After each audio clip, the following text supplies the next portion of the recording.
Lightning tears through the sky above the castle as the era repeats itself yet again. The doors burst open as armored heroes charge in with weapons raised, convinced that justice stands firmly on their side. They acknowledge the lone figure standing before them as the Demon King. The king reflects inwardly on how heavy this role feels as he confirms it. He declares himself the ruler of all demons and declares his place as the 100th Demon King named Luke. He acknowledges the hero's arrival while he quietly wonders when this endless cycle truly began. The memory shifts to the past where demons were branded as evil and slaughtered under the banner of justice. The demons fought back against humanity in response to the bloodshed. Time passes and any hope of negotiation long since erased. He reflects that everything was sacrificed for nothing. He frames the clash as a foolish game where whoever survives will gain the right to rule everything. He calmly envisions a future where the strongest heroes bring him down. But he remains unbothered by the outcome as he observes how both sides are already aiming straight for each other's lives. He's accepted that any chance for discussion has long disappeared. The Demon King draws from absolute power, while the heroes draw from trials set by gods and spirits. With those trump cards from both sides, a fierce battle is promised. Luke echoes the truth that justice will prevail,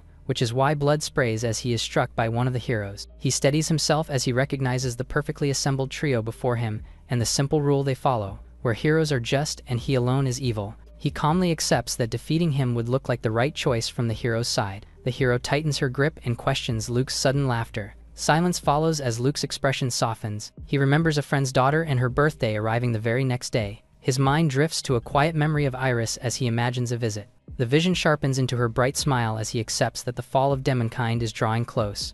Tears slip from his eyes as he realizes that once he dies, the demons will be relentlessly hunted, which includes Iris as well. The hero acknowledges Luke's resolve and admits she sees no lie in it. Luke prepares to reveal the truth and admits that until this moment all they had ever done was try to destroy each other. He reflects on how the church brands the demons as a servant of evil through its teachings, but he argues that humans and demons are no different and urges them to witness the truth themselves. The hero listens in silence as Luke urges their feelings. His expression softens as he speaks of demonkind. He hints on the possibility of a shared future between demons and humanity. The hero remains still behind her helmet. Her hand loosens from the sword as she quietly accepts what he has said. She chooses to trust his words and vows not to judge demons for what they are. Gratitude crosses his face as realization dawns on him, and he recognizes her as a woman beneath the armor. Luke accepts this final sight as his farewell before death claims him. As darkness closes in, he notices the Saintess staring at him with raw hatred. Luke fades before the hero as he entrusts the future to her presence alone. History records that the Demon King vanished after losing to the hero. In the fading dark, a distant voice calls his name. Light floods in as he opens his eyes. The woman leaves him confused as he realizes he is looking at a human. Her hand reaches forward with calm intent as he wonders what she plans to do next. She bends closer and reassures him softly as his small hand instinctively reaches out. The woman cradles him in her arms and senses his hunger. His new mother named Media tells him that she'll be preparing his meal soon. Warmth spreads through him even as he struggles to stay conscious. His thoughts drift into an image of rebirth, where lives cross boundaries and return in new forms. Resting in the crib, he recalls the old demon myth and realizes he is living it himself. Memories begin to surface clearly despite his fragile state. Images of comrades from the past overlap with the moment of his defeat. He starts to wonder why he was reborn with his past memories and whether any meaning exists behind it. He concludes that no matter how much he thinks, this fragile body can only eat and sleep for now. Comparing this life to his past filled with duties and battles, he realizes becoming a baby has left him strangely free. He decides he needs to gather information fast. He imagines asking about the time past since his defeat, but he immediately remembers he cannot speak. He wishes he could move on his own soon as the maid remembers something. He observes her preparing hot water with a tool. Murmured words fill the air as she kneels and attempts a spell. He questions whether that was truly a spell at all as he fixates on the sloppy phrasing and grammar. He notes that such basic magic should not require chance or tools at all. Still, he admits that since reincarnating into this body, he has not used magic even once. He curls his tiny fist and wonders how much magical power remains now that he is human. Red energy suddenly erupts around him. He realizes his magic may have carried over along with his memories. He feels the sensation is familiar yet harder to control than it was in his former life. He resolves that with special training, he can eventually make it work. As he drifts to sleep, he swears not to repeat a life destroyed by weakness again. Time skips ahead 7 years as the quiet village gives way to a boy mastering magic among floating books. A snap of his fingers releases a controlled spark of red magic as he can now activate spells at will. Books tremble and slide from the shelves as his power tugs at them. The grown-up Luke admits he was worried at first while testing his magic. He grins as he reflects that at 7 years old, he has learned to use magic to a workable extent. He thinks that even if he can use large-scale magic, it is far too dangerous to test, since a single mistake could wipe out an entire village. He realizes that aside from raw magic, he has also gained other kinds of understanding. He looks outside and recalls his defeat by the hero. He knows that thousands of years have already gone by since that moment. He understands that everything feels different now for a reason. His thoughts are interrupted when his mother opens the door and finds him there. She reacts with mild surprise as she notices the book he's holding. He confirms that he's been reading about the ancient demons' myths again. Ancient demons once fought humanity and are now dismissed as nothing more than myths. Media gently teases him and suggests it might simply be the age where fantasy holds its strongest pull. Luke smiles under her gentle hand as he quietly believes that some of the ancient demons still remain. He knows that demons live far longer than humans, and that only a handful of survivors might still exist. The conversation shifts as Media mentions his father's imminent return. She explains that the letter promised a return in 2 weeks and cheerfully hopes he will bring home more books. His father is a sword instructor of the kingdom's knights named Patrick and the respected lord of their village. He feels a warm anticipation at the thought of seeing his father again and wonders if he might resume sword training with him. His mother suddenly remembers her original errand. She reminds him of his plans to play with his friends. She rushes him out the door with urgency while he scrambles to keep up and agree. His footsteps pound the dirt path as he admits to himself that he has already arrived a little late. A hand urgently waves to get his attention. His friends gather ahead and loudly call him out for being late. The group reunites near the bridge while Luke's friends tease him for arriving so late. Russ steps forward with his hands on his hips, clearly annoyed that Luke did not show up on time. Luke explains with an awkward smile that he lost track of time because he was absorbed in reading. Russ scoffs at the excuse and boasts about his dream of becoming an adventurer. Luke reacts with mild disbelief as Russ passionately talks himself up. May jumps in and mocks Russ's obsession with adventure, while pointing out his lack of sword training. Russ snaps back at May's sharp remarks. Yuri steps between them and defends dreams as something important. Luke reflects that he has gained childhood friends since his reincarnation. He notices that both Yuri and May seem oddly invested in Rust, which explains why they resist the idea of leaving the village. Luke finds it amusing that Rust remains completely oblivious to their feelings. He turns to Rust and casually brings up the promise Rust made. Rust lights up as he confirms he has been eagerly anticipating it.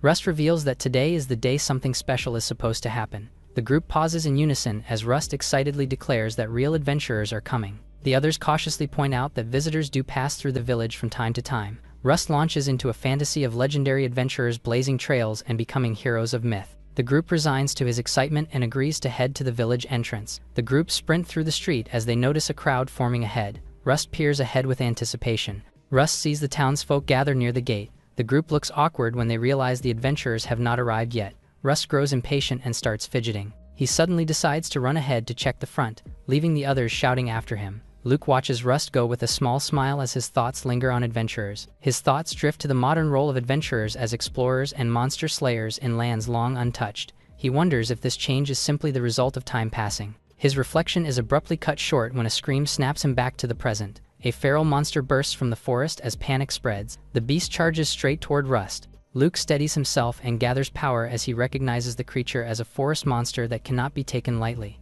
A sharp gust erupts as an elf woman unleashes a wind spell to intercept the attack. The roaring vortex slams into the monster and lifts its massive body off balance. From above, a seasoned adventurer descends with a weapon raised to finish the opening she created. The adventurer cleaves through the monster with brutal precision. Luke stares wide-eyed. The monster fades before Rust's eyes as the adventurer descends to the ground. The adventurer turns to Rust, who sits frozen on the ground. He asks Rust if he's been hurt anywhere. Rust stares up at him with wide eyes. Then he bursts with excitement and rushes toward the adventurer in awe. The girls remind him to thank the adventurer and he follows through immediately, Rust leading the thanks while the others beam beside him. The elf woman responds warmly and reassures everyone that their safety is what matters most. Luke suddenly stiffens as he looks at the elf. Rust bluntly asks whether the elf is some kind of spirit. The elf introduces herself as Yumi and explains her origins as a race born from spirits. The adventurer introduces himself as Gran and mentions that he travels together with Yumi. Luke reflects on the immense magical power they displayed and notes that neither of them seems ordinary at all.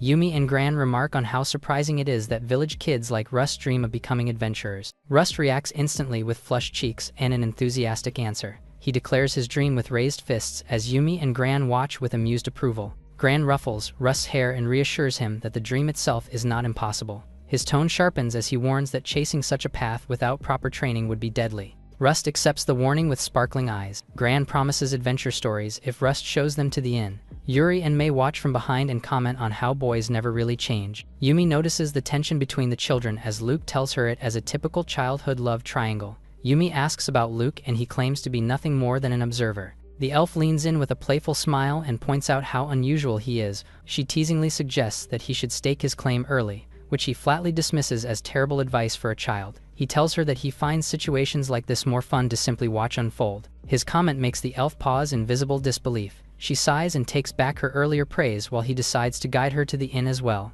Yumi casually mentions their own monster trouble earlier as they walk to the inn. Inside, the lively tavern erupts with cheers and drinks. While drinking, Gran remarks that Yumi has developed an unusual interest in ruins. Yumi animatedly recalls how much worse things were during a past fighting tournament. Media remarks that the adventurers are so kind and Luke agrees. A man casually brings up the ruins outside the village, which catches Yumi's attention. He tells them that the ruin is old and forgotten, with no clear purpose.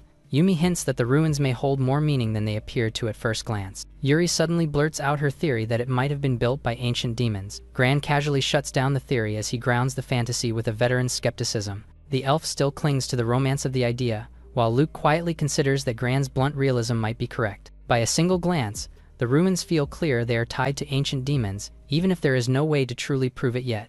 Luke reflects that demons are known to be nothing more than myths anyway. Mei excitedly jumps into the conversation, misunderstanding the topic as a ruin investigation rather than monster hunting. Gran explains that for him, exploring ruins and fighting in tournaments are simply hobbies, and that this trip happened because Yumi wanted to come. Luke notes that Gran pursues these things whenever he can because he genuinely wants to. He describes them as people who explore freely without being bound to anything. His mother watches him as he smiles. Meanwhile, Rust approaches Gran and declares his strong desire to become an adventurer. He clenches his fist and boldly promises to train hard as he asks to be taken on as an apprentice. Gran immediately shuts the idea down. Rust panics at the rejection while Gran reacts with blunt denial. Gran explains that adventuring is not glamorous and is filled with mundane work, especially at the start. He continues by telling Rust he cannot afford to look after him until he becomes an adventurer. Rust reframes his request and asks if he could be accepted as an apprentice once he becomes an adventurer. Gran bursts into laughter. He gives in with a grin and agrees to become Rust's master someday while warning that his teaching will be limited. Luke beams as he watches them and quietly notes how skilled Rust is at negotiating, although media wonders if Rust's condition is good enough to hold out. Luke reassures her that Rust will be fine because he has real potential.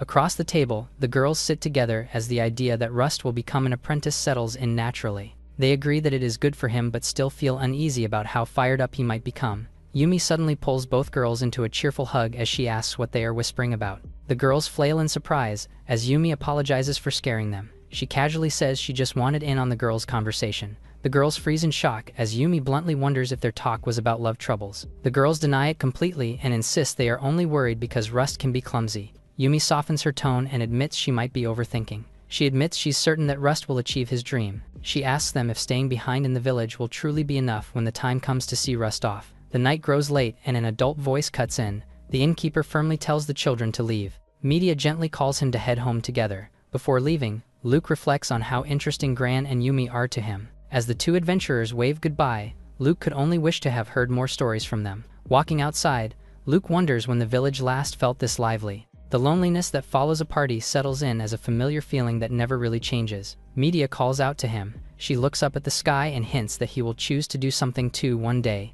When he asks what she means, she simply brushes it off. He smiles softly as he lets it go. He walks through the village with Media, certain she knows that one day he will also leave this village behind. In the forest, Luke grips a wooden sword alone. He practices again and again, swinging with focus and discipline as his movements sharpen. A gust circles him as he steadies his stance. He ends the session smiling and calls it a day, careful not to draw attention to his progress. On his way home, he thinks about improving even more before the next practice as he notices something. The village suddenly stirs as he wonders what's going on. Luke is confronted by worried adults who question why he is alone. One of the villagers hesitates before speaking. The realization hits Luke hard when he understands that Rust and the others are missing. He echoes the woman's words in disbelief. She explains that she cannot find the children anywhere since morning and anxiously checks if Luke knows something. She worries that because the kids didn't want to leave the tavern last night, they might have left without permission. Luke tightens his expression and admits that this possibility makes sense. He recalls Yumi mentioning a nearby ruin close to the village, a place he has never visited and one that lies in the opposite direction.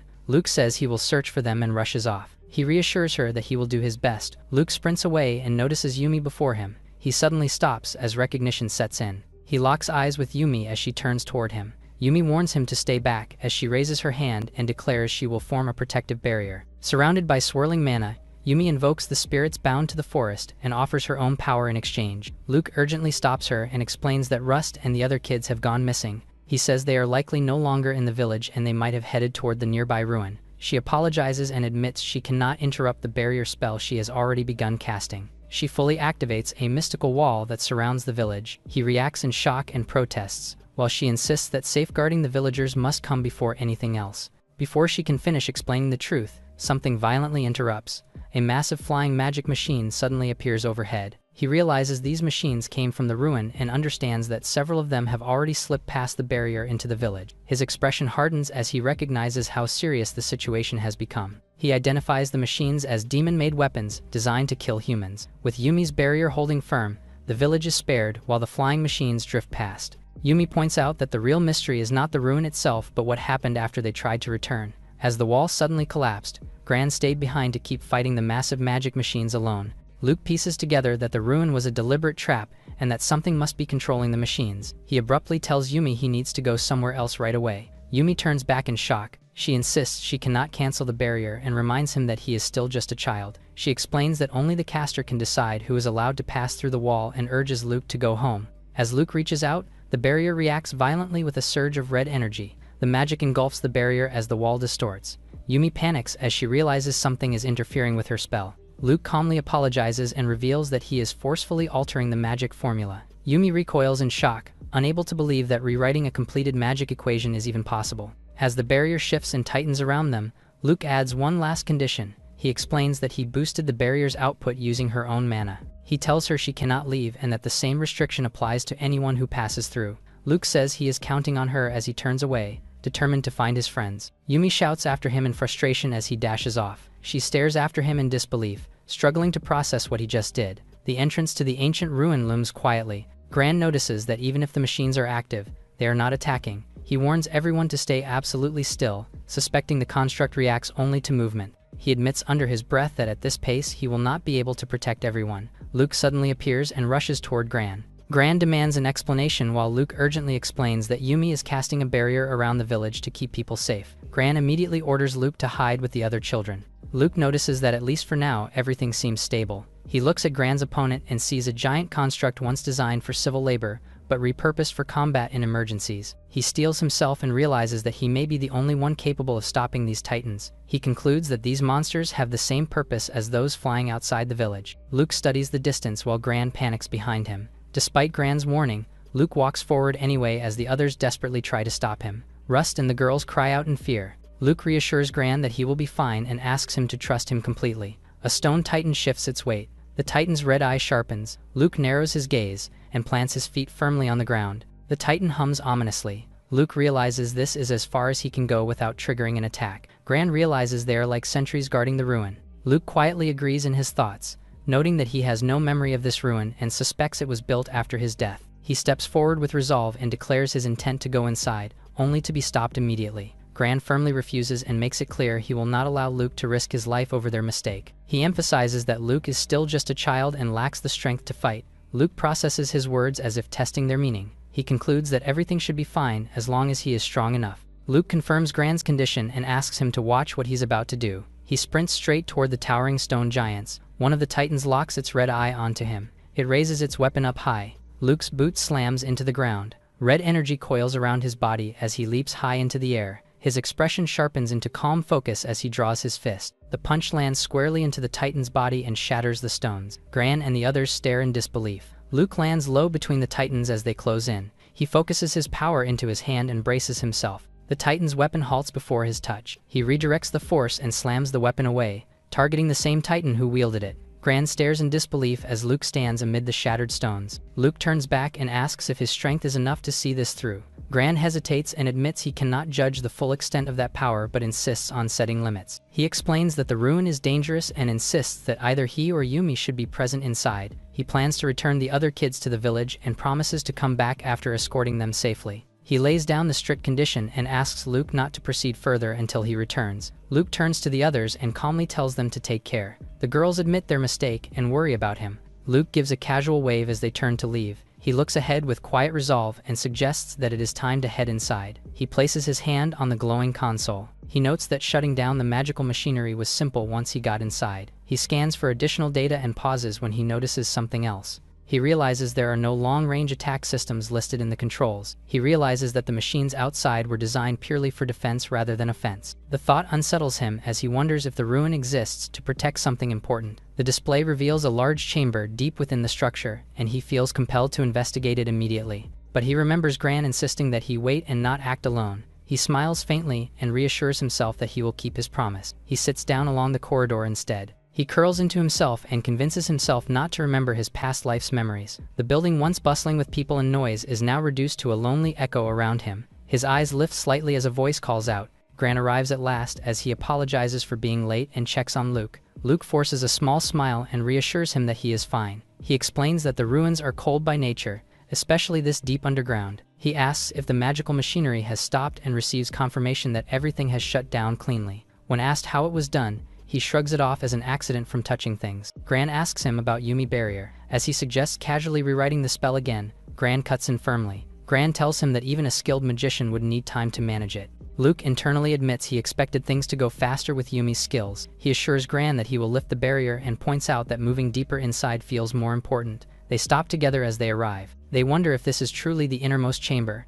Gran presses his hand against the surface and realizes the door has no intention of opening. He explains that ruined doors respond only to specific conditions and suggests the answer might lie in the previous room. Luke dismisses that idea and shows reluctance at the thought of going back. He reaches out again and senses there may be another method. The embedded crystal reacts as waves of magic stir, and it recognizes a clear response from the energy. As the system scans deeper, it identifies a match tied to an ancient king. Luke freezes as a sudden realization hits him. The crystal mechanism responds to his command. The lock embedded in the door begins to shift, and the massive doors slowly part. They both agree to move ahead, despite the uncertainty. They step inside, and both of them stop short. At the center of the vast room, an egg-like capsule rests on a pedestal. Luke becomes convinced that the object was meant to preserve the future of his kind even in defeat. He wonders whether the experiment succeeded, and if someone might still be inside. He freezes in place as he wonders if he will ever see his former companions again. He pleads desperately for someone to still be alive inside as they approach it.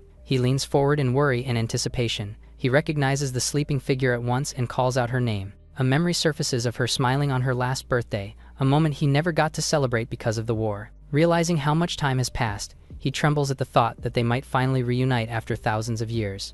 Gran steps in, confused by the situation, and demands to know why someone is sealed in such a place. He keeps his realization to himself, knowing the girl inside is an ancient demon whose nature no one understands anymore. Luke senses faint signs of life and believes there is a chance she is still alive. Gran decides they should open the capsule and check what remains inside. Luke stands frozen beside the capsule. A familiar sense of déjà vu quietly creeps in as he reaches out. Red energy appears as his hand touches the surface. The hibernation device asks for confirmation to stop its function. Luke shouts to stop the process and demands that the life inside be prioritized. The device responds and begins to react. The device slides upright as the sleeping girl stirs slightly. Gran confirms that she is alive, and Luke answers softly with relief. He gazes at her with a gentle smile, finally saying her name after so long. A memory surfaces of a past conversation with Bacchus filled with hope and a future that was once eagerly awaited. Later, Bacchus praises Iris as he marvels at how much she has grown. She lights up with a bright smile as she excitedly calls out to her uncle.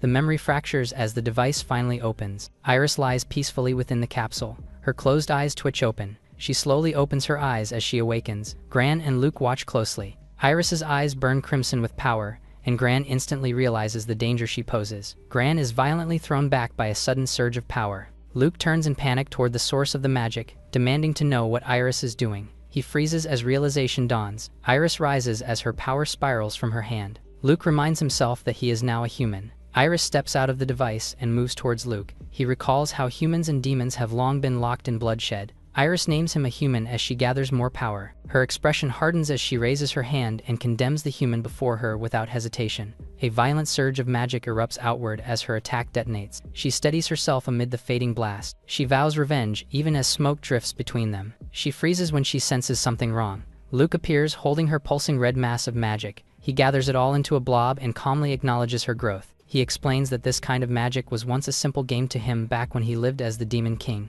A memory surfaces of him joyfully juggling magic with children. He recreates the same technique now and surrounds himself with countless flowing red orbs under perfect control. Iris watches in stunned silence. She stares in shock and disbelief as she realizes the one before her is truly Luke. He gently shapes his magic in his hand while calling out to her. He smiles and says he came to visit her. Tears well in her eyes as recognition finally sinks in. She breaks into a run. She throws herself into him, clinging tightly as emotion overflows. He holds her close and soothes her as she cries into his shoulder. While still embracing her, he glances aside to check on Gran nearby. He lies slumped and unconscious, his condition stable but clearly shaken.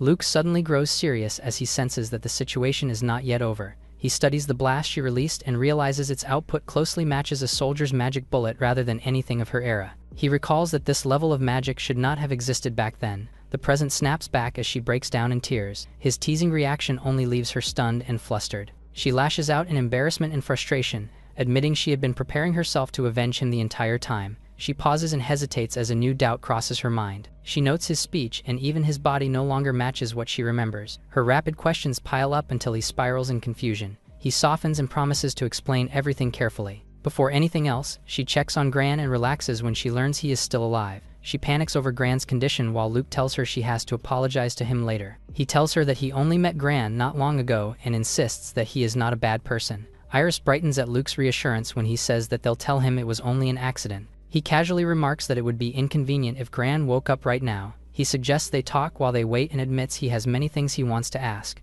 Iris agrees without hesitation. The two sit together near the device and wonder where they should even begin. Iris firmly rejects the idea that Luke being the Demon King would be hard to believe. She declares that Luke is simply Luke to her. He looks at her with amusement as she goes on, saying she's not doubting him. He asks how she can be so certain, and she says it's because of him casually juggling magic bullets earlier. She argues that only someone of his caliber could control that much power. Even when Luke mentions Bacchus, Iris quickly dismisses it. She admits his control was never refined, which confirms the difference. She argues that her grandfather is capable of the same feat but uninterested beyond his research. She mentions her older sister, and he quietly agrees with the comparison. He smiles faintly, admitting it is a mundane memory and that her family was always like that. He realizes he cares more deeply about his brethren than he admits. She apologizes for bringing up painful memories, but he reassures her that listening actually made him happy. The tension eases as both admit they feel relieved now. She hesitates as she points out something else. She says everything about his body and age is unmistakably human. He looks away while struggling to put his thoughts into words, recalling that Iris was never someone who hated humans. He remembers her sharp expression back then and considers that she may have been unable to accept the reality she faced. He tightens his grip and softly calls her name. At last, he admits the truth to her, explaining that he was reincarnated. She repeats the word in disbelief while he lays out how, after his death, he returned in a human body long after everything ended. He adds that his current life includes gentle human parents, people who raised him with kindness. She turns quiet as she processes his words. After hearing everything, she relaxes slightly and admits she feels relieved. She confesses that knowing he is satisfied as a human leaves her with no reason to see humanity as an enemy anymore. She awkwardly admits she once planned to avenge him, only to fluster herself as she remembers how violent those times truly were. She panics and argues that she hasn't done anything horrible. She describes an example from the past where demons were gathered and humans were wiped out. Another memory follows where a warning note was left instead, and Luke internally thinks how that already is violent. He wonders whether that demonkind was truly wiped out after all the trouble caused. He says it would have been expected if humans started a campaign to hunt demons down again. She admits that such a campaign did happen before. Holy forces advanced under the church's authority where demons would not have survived if it continued. He reacts in shock as he realizes the campaign was halted.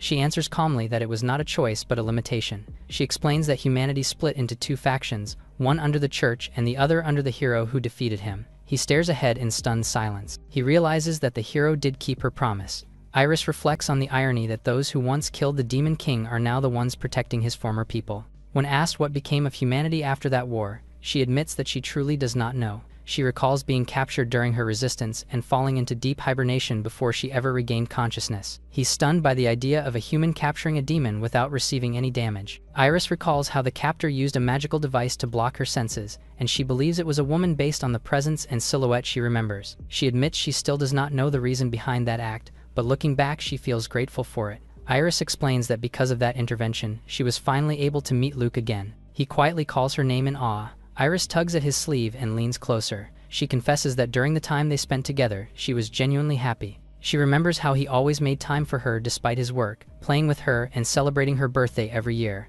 Her voice trembles as she recalls the day she heard the news of his death. Iris clings to him and admits she thought she would never be able to speak to him like this again. She begs him through tears not to force himself anymore. He gently places a hand on her head and apologizes softly. He explains that now that he is human, what happened before will never happen again. She hesitates and asks how she is supposed to stay by his side now that he is human. She wonders if the other demons are aware of his situation. He regretfully asks her to listen carefully. He tells her that the era where demonkind existed is already over. He adds that more than a millennium has passed, and that everything in the world has changed. She quietly asks if demonkind has already been annihilated. He admits that some may still be alive, but they are regarded as ancient beings and remembered only as legends. She falls quiet as the weight of her thoughts settles in. She admits she had already prepared herself for this outcome, yet says she is fine now despite being separated from those she once held close. She explains that this feeling is something she has grown used to after his death. A grim memory surfaces of a young Iris witnessing her friends being slaughtered far too early in her life. His hands clench as he wishes he could have protected the demonkind. He bows his head in apology. She smiles softly and reassures him that it is all right. She stands and tells him that he had already done his best at that time. Her steps echo as she says that if he had not been their king, the demons would never have survived that long. She turns away and reflects that he was their king and their hope. Luke looks up in shock as she reassures him once more. He mentally calls out to Bacchus and tells him that his daughter has grown well. Iris wonders aloud if being seen as a legendary demon would put her at risk, her thoughts spiraling despite her efforts to stay calm. Luke explains that Gran is an adventurer currently traveling with Yumi, an ancient being. He adds that Gran did not even realize he had faced a demon since such truths are no longer known to the public. Luke sighs as he admits that living together means he somehow has to convince his mother. Gran grimaces in pain as his consciousness returns. He sees Iris and Luke speaking together. Iris suddenly blurts out a suggestion to hire her as a housemaid. The image of the violent Iris flashes before Gran's eyes. His voice cuts through their conversation. Gran leaps to his feet with his sword drawn, furious and demanding an explanation. Iris stands still in silence. Luke hurriedly explains that everything was a misunderstanding and insists Iris will not attack anymore. Gran reacts in shock and confusion. He admits the killing intent is gone, though he still does not fully understand. Gran presses for an explanation and demands to know why he was attacked in the first place.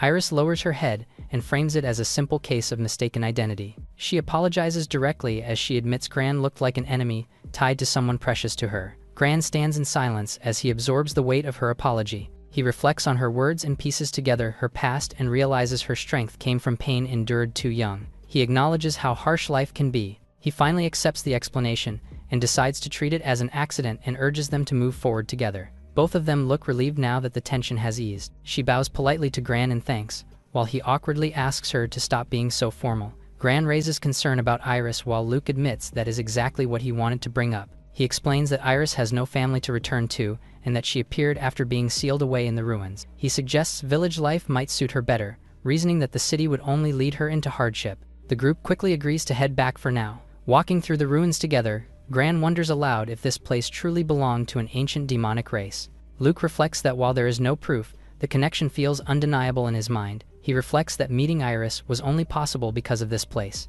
He admits there were many truths about ancient demons and being a demon lord that he could never tell anyone until now. He realizes he can finally talk to her as the only remaining kin of his kind. She turns with a soft smile. He looks back at her, momentarily unsure how to respond to her gaze. Gran points out Yumi's absence and suggests a proper investigation another day. Energized by the discovery, Gran laughs and says they will likely be busy from now on. Luke teases Gran about becoming famous and mockingly says he's envious. Gran snaps back playfully and reminds him that he will be busy as well. Iris gently adds that he also explored the ruins and deserves recognition for what he has done. Luke argues that no one would believe that a 7-year-old kid managed to do that. Gran tells him that everyone will believe it because Gran himself will spread the story. A grin creeps into Luke's face. Gran jokes about his loose lips and hints that Yumi will likely tell about the barrier tampering. Luke realizes the implications as Gran reminds him of how they get when they drink. Luke pauses to collect his thoughts and admits he does not want his past exposed. He mutters that standing out sounds like trouble as Gran notices his concern. Gran reassures him that he will keep quiet and not make things troublesome. The tension breaks as they trade easy banter, laughing about how even top adventurers have first-rate jokes.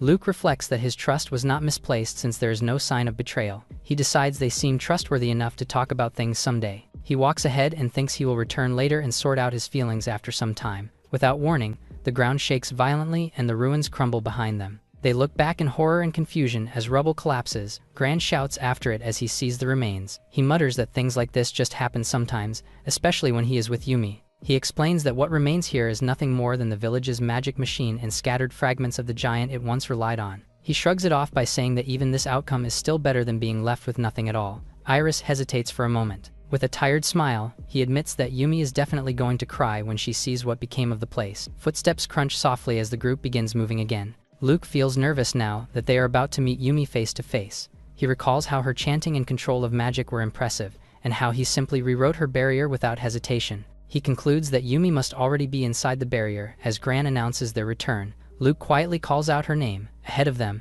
Yumi stands enveloped in an ominous aura. Her eyes are sharp and glowing as restrained power churns around her. The group faces her at a distance. Luke freezes as he stutters her name. Yumi lowers her head as she faces Luke. Her composure snaps as she erupts in anger and scolds Luke for acting alone and altering the spell. Luke stammers and calls out for Gran and Iris's help. Gran sighs in resignation and admits that once Yumi starts lecturing, there is no stopping her. Iris smiles softly as she feels a strange familiarity over Luke being scolded. Yumi goes on and reminds him of what he could have faced if he had been surrounded by machines. She firmly makes him acknowledge the gravity of what happened, and he bows his head as he admits he understands. She calmly adds that she ensured the other kids returned home safely and brings up his magic. She guessed that his parents were unaware, so she told them Luke was traveling with Gran. She leaves the remaining details to him, while he thanks her. She then asks him to dissolve the barrier and admits she tried many times but found it impossible. Iris reaches out to the barrier as magic flares. The barrier shatters into glowing fragments.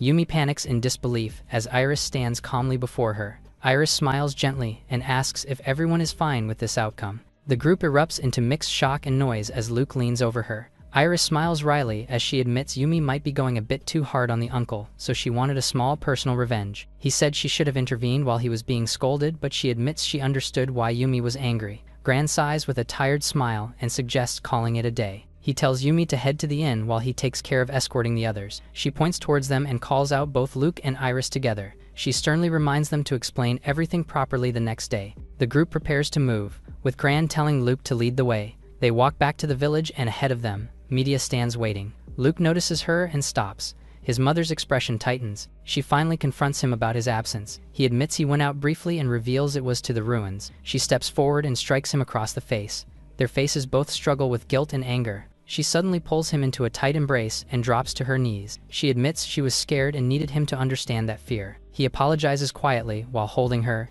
explaining that leaving was something he felt he had to do. She accepts his answer and admits she had already known it in her heart. She closes her and accepts the situation with quiet resignation. She turns to Gran and asks if Luke had been of any help. Gran answers firmly that Luke was helpful and explains that the magic machine in the ruins was targeting the village. He tells her that if Luke had not acted, real damage would have followed. She wonders aloud if Luke's skill comes from his father's martial arts training. Media then notices Iris beside Gran. She questions who she is and whether she belongs to the village. With a polite bow, Iris introduces herself by name. Iris explains that she was sleeping in the ruins due to circumstances and was saved by the two of them. She admits she had lost someone dear and fell into the enemy's trap while trying to take revenge. She admits that many years have passed since she fell asleep and quietly accepts that her parents are likely gone now. Hearing this, Media holds her and reflects on how painful it must have been to grow up so young with no one to rely on. She suddenly brightens and firmly suggests that Iris should come live with them. Iris hesitates and politely refuses, saying she cannot accept food and shelter on top of having her life saved. The woman insists that is not the case and teasingly points out that even Luke wants Iris to stay. Luke realizes his plan to convince his mother has somehow flipped around. Iris smiles softly and is invited to become their daughter. The woman excitedly suggests sending a letter to Patrick, confident he will agree right away. Iris looks up and calls her madam. Media encourages Iris to call her mother. Iris hesitates before speaking as she tries to voice the word. The woman hugs her tightly and declares her family without hesitation. Iris freezes in confusion as affection surrounds her. Luke gently advises her to simply accept it. Gran reassures her that this new status is not a burden but a protection she deserves. He then calmly suggests regrouping at the inn later, hinting that there are still things to talk about. The woman happily agrees and pulls Iris close. The group parts ways with gratitude. Luke quietly reflects on how strange it feels for a friend's daughter to suddenly become his sister. He rests under the thought that for now everyone is safe. The next day, Iris and Luke arrive at the door together and apologize for being late. Yumi's voice calls out their tardiness. She and Gran sit at the table waiting, their attention turning serious as the conversation is about to begin. Everyone settles around the table. Luke asks directly what the discussion is meant to address. Gran immediately confronts him about interfering with the barrier and demands to know where such a technique came from. Luke admits the truth is important to him and proposes an exchange that requires a solemn promise. Yumi accepts without hesitation and swears earnestly that she will not reveal anything. Luke calmly exposes the lie and reveals he had already set up a spell to detect dishonesty. He suggests verifying things properly when she claims she feels no magic at work. He tests her with casual questions, each answer piling up into a clear pattern of falsehoods. He tells her that every response so far has been a lie from the very beginning. Yumi freezes in shock. She hesitates as she admits the magic was real, but insists she never meant for it to spread. Yumi explains that adventurers have a responsibility to report dangerous matters to the guild master. He calmly acknowledges her feelings while making it clear that concealment is not an option if lives are at risk. Gran reminds her that underestimating the boy as ordinary is a serious mistake. Yumi softens and admits she barely knows Luke, and confesses that she only wanted to understand his character better.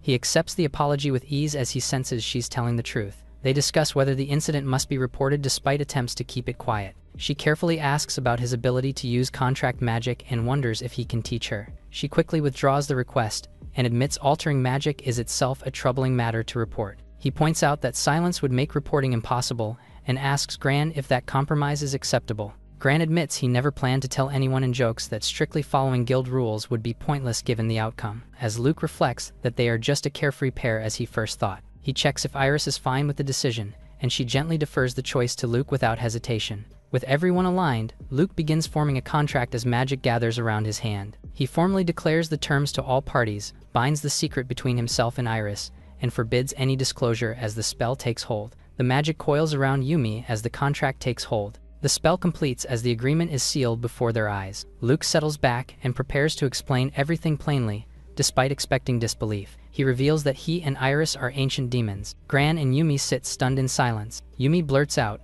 unsure whether disbelief or restraint is the proper response to what she is hearing. Luke hesitates and admits he does not even know what a normal reaction should look like. He bluntly points out that from their perspective, the situation already sounds like something straight out of legends. Yumi pushes back and says she is still researching and that ancient demons sound more like distorted myths than reality. Pressed for proof, Luke admits the question is difficult to answer. He presents his ability to alter spells as tangible evidence. Yumi falters under the proof. Gran admits he thought Luke was unusual but never imagined something as extreme as an ancient demon. He then reasons that noble lineage should leave records and questions how such a claim could exist without proof. Luke acknowledges the doubt and quietly reflects that reincarnation is a demonic concept he now has to somehow explain. He realizes the question he asked earlier carries far more weight now. He recalls her answer about rebirth. She calmly explains her understanding of rebirth as a circulating soul. The thought lingers that demons vanished long ago, making such knowledge almost impossible to inherit. He clarifies that he himself is not an ancient demon. He reveals that he was reborn from an ancient demon into a human body.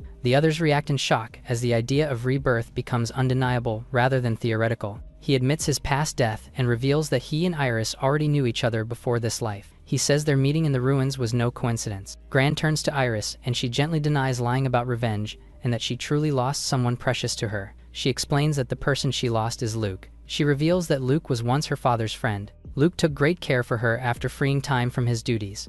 Luke listens in silence as Iris admits her deep admiration for him. Iris adds that the era they lived in was one of constant war. She recalls brutal battles where no one could escape, with Luke always at the center. She confesses that she chose revenge against the world that killed him. She continues by explaining that she was captured mid-revenge and sealed inside a device within the ruins until awakening much later. Gran acknowledges the circumstances and apologizes for ever doubting her story. Iris admits that what she said in the ruins was not a lie, though it did not fully reflect the whole truth. She expresses gratitude for being forgiven as Yumi cuts in. Yumi accepts the revelation of ancient demons, but hesitates over the implication that Iris once served Luke. The idea of one ancient demon serving another unsettles her as she struggles to reconcile the hierarchy. Luke calmly confirms the suspicion, explaining that in his past he commanded all demons beneath him. He reveals that in his previous life, he was the 100th Demon King. The room falls silent as the weight of the revelation sinks in around the table. Luke calmly redirects the focus away from titles and insists that what truly matters is that they were ancient demons. His attempt to downplay the revelation only makes Yumi more flustered. She blurts out her shock, clearly shaken by how serious and world-changing the truth sounds. Iris firmly confirms that Luke truly was the Demon King.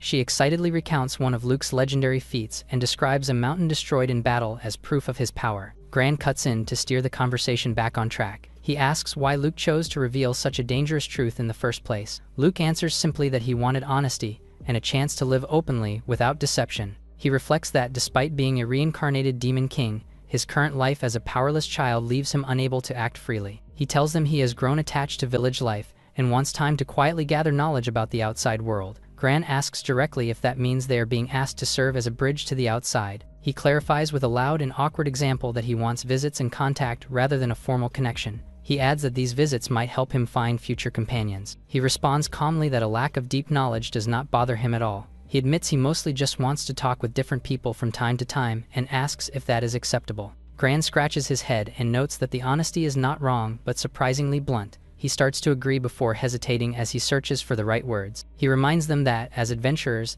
they cannot come frequently without some form of compensation. Luke listens closely as Gran proposes, setting a clear condition. Gran leans forward with a confident grin and proposes that Luke join their clan. The idea confuses both kids as he explains that a clan is simply a shared organization for adventurers. He breaks it down by explaining how multiple parties gather under one clan without strict command. He makes an example of adventurers teaching each other skills and knowledge while growing stronger together. Luke raises the issue of age limits, and Gran clarifies that this is something to consider once he turns 14. Gran laughs and admits they are not part of any clan yet as Luke asks which one they expect to join. Gran declares they will form their own clan when the time comes. Luke pauses to think and realizes the offer is sincere and meant to help him grow rather than control him. After a brief moment of resolve, he accepts the proposal. Gran reaches out and seals the agreement with a firm handshake and a clear condition tied to future registration. The agreement settles as they part, with Gran being confident that the clan they plan will one day become something well known. Iris smiles brightly and imagines the day she will stand as a full adventurer years from now.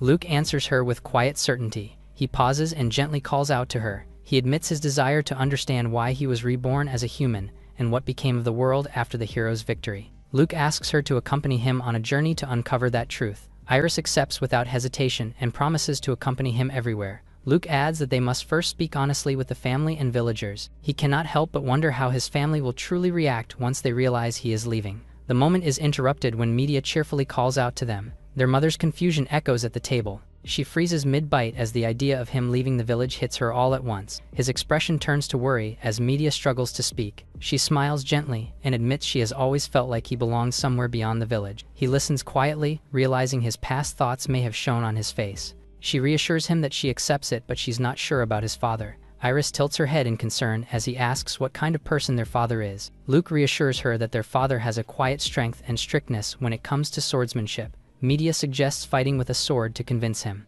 Iris watches him closely, thinking about how he still feels like an ordinary child despite everything. She gently accepts that he truly was born and raised in this household. A shadowed memory surfaces as regret from the past lingers heavily. In the kitchen, Iris asks about her cooking, while Media explains her role and pride in caring for the household. Luke receives his lunch with ease and gratitude. She cheerfully reminds Luke about his usual activities for the day. She suggests introducing Iris to the others, and Luke readily agrees without hesitation. Iris is surprised when she is handed a lunchbox of her own. She tries to insist on helping with chores, but Media warmly brushes it off. Iris quietly absorbs the kindness as she is sent off with a simple wish to enjoy the day. Luke introduces Iris to the group and declares that she is now part of their family. He points out 3 children as his longtime friends and names them. Iris observes that Luke blends so naturally among humans. Rust nervously steps forward and offers a greeting. A dark memory surfaces of adults pulling children away in fear and warning them never to approach a demon. Time passes in a blur as centuries slip by and the world slowly reshapes itself. Iris reflects that the present era is nothing like the distant past, just like Luke said.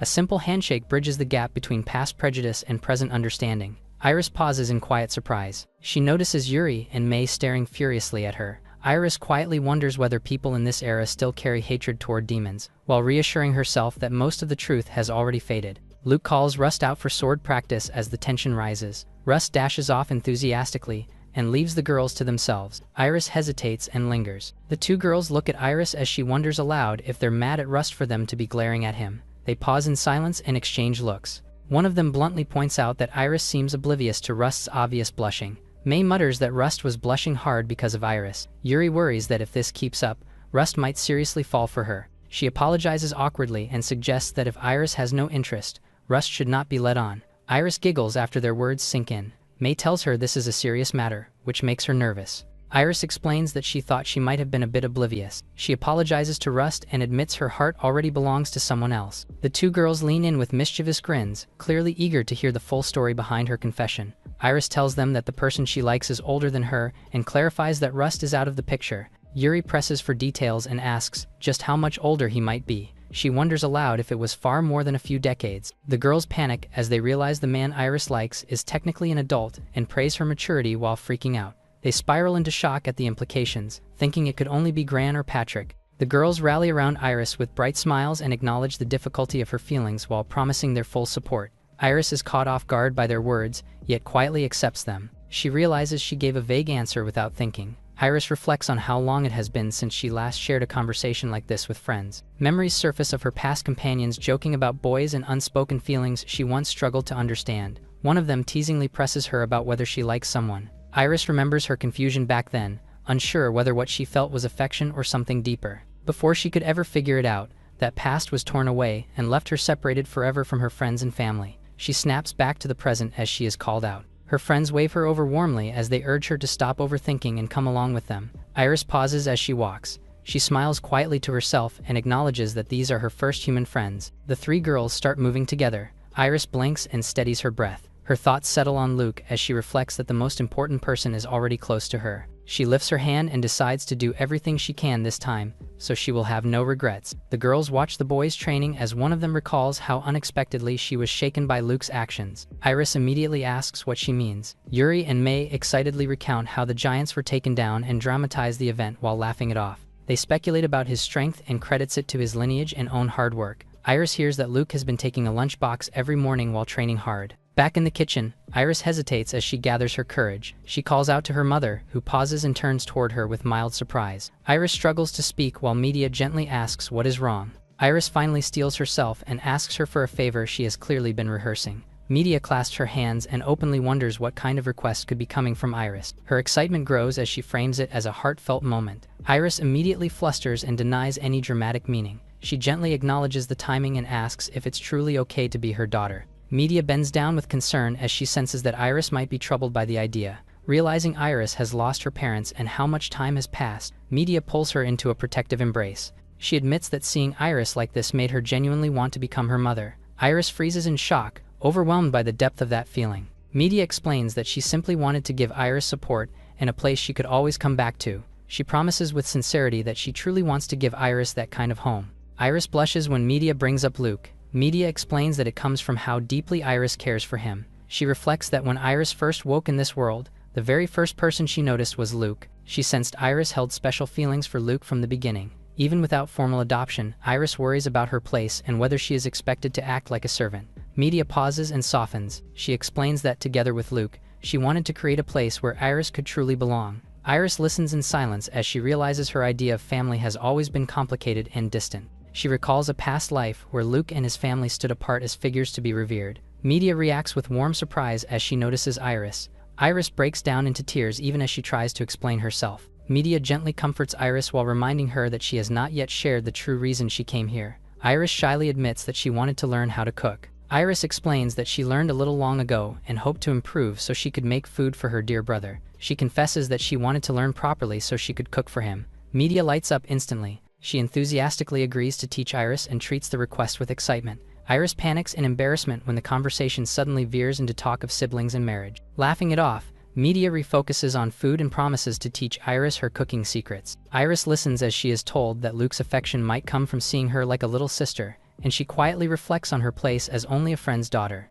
Iris realizes this situation might actually be working in her favor and steels herself with shy determination. Both Iris and her mother cheer each other on and promise to do their best together. Iris starts to stir the cooking pot as she starts a new conversation. She suddenly asks Media how she met her father. Media smiles thoughtfully and begins recalling how she first met Patrick around 15 years ago. Iris reacts in surprise when she hears that her mother was once a priestess at the time. Media casually explains that she used to be an itinerant priestess. It was back when the final religion established its importance even in the present era. She explains that although her rank was low, she was welcomed everywhere as a traveling priestess.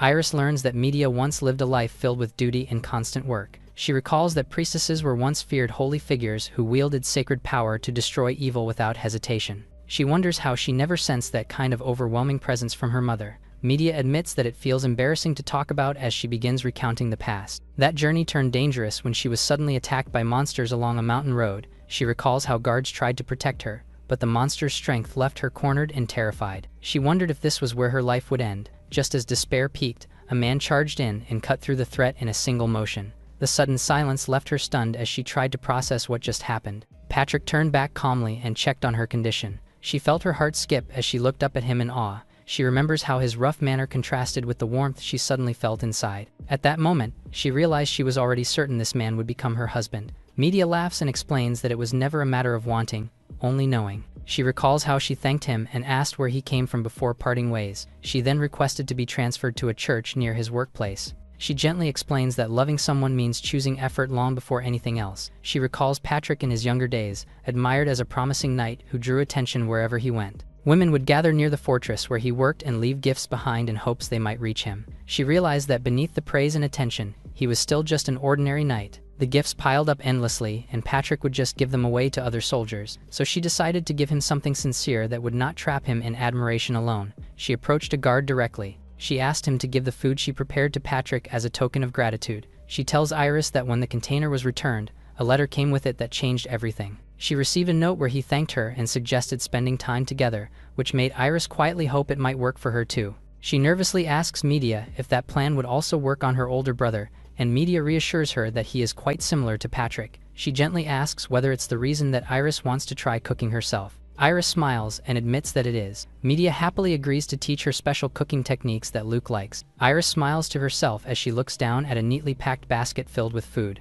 She confirms that she made the food with help from her mother while Luke happily eats beside her. She explains she adjusted the seasoning based on later advice, earning praise for the taste. Luke talks about becoming an adventurer so he can gather ingredients himself and cook dishes from demon territories. Luke smiles and asks if it would be alright for her to help him if that time ever comes. Iris beams as she answers yes without hesitation. Luke decides to continue training as Iris notes how unusually motivated he seems today. Luke agrees and reflects that tomorrow is the day he's been waiting for. A carriage arrives in the distance, carrying his father's return. Luke approaches him, and Patrick greets him casually after a long time apart. He looks at Luke with a gentle smile. Luke hesitantly asks if he will be able to stay for a long time, and Patrick explains that his visit will be short. He reassures Luke that even so, he has enough time to train both Luke and Rust. Luke admits that Rust seems especially exhausted lately and asks Patrick to remind him not to push himself too hard. Patrick senses something is wrong, and Luke promises to fill him in with the details. As they walk together, Patrick brings up Media and asks how she is. Luke mentions that she is currently at home with Iris.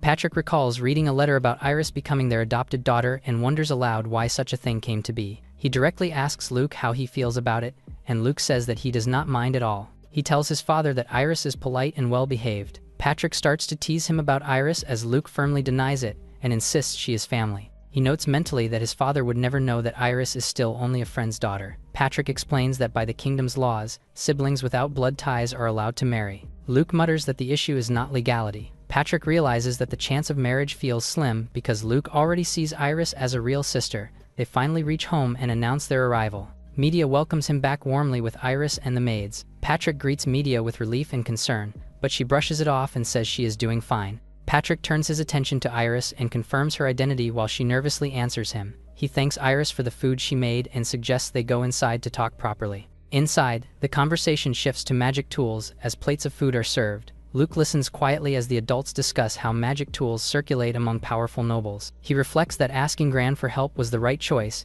even as he realizes how much of his father's stories were softened for a child's ears. He admits that, with his father being a knight, the deeper truths are complex and not something that can easily be grasped. Patrick gently brings up the contents of Media's letter. She wonders if the letter was about wanting to take Iris in as a daughter, charmed by how adorable she is. Patrick answers warmly and agrees that Iris seems like a good and well-mannered child. He notes with relief that Iris and Luke already appear to get along naturally. Iris thanks him politely at the table, earning praise for her good manners.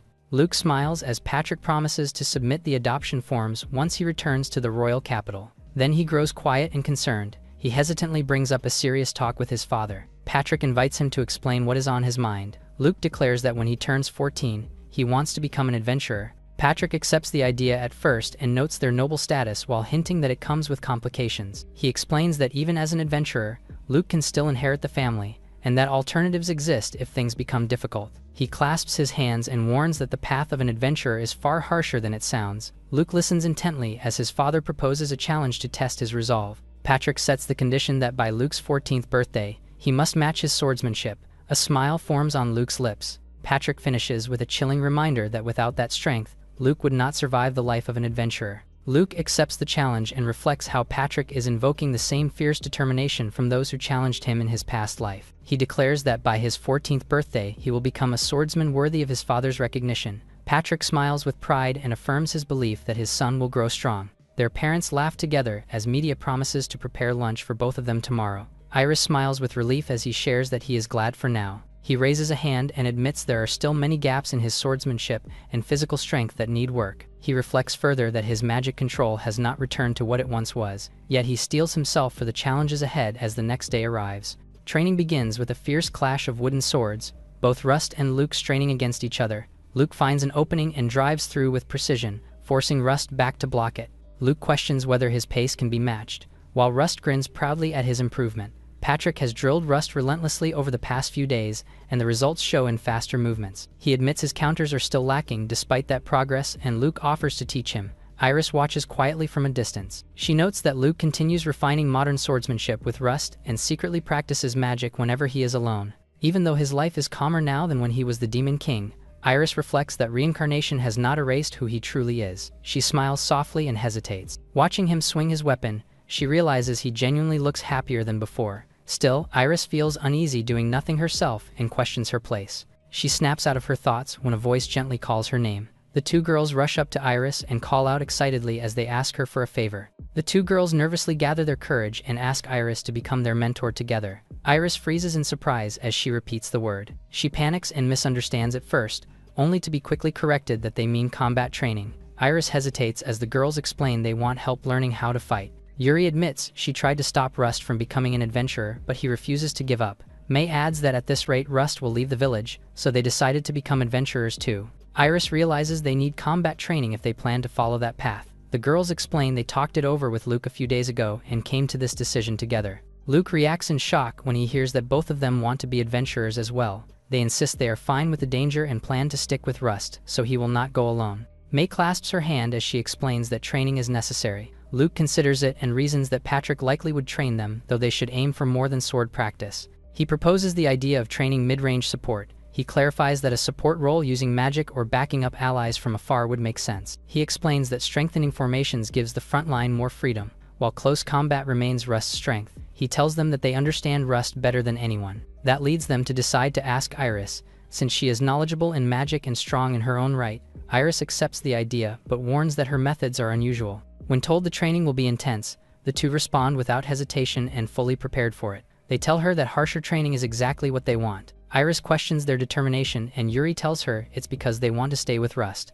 They explain that Rust just runs straight to anything that catches his interest. Iris perks up in surprise when Yuri starts to tear up. Yuri recalls what happened back in the ruins. Back then they could only hide behind Rust while fear completely took over. The girls admit that if something like that happened again, they would only become a burden now. They explain that this is why simply following Rust around is no longer enough. Iris realizes their resolve as they declare they want to become strong enough to protect him instead. A vision flashes of Iris unleashing magic in frustration and wishing that she were stronger. Iris tells them she understands the desire to protect someone precious. She accepts their request without hesitation but pauses to add that there is still something important to say. She promises that since they asked for the harshest training, she will hold nothing back. The two girls smile at her with determination. They eagerly grab Iris's hands as they beg her to take them on as students. As the sun dips, Rust and Luke walk as they admit they are learning bit by bit, even if mastery is still far away. They both agree there is no need to rush and decide to rest for now. Their calm is broken when a sharp voice suddenly cuts through. From across the clearing, Iris harshly scolds the girls for letting their guard down while enemies could strike at their weakest. She reminds them that carelessness puts everyone in danger. The two boys freeze in shock and disbelief. Iris steps forward and drives home the brutal lesson that hesitation in battle leads only to death. The boys mutter to themselves as they listen to Iris once more. Luke recognizes her technique from a figure in his past life, which explains how she became so strong in only a few years.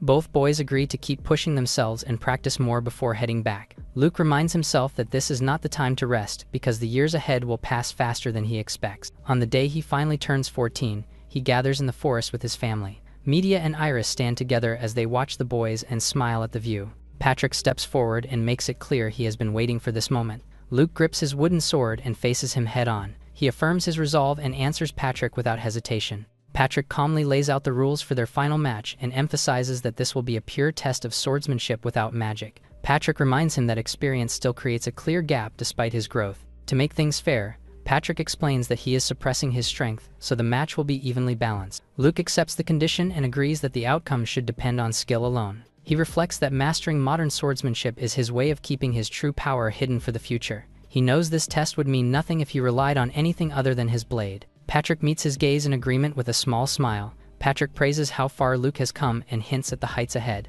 Luke answers without doubt and makes it clear that surpassing Patrick has always been his goal. Patrick calmly speaks about succession and legacy while realizing he never expected such resolve from his son. He follows up by admitting that if his son truly plans to take over someday, the burden of finding a successor no longer weighs on him. But he says he is not ready to leave his role yet because he still has a wife to care for. Luke acknowledges the weight of that responsibility while clearly respecting it. He says he also has a sister who sticks by him. Luke admits he cannot afford to lose either. With a calm grip on his wooden sword, Patrick signals the start of their long-awaited match. Luke raises his weapon, aware that his human body is still weaker than his past as the Demon King. He looks over at Patrick to try to predict his opening move but fails. Realizing he lacks enough information to react, Luke decides he must seize the initiative himself. He predicts the counter that will follow and commits fully to the first strike. Timing the exact moment, he adjusts his grip and channels everything into a single decisive motion. The two blades collide, the impact sharp enough to draw surprise from Patrick. Dust settles as they separate,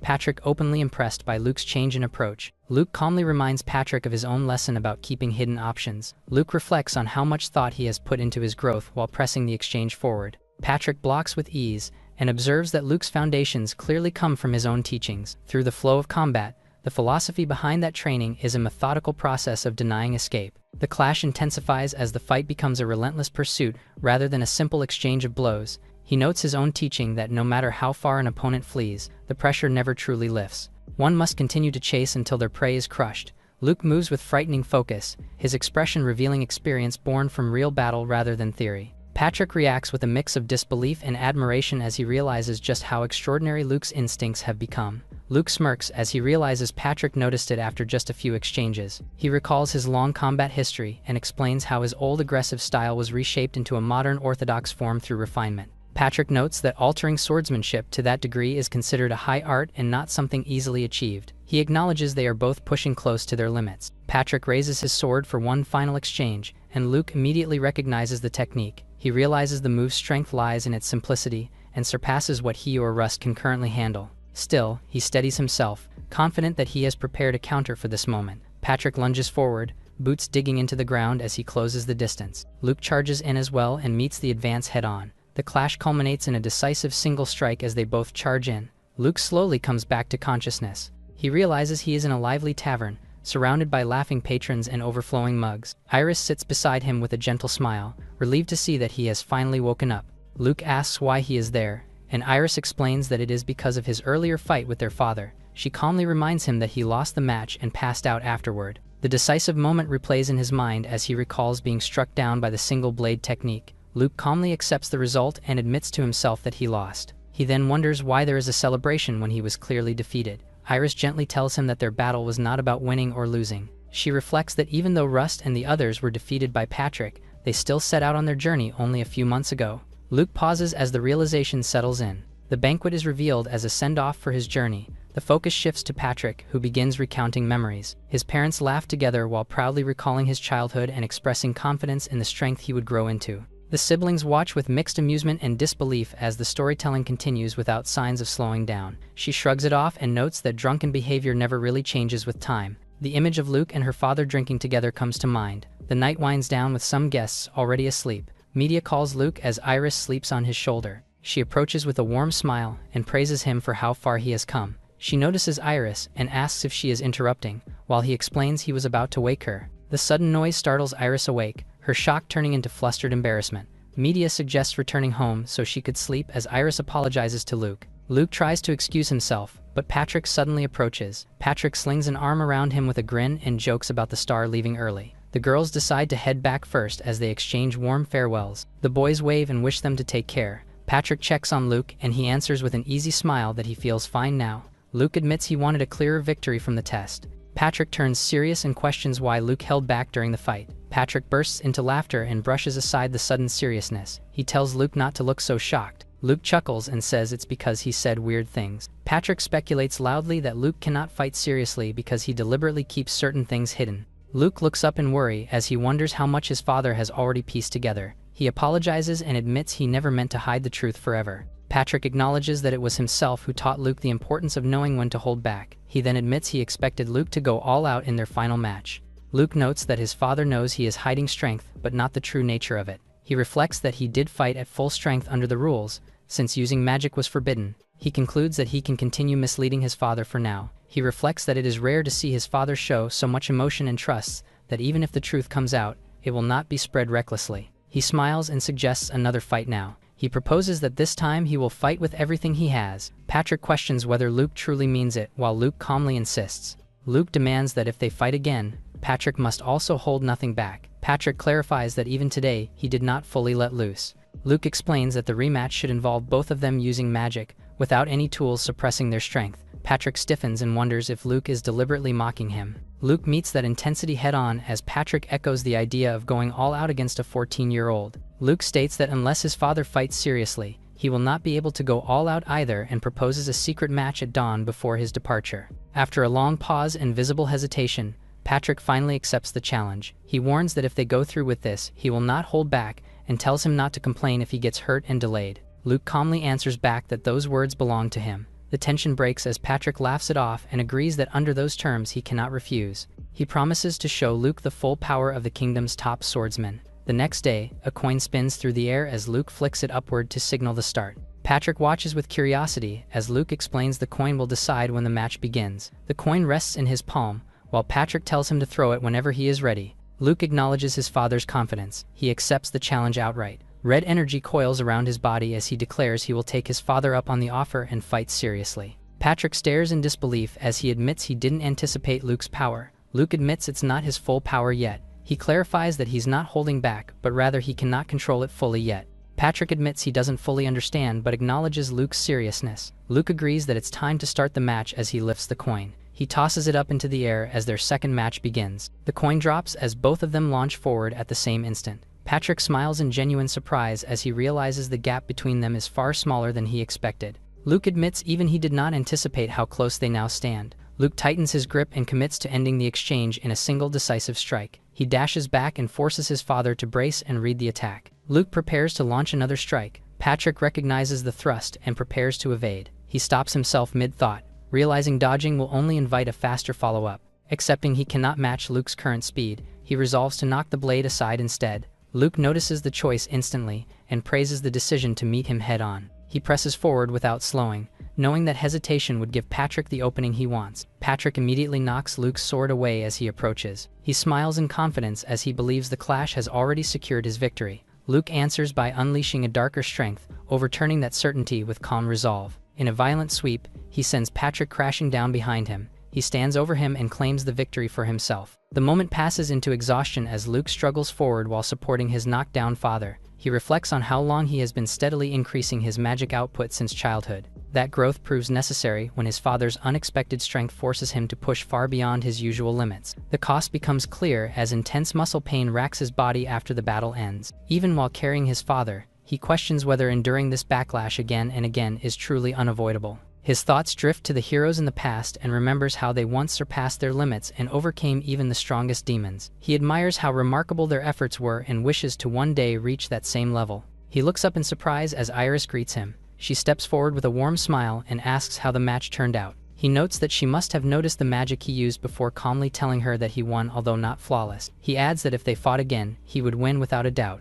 Iris reacts with surprise as Luke admits how strong Patrick was. Iris tells him that it's strange to hear him praising an opponent. He tells her that Patrick would have been a really good match against Bacchus. Iris processes this comparison and understands it. Patrick stirs weakly and asks where he is. As he regains consciousness, Patrick realizes that this meant he lost the match. He stands up on his own and admits he didn't expect to be defeated by his own child. He immediately stumbles before regaining his footing. Luke gently warns him not to overdo it and notes how much magic Patrick used. He turns in surprise when Iris reveals she noticed their early departure that morning. She explains she waited at the village entrance for their return as she calmly pieced together what happened. Patrick asks if she knows about Luke's strength, and she admits having glimpsed it firsthand. Patrick sighs in relief and trusts that the two of them will manage the path of adventurers together. He offers firm advice that strength alone cannot solve everything and reminds them to rely on others when needed. He reassures them that people close to them will always be there to help when the time comes. Luke smiles and silently confirms that he understands the lesson.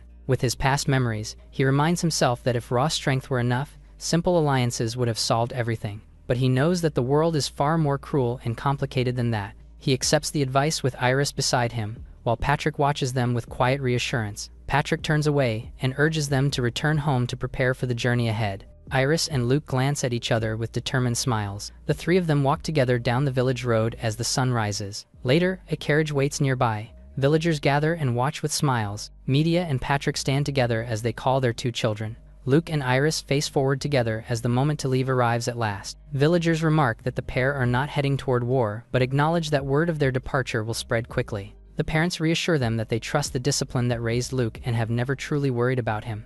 Media softens and admits that even so she is proud of how much both of them have grown. She pulls Luke into an embrace and asks them to be careful and look after each other on the road. Iris shares a warm hug with her and promises to return if anything happens while entrusting Luke to her care. Patrick explains he will remain behind a little longer before returning to the capital and tells them to travel safely. A man steps forward to announce that it is nearly time to depart. Luke readies himself as he looks at Iris. From the village road, the family and townspeople stand together, watching the carriage roll away in silence. Inside the carriage, Luke reflects that this is the first time he has ever been the one being sent off. Iris points out that he never had the chance to travel back then. It was Bacchus who was rarely around because he was always traveling. Iris asks if they can discuss the route they're going to take again. Luke calmly explains that their first destination is the capital, passing through several villages and stopping midway at Cadis village on a journey that will take about a week. Iris confirms the plan to register as adventurers once they arrive, and Luke agrees.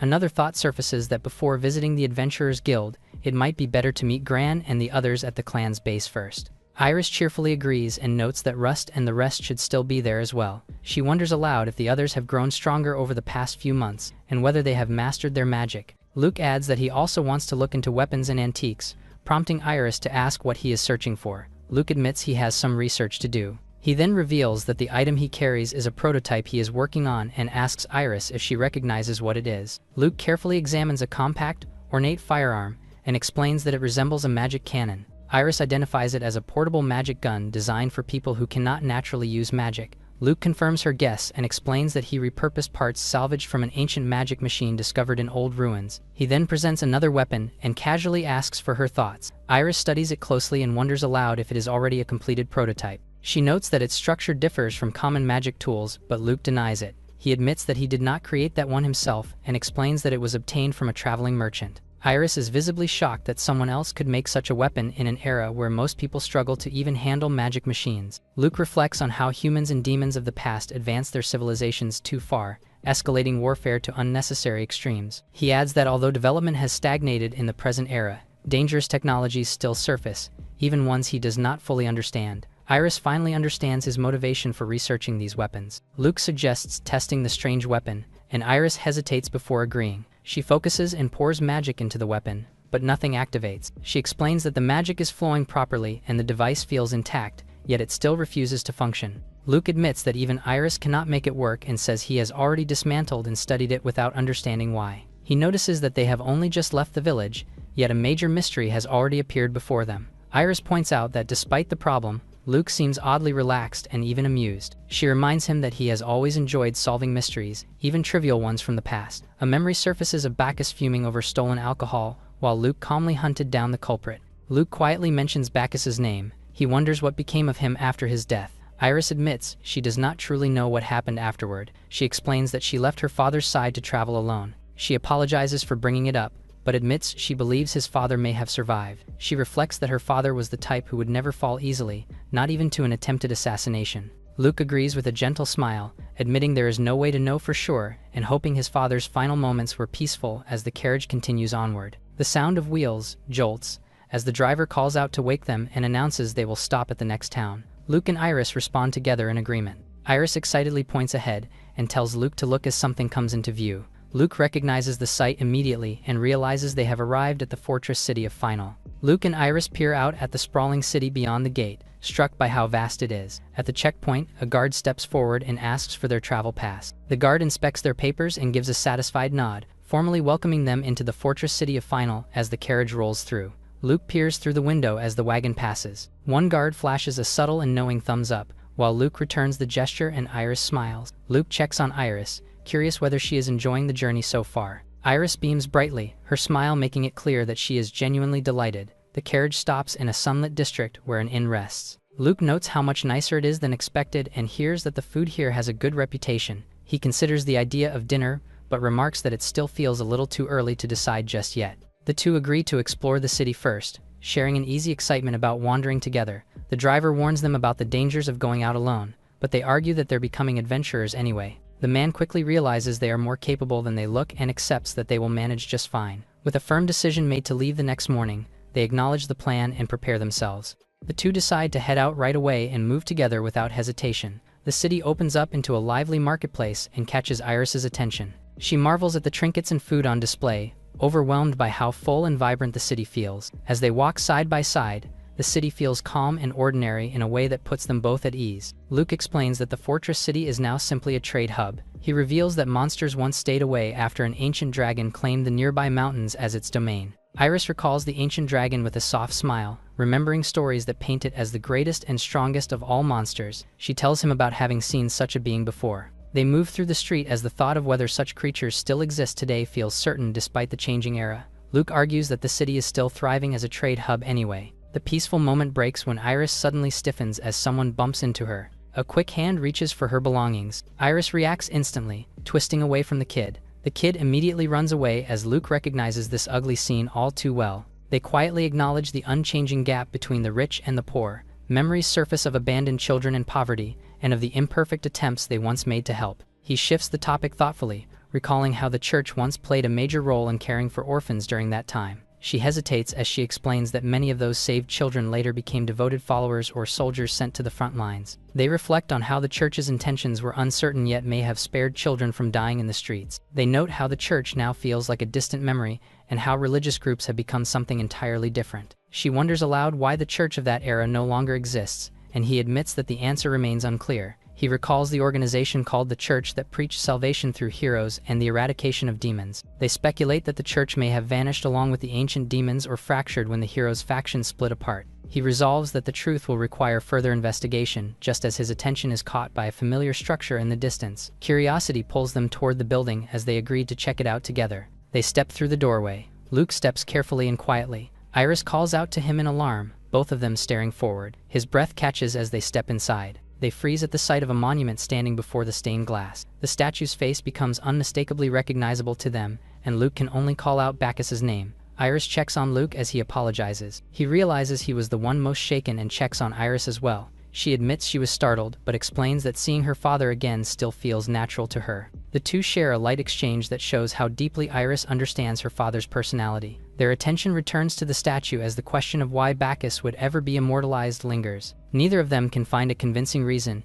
even as they recall his odd but memorable nature. They agree that Bacchus was never the kind of person meant to be revered or worshipped. When asked about Bacchus after the war, Iris can only guess that he continued fighting somewhere far away. The silence settles in as they realize how little the past has truly given them. Luke's eyes widen as a sudden presence makes him tense, and alerts both of them at once. A robed figure approaches from the aisle and calmly closes the distance. The woman meets his gaze and reacts in mutual surprise. She kneels with deliberate care and rests a heavy sword against the floor before addressing them. She lifts her hood to reveal a sharp-eyed blonde priestess. Luke immediately recognizes the attire and notes the unusual weight and presence of the sword. The priestess politely offers help. Luke reassures her that nothing serious is wrong. He explains that this is his first time inside a church and admits feeling out of place compared to his village. The priest introduces herself as a missionary of the End Faith who travels to rural areas to spread her teachings. The pair explain that they are heading to the capital and that their visit to the church was simply a coincidence. The priestess smiles gently and suggests that their meeting inside the church may not be a coincidence at all.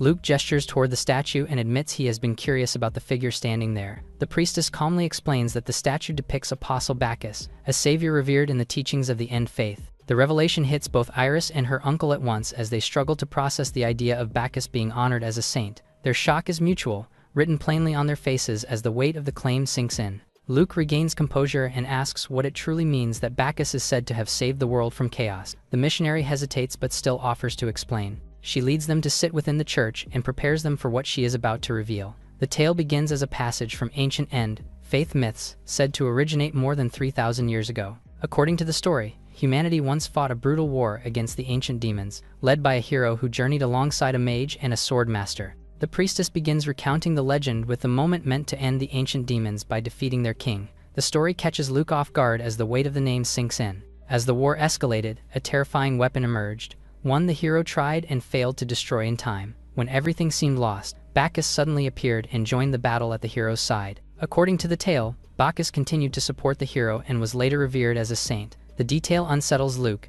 especially the idea of Bacchus standing firmly on the hero's side. He interrupts to question the story as he recalls that there was supposed to be a saintess among the hero's companions. The priestess pauses in visible shock. She admits there is no historical record of such a saintess ever existing. She asks where he would hear such a thing, which makes him falter. He reasons that his confusion likely came from another similar story, and the priestess lets the moment pass. She concludes the story and invites them to pray with her. She slowly steps towards the statue. She lowers her head in prayer and asks for Bacchus's blessing to guide the world. She offers a final blessing for both travelers on their journey. With a gentle smile, she excuses herself and Luke responds with gratitude. Her hand tightens around the hilt of her sword as she turns to leave. While the pair watch her go, the two exchange thoughts about the story they just heard, unsettled by how strange it all feels. Luke admits that history may have been distorted over time, yet something still feels off to him. Deciding they will not find answers here, they agree to head back to the inn together. They prepare to leave as Iris casually mentions that she is getting hungry. Luke smiles and jokes that if Bacchus were present, he would probably remind them not to forget the booze. Later that night, the priestess sits alone by a campfire. The fire talks to her and notes how interesting the two kids were. The priestess agrees and reflects on how they left for the capital, which is a complete opposite of her path. The fire reminds her that she could have stayed in the capital. She quietly acknowledges that there is something she must find. Prodded by a teasing inner voice, she argues that the answer is already known. She banters with the fire and frames its solitude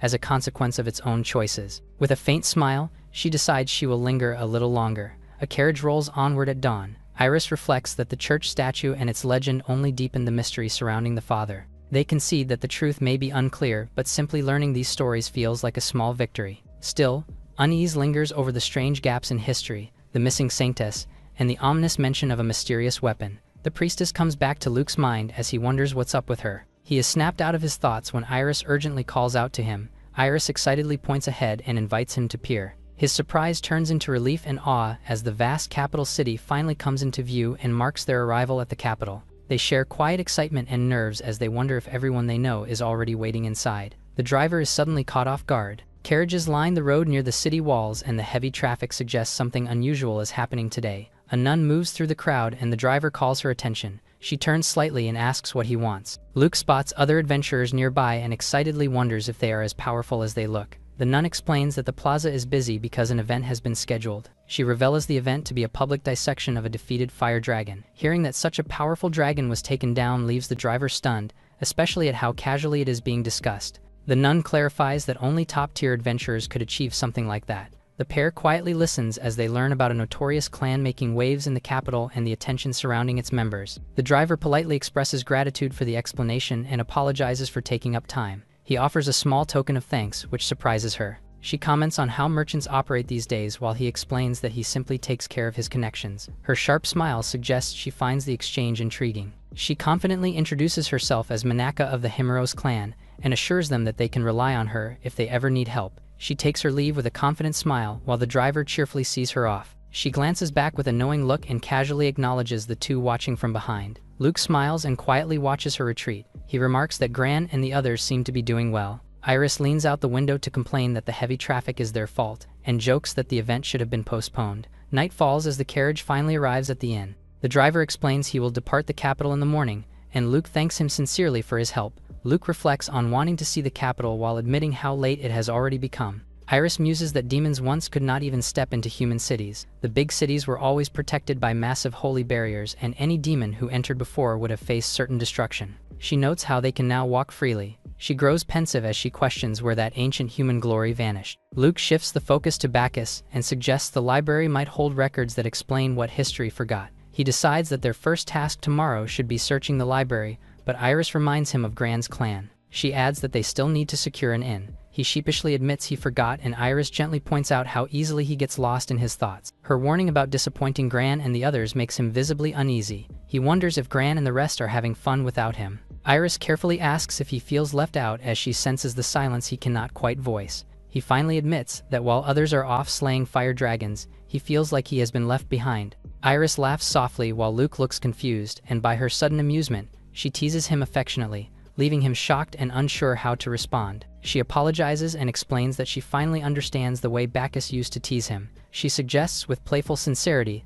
that he might be more similar to Bacchus than he realizes, even as he protests weakly. They both agree to postpone the library visit and instead see Gran and the others first the next day. Morning comes to the capital with tall buildings and busy streets. Luke hesitates while checking the way forward, then reassures himself as they continue walking together. Iris leans in to check the route more carefully. She points out a marked note on the map and admits it is the only guidance they have to work with. They walk side by side toward the library and agree that this was always where they planned to go anyway. He pauses in the street as recognition slowly sets in. Standing before it together, he confirms that this worn structure matches what they were looking for. His eyes perk up when something catches his attention. The sign confirms it as the headquarters of Elam, the Seekers of Time. From a distance, the building looks unstable and close to collapse, yet it still matches the description. When Iris examines it more closely, she senses layered magic woven into its structure despite the flaws. He notes that the magic feels imperfect but functional, and she agrees that it is sturdier than it appears. Deciding there is nothing more to debate, they agree to go inside together. He opens the door and reveals a quiet interior. He notes that the building only looks shabby from the outside. The shelves of bottles make it clear that the first floor functions like a tavern.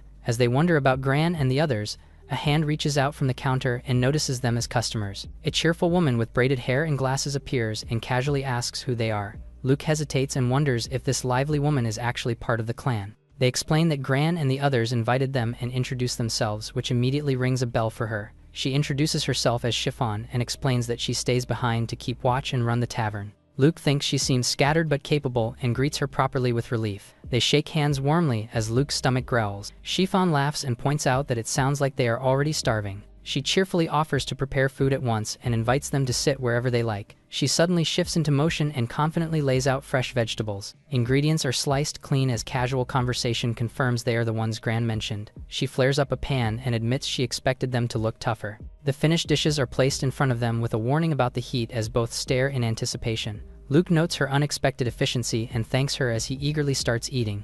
The first bite hits and his expression freezes. He blurts out his amazement while Chiffon casually explains it is made from simple everyday ingredients. He realizes Gran has found a truly valuable addition to the group. Chiffon apologizes gently and explains that Gran and Rust are not here right now. She explains that Gran is tied up preparing for the Fire Dragon dissection show while Rust is away on a distant mission. She mentions that everyone would normally be eating together by now, but the timing shifted because they arrived earlier than expected. She pauses with a gentle smile. She tells that the timing works out since the tavern is closed for the day. Chiffon suggests that instead of waiting around, they all go watch the show together. Iris and Luke quickly agree, deciding it sounds fun enough to check out. Chiffon cheerfully tells them to follow her and warns that they should hurry if they want to arrive early. They notice how smoothly Chiffon moves and realizes she might be more capable than she looks.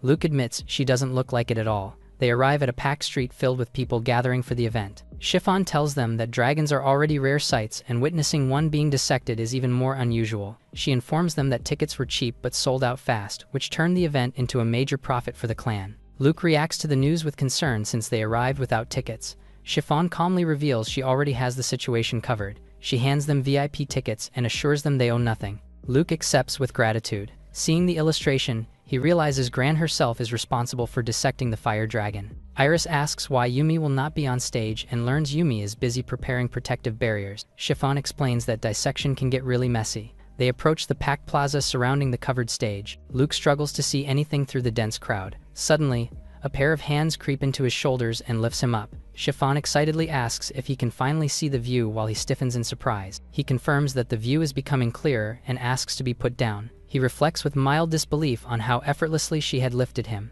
The massive plaza is filled with a dense crowd gathered around the stage. They note that the plaza is completely packed and feel relieved that they arrived on time. Chiffon points out that the event is about to begin. Two figures step forward near the covered object as one of them begins addressing the crowd. The audience reacts with loud excitement. Gran points toward the cloth and introduces the fire dragon. He pulls the cloth away to reveal the enormous creature and explains that its size far exceeds what is normally expected. He strikes a dramatic pose and signals the official start of the fire dragon dissection show. Luke asks in disbelief how such a massive fire dragon was even brought here, and Chiffon explains they use spatial storage. The dead restrained dragon was dragged through a glowing portal owned by a trading company in the royal capital. Luke confirms if Iris no longer has access to storage of that scale, and she says that even military versions are now gone. She cheerfully points out how Luke crafted a bag-shaped storage item for her and reassures him it will still be useful. He admits it would have been easier if the storage were larger, but points out that they currently lack the materials and skill to improve it. Gran announces that once the dissection ends, he plans to cook dragon stew,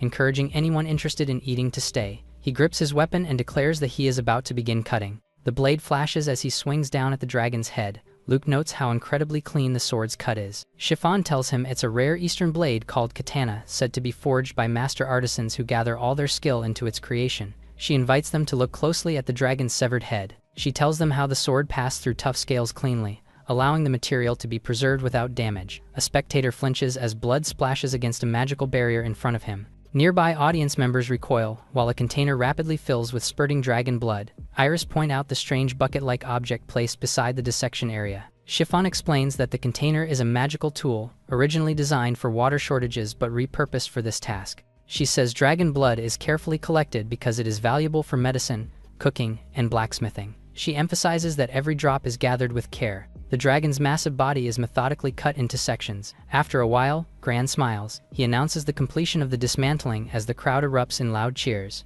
Luke remarks that the dragon was fully taken apart by Gran alone, exactly as expected. He calls out to Chiffon, only to notice she's gone. Chiffon steps forward and announces that she is starting to make dragon stew. She beams proudly and promises an expertly crafted dish. The crowd erupts into chaos as people shout dramatic marriage proposals, leaving Luke in stunned disbelief. Chiffon cuts through the noise and firmly declares that it is time to begin cooking. She starts slicing the dragon meat, then she tosses the vegetables into a bubbling pot. She stirs the massive cauldron with gusto. The two admire how delicious the stew looks and quietly wonder if it is free to eat. Iris glances behind when she hears a voice confirming that the food is free. Gran suddenly pulls them both into a warm embrace and greets them after a long time apart. Luke warns him that he's squeezing them too tight, and Gran immediately apologizes. Gran smiles and says he is glad to see them doing well. Luke asks about Yumi and learns that she is still maintaining the barrier from a distance. From afar, Yumi is focusing intensely on sustaining the field while quietly wishing she could eat too. Iris tells him that Mei and Yuri can use magic even when separated. Gran explains that their magic differs from modern methods because instinct and common sense interfere. He then announces that the stew will be ready soon, and suggests they line up as a steaming bowl is prepared. With a bowl in hand, Luke takes a careful bite. His face lights up as he reacts with delight over how good it tastes. He reflects on how long it has been since eating dragon, and says that the stew is exquisite. Gran asks if dragons were something he often consumed in the past. Iris explains that demons did not see dragons as enemies, and that it was usually humans who hunted them and turned their bodies into weapons. Gran lingers at the thought that dragon materials were commonly used back then. Luke notices the long line stretching out in front of Chiffon. Gran explains that their tavern is open to the public, and that her reputation has made her well known in the capital. He notes that while business is thriving, Chiffon has been struggling with a labor shortage despite repeated attempts to fix it. Before he can finish explaining, Chiffon calls him. She suddenly snaps at him for chatting so casually while so many customers are still waiting. Luke acknowledges that the work does look overwhelming. Gran sighs in resignation and decides to step in to help distribute the food himself. Iris observes that the two of them seem to get along well, and Luke laughs in agreement. In the tavern later, Gran raises a glass and speaks about looking forward to the life ahead while calling for a toast. He celebrates both the success of the dragon dissection and the start of a new journey with new companions. Mugs clink together as everyone cheers. Luke glances around the tavern and remarks that there are quite a number of people gathered. He counts roughly 20 people chatting and drinking. Two beastkin laugh together as Luke notes the familiar races present. Iris reflects on how remarkable it is to see so many different races gathered in one place. He smiles softly and admits that the moment feels like a miracle and something he once only dreamed of. Yumi calls out to them and asks if they are enjoying themselves. She mockingly repeats her question. Luke confirms he is having fun and thanks Yumi for her hard work. Gran admits it feels a little lonely without Rust and the others. The topic shifts to the absent members who are on a job for now but will return soon. Gran adds that the request is not especially difficult and should not take long. Luke notes that Rust and the rest are doing well as adventurers and Gran agrees. Gran reveals that the client belongs to their very own clan. Luke asks if there truly is a request coming from their own clan. Gran begins recounting that several newcomers recently joined the clan, though he downplays them as just kids among the members. He reveals that a younger group was the ones who accepted the request first. He explains that the request itself is a simple low-level herb-gathering task, which makes it sound harmless at first. He adds that while such work is normally suited for beginners, the herbs grow on the slopes of a mountain. He points out that the trip takes 2 full days, which makes a same-day return impossible. Gran acknowledges the kids' strength but admits they already accepted the request and left town before anyone could stop them. To keep them safe, Yumi asked Rust and the others to secretly track and protect them along the way. She explains that while other members could have gone, she worried about what might happen if the kids were caught or cornered. Gran agrees that children tend to stick together better than with adults. The two listen in surprise as he reveals that those kids actually respect Rust and the others more than the senior members. Yumi and Gran giggle and say they will understand once everyone returns, and they hear them calling Rust Big Brother. Luke and Iris smile as they think back on how they were just snot-nosed kids back then. The two share a laugh and agree that they should probably not tease the kids too openly about it. Later, they step inside a spacious hall. They note how clean and well-maintained the place is, just as expected for a royal capital facility. Iris points out the registration desk and decides to head over together. Luke steps forward and nervously announces his intention to register as an adventurer. The receptionist stutters for a moment before hurriedly presenting the registration form. Iris spots her body and her face shifts in annoyance. Luke confirms that all they need to do is fill in the required details. He points to the section asking for special skills and combat style, and the receptionist describes it as an important selling point. She explains that solo registration is common for newcomers, though parties are usually recommended to reduce the risk of death. He explains that they do not need that requirement and asks her to review the document. The receptionist reacts in shock upon realizing it is a letter of introduction and a clan membership agreement. As he signs the paper, she marvels that the invitation came from one of the elite clans. She cheerfully accepts the completed documents and casually assumes the two are siblings. She moves to save the information, using a device powered by ancient clan technology. The machine activates as she confirms the completion. She hands over their adventurer licenses on the counter. Luke reads the information on his license and asks what the class system means. She explains that strength is categorized from beginner to special, with each rank divided into tiers. She clarifies that everyone starts at the lowest tier and can rank up over time based on their abilities. He thanks the receptionist for the explanation and accepts the remaining documents. The receptionist smiles brightly, officially declaring the two of them adventurers. The surrounding staff and visitors clap in congratulations. As they turn to leave, the receptionist hurriedly calls out and asks them to wait. She stops them and asks if it would be alright to share something with them. She holds up a notice and explains that a tournament will be held in the royal capital next month, which would be a good experience for beginners. He politely declines and says that they are not really the type to participate in tournaments. The receptionist looks disappointed but quickly apologizes and accepts their answer. Luke adds that they might still consider it in the future depending on clan policy. She then cheerfully introduces herself as Aaron. Luke waves his hand as they leave. Iris turns to him and seeks his opinion about her. He says he finds them nice and energetic. Iris hesitantly asks about his opinion of her body. Luke struggles to answer directly and admits the topic is not one to discuss casually. Iris reacts with a flustered expression. She abruptly cuts the conversation short as she decides it was a mistake to bring it up at all and turns away in frustration. Luke panics and reaches out as he bumps onto someone else. The boy immediately apologizes and Luke says it's his own fault. He suddenly halts in his steps. He calls Rust in surprise as they face each other. Rust smiles in recognition.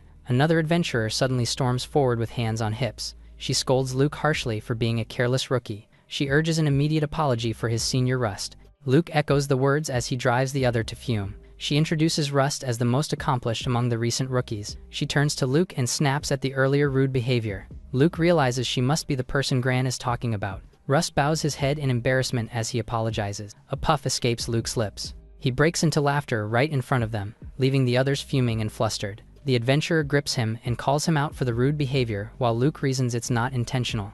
Iris watches as the adventurer yells at Luke. She sighs and points out that Luke's laughter is only provoking things further, clearly amused despite herself. She turns back with a curious look and questions what the sudden movement she felt was about. The adventurer snaps again and insists that laughing is disrespectful when faced with Rust's real achievements. Luke admits honestly that he would like to see those achievements firsthand someday. The adventurer demands he stop laughing, only to freeze when she sees a paper drifting. Shock flashes across her face as she realizes what it's about. She shows the paper to Luke and claims that it will settle their dispute. He declares a duel for the upcoming tournament. Luke halts in surprise. He insists he has no intention of joining, which drives the adventurer angrier. He reasons that the chances of them facing each other is extremely low because of the qualifiers round. The adventurer insists that the one who advances higher should win. She adds that Rust will also be participating and that losing to him would make any apology unavoidable. Luke realizes that he truly respects Rust, but it's now harder to tell him that they were childhood friends. Figures approach them from behind. Rust suddenly finds himself flanked by Mei and Yuri, who cling to him.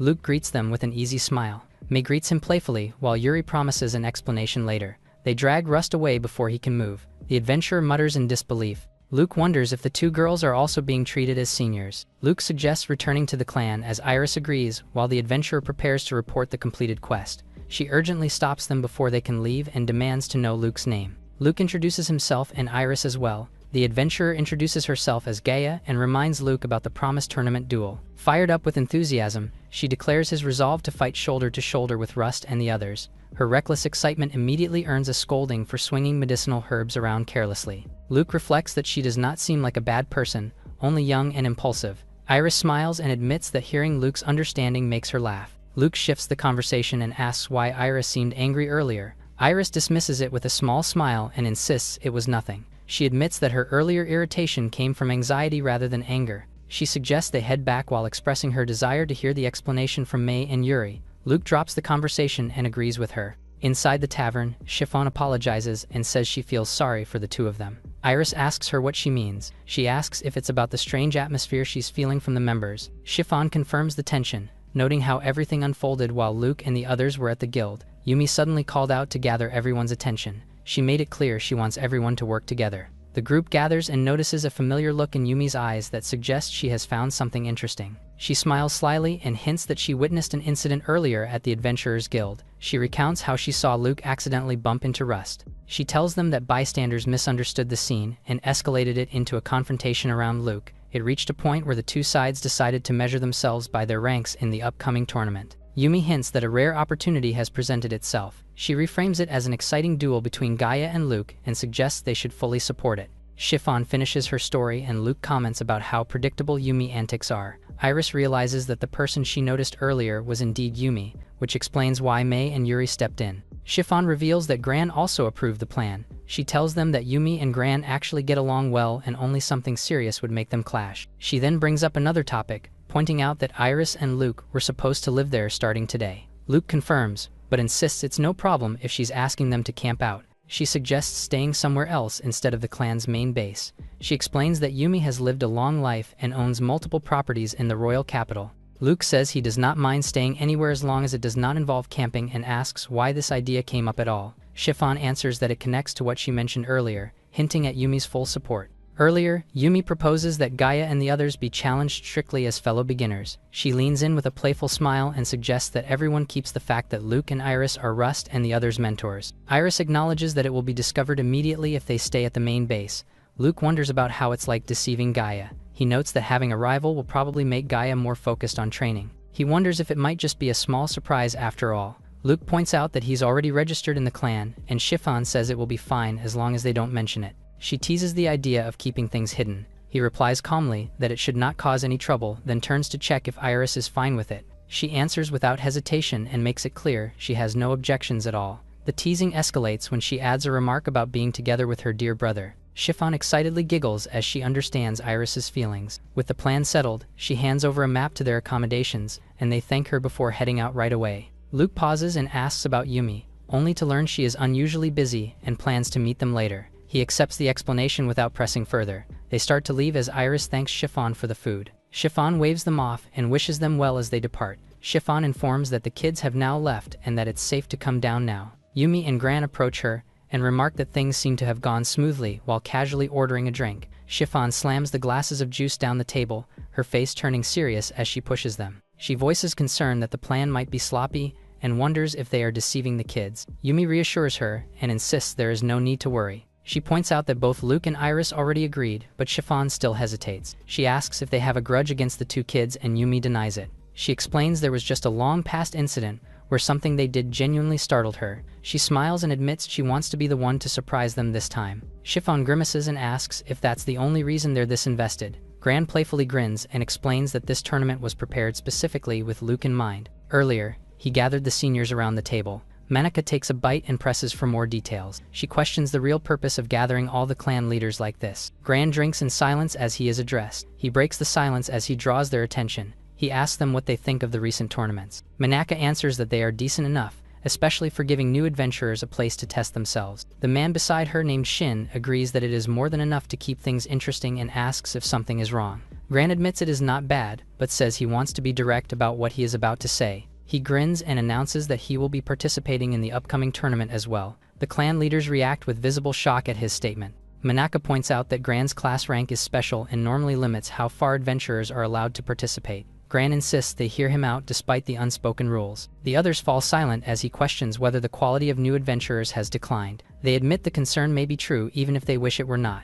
One of them, called Billy, agrees and confirms the issue. Gran asks whether the situation is truly a problem at all. He finally lays out his reasoning and claims the real issue lies in a lack of ambition among modern adventurers. Shin stiffens as the idea of a lack of aspiration is spoken. He admits the point has merit while adjusting his glasses. He notes that only children dream to be adventurers and that youthful ambitions slowly disappear with time. Manhwa quietly agrees, explaining that adventurers are no longer forced to truly fight, especially those raised safely in the royal capital. She likens those dreams to a fairy tale fantasy, and Gran agrees that the comparison is painfully accurate. He states his resolve to change the current state of things. Manhwa asks whether this means he plans to take part himself. She challenges the idea by pointing out that newcomers who lose may have their dreams crushed instead. Gran laughs and claims that a newcomer who joins seriously is far from fragile and may surprise everyone. He calmly explains that he is not belittling the newcomer. He admits honestly that he is unsure he could defeat the newcomer in a direct fight. When the others react in disbelief, he insists that he is serious. He explains that this uncertainty is precisely the point he wants to make. He paints a vivid image of a low-rank adventurer rising through victory over elites and claiming glory in the capital. He downplays the idea as exaggerated but admits it is an appealing story. He then suggests that the veteran clan leaders themselves join the tournament. Manhwa immediately raises concerns about safety, while Yumi asserts that the issue can be handled. She declares that the old clans will work together and prepare a defense unlike anything before. She vows to make an absolute barrier promised to withstand even the overwhelming power of special rank magic. The discussion turns tense as the idea of long-divided clans working together is raised. Shin exclaims the possibility if the old clans were ever to learn the truth. Yumi dismisses the worry cheerfully and reassures everyone that permission has already been secured from each clan leader. She admitted she never expected approval herself and wondered aloud what convinced them. She tells them that the elders were far more enthusiastic than expected. Gran raises his glass. He requests all of them to personally participate in the martial arts tournament and even invite capable allies. He presses further, insisting that participation should extend even to those labeled as monsters. Silence follows as the three leaders exchange knowing looks. Gran praises them when they stand up in agreement.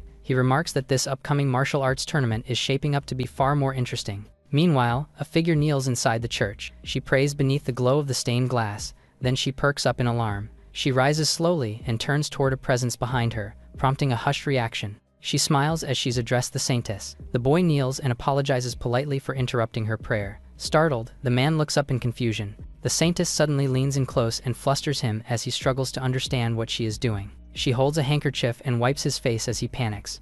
Overwhelmed by the closeness and sincerity, he recoils slightly. She smiles gently and explains that she has to properly show her gratitude since he came all this way. He freezes in shock as her words sink in. Once he settles down, she kneels before him and asks what caused him to rush around so urgently. He hurriedly presents a flyer and asks her to look at it. The saintess begins understanding that there is a tournament that even special class masters can enter. She studies the details more closely. She finds out that the ancient clan's absolute barrier is involved, which raises the possibility cooperation. She realizes that an ancient clan that always refused to cooperate with them has accepted a request from another kingdom. Unease flickers across her expression. The boy hesitantly explains the possibility of cooperation being limited only to the tournament itself. The thought of this moment becoming a turning point settles in her eyes as resolve quietly takes shape within her. She asks if it would be possible for her to attend the tournament despite her position. He confirms that her presence is formally requested. She declares that the Divine Church will attend as a state guest under the guidance of Holy Providence. She vows to bring absolute protection through the authority of her kingdom. Looking out over the city, she promises peace and tranquility for the citizens through prayer. Finally, she instructs the boy to rest while she prepares to consult higher authority, leaving him overwhelmed but grateful as the weight of her kindness lingers. His eyes widen in awe as the saintess gathers light around herself, her prayer focused on restoring what the world has lost. She declares her departure as the light continues to surge. The boy remains kneeling as she leaps away. He looks up in shock, A single radiant feather rests gently in his hands as he realizes she is gone. Footsteps echo in a dark corridor as Luke hesitates back in his past life, aware that there may be no return once he proceeds. Bacchus urgently calls out from behind. Luke confronts him and demands to know why he has come.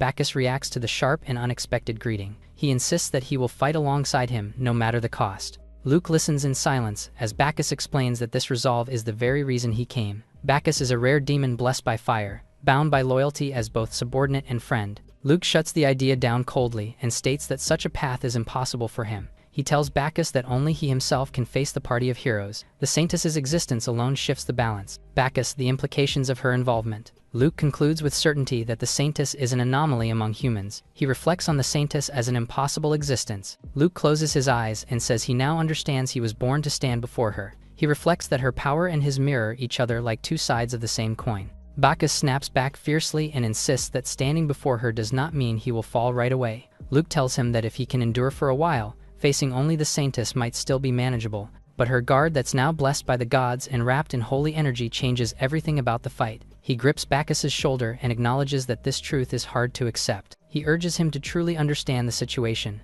Bacchus hesitates and his face crumples. Frustration finally breaks through as he grits his teeth. In a desperate moment, he shouts Luke's name and begs him not to fall. Luke steels himself in the dim corridor, fully aware that stepping forward means committing to a battle he cannot afford to lose.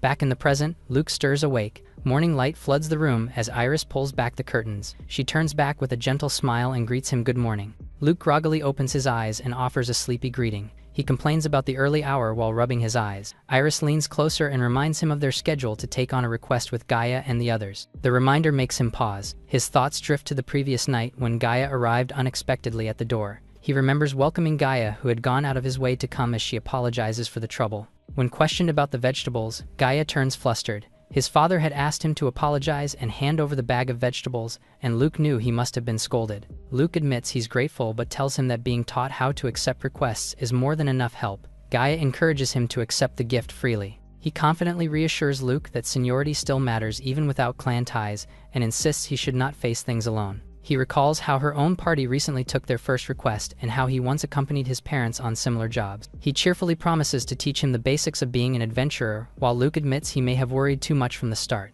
Luke recalls Gaia's family's reputation as experienced adventurers. Acknowledging their knowledge, he expresses gratitude and decides to place his trust in them. Gaia eagerly brings up plans for the next day and suggests starting with a simple morning request. He enthusiastically proposes completing a single-day quest and returning home immediately. He declares the plan settled without hesitation. They seal the agreement with a firm handshake. Later, he reflects that he made a promise to Gaia despite his own exhaustion. He stares in surprise as he sees Gaia at the breakfast table waving at him. He smiles and says they've been waiting for him. Luke greets them and apologizes for disturbing their morning. The cat-like magician introduces herself shyly as Yara. The gentle healer named Rika follows and praises the effort put into breakfast even after last night's trouble. He reflects that the two are complete opposites from Gaia, yet together they form a well-balanced party. Iris explains that the ingredients came from yesterday's delivery and hopes everyone enjoys the taste. The table erupts into laughter as requests for second servings fly around without restraint. The group bickers playfully about manners and responsibility as Gaia panics over being scolded last night. In the end, the tension melts into shared smiles as they agree it has been an unusually lively and warm breakfast. After finishing the meal, the quiet scrape of chairs and footsteps fills the room. The group prepares to leave for the Adventurers Guild, only for Iris to stop everyone for a moment. She appears carrying neatly stacked bento boxes and reveals she prepared packed meals for everyone as well. She adds that she even prepared proper wrappings, leaving the group momentarily speechless. Iris nervously asks if all of this might have been unnecessary, but Gaia immediately insists it's appreciated. The party hurriedly reassures her with flustered thanks and apologies, admitting they did not expect her to prepare so much.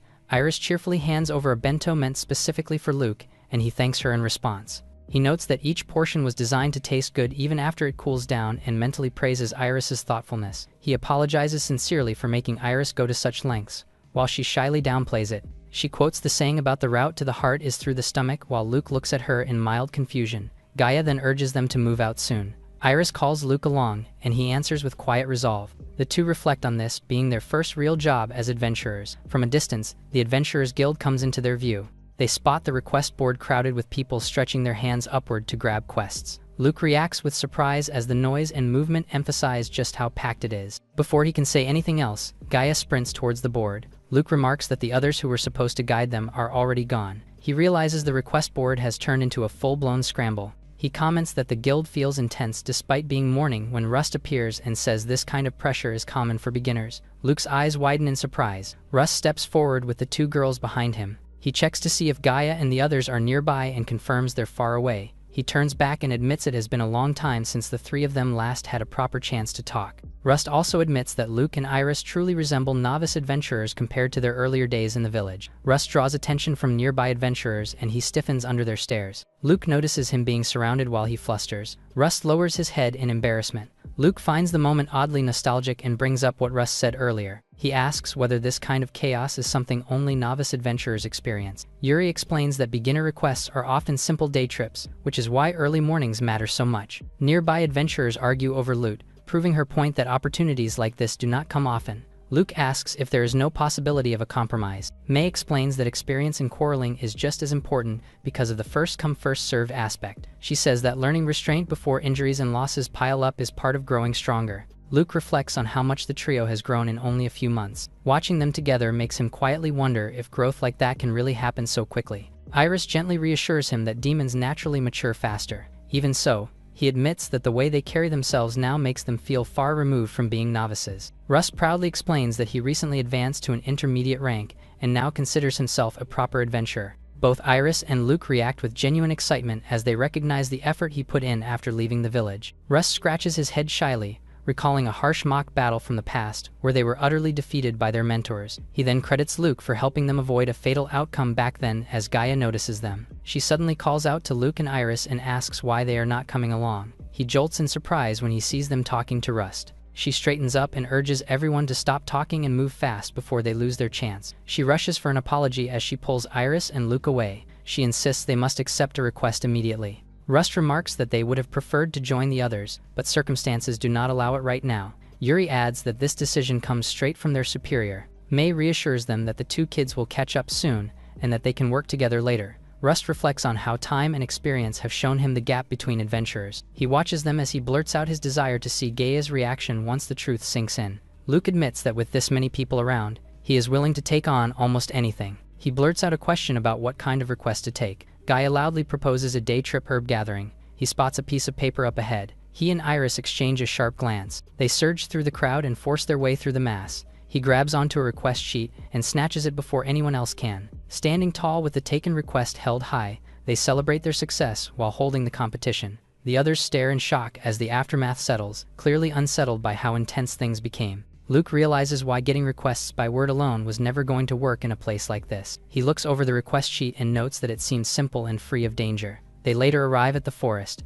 He plucks up a plant, explaining that the task is just gathering starvine. He adds that the herb is used for healing potions, though he still feels uneasy about whether they have enough. Gaia tells him that starting out means clearing many small requests before becoming a full-fledged adventurer. Luke resolves to put in more effort while Iris echoes him. Her eyes widen in awe as full baskets of freshly picked herbs rest on the ground. Yara and Rika smile proudly and tell them that hard work and familiarity will make everything easier. Luke realizes that adapting and getting used to the work is part of growing stronger. He reflects on how these simple gathering tasks once fell to his subordinates back then. As the sky turns warm with evening light, the group decides to gather more herbs and head back. A heavy sack filled with herbs is hoisted up, drawing praise for how much they managed to collect. The group walks together as Gaia admits Luke and Iris found twice as much as they did. Luke credits that success to having mentors like Gaia. Iris suddenly calls his attention to something ahead on the road. They spot a person lying motionless on the path and realize someone has collapsed.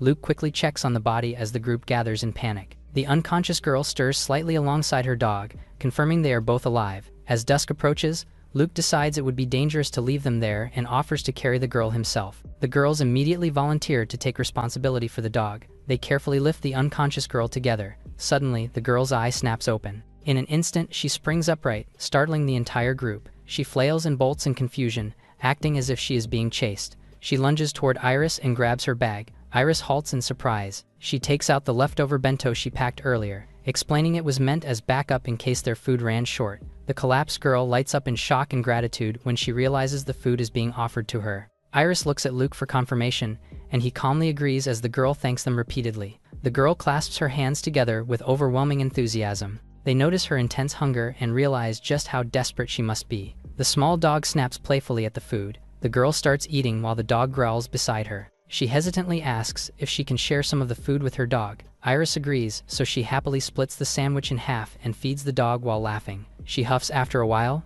She finishes her meal with bright gratitude. Luke asks who she is, which catches her off guard. She cheerfully introduces herself as Kiko. She proudly introduces her dog Fukul and tells them it's a girl. Luke observes Fukul's intelligence while warning that lingering here any longer could be dangerous. He explains that they are heading back to the capital and asks what Kiko plans to do next. Kiko asks to travel with them and politely requests help finding an inn along the way. Luke feels unexpectedly flustered by her enthusiasm as he senses an inexplicable charm around her. The group agrees to move on together and sets off down the forest path. Back in the capital, a receptionist apologizes. She explains that all rooms are already taken for the day as the three stare in stunned disbelief. Despair sinks into Kiko as her final option disappears. Luke apologizes as the delay was caused by submitting the herbs.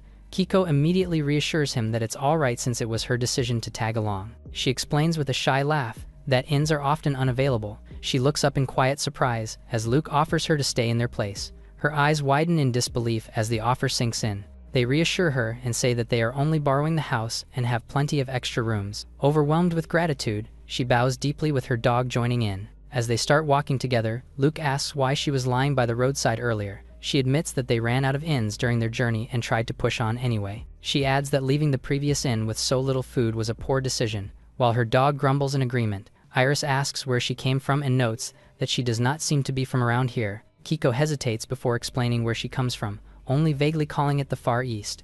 When Luke mentions a distant land known for craftsmen, Kiko immediately lights up with excitement that Luke recognizes her homeland. He recalls Gran wielding a katana for real. Kiko proudly agrees and enthusiastically explains that sword techniques are one of the things her country values most. Iris then curiously shifts the topic to Kiko's clothing and asks if it was also made using those same techniques. Kiko wonders if her outfit looks strange as she explains that the clothes are a traditional shrine maiden outfit worn in her homeland. When Iris asks what that means, Kiko cheerfully explains that it's for shrine maidens to serve the gods. Luke quietly wonders whether someone dressed like that really counts as a priestess. He looks at her with serious curiosity. Kiko laughs off the idea of being a proper shrine maiden and she lacks the mystique. Luke teases her bluntly and points out that true sacred figures would never be reduced to collapsing from hunger. Even so, Kiko insists she understands how the world works. Iris and Luke exchange smiles, clearly amused by her personality. The next morning, Kiko revels in the joy of a safe bed and a delicious breakfast, declaring it the greatest pleasure life can offer. She asks about drinks while the others explain they plan to rest for the day. When asked about her plans, Kiko admits she needs to look for work for now. She tells them she has not decided on anything specific yet. The conversation turns more serious when she is asked why she is traveling in the first place.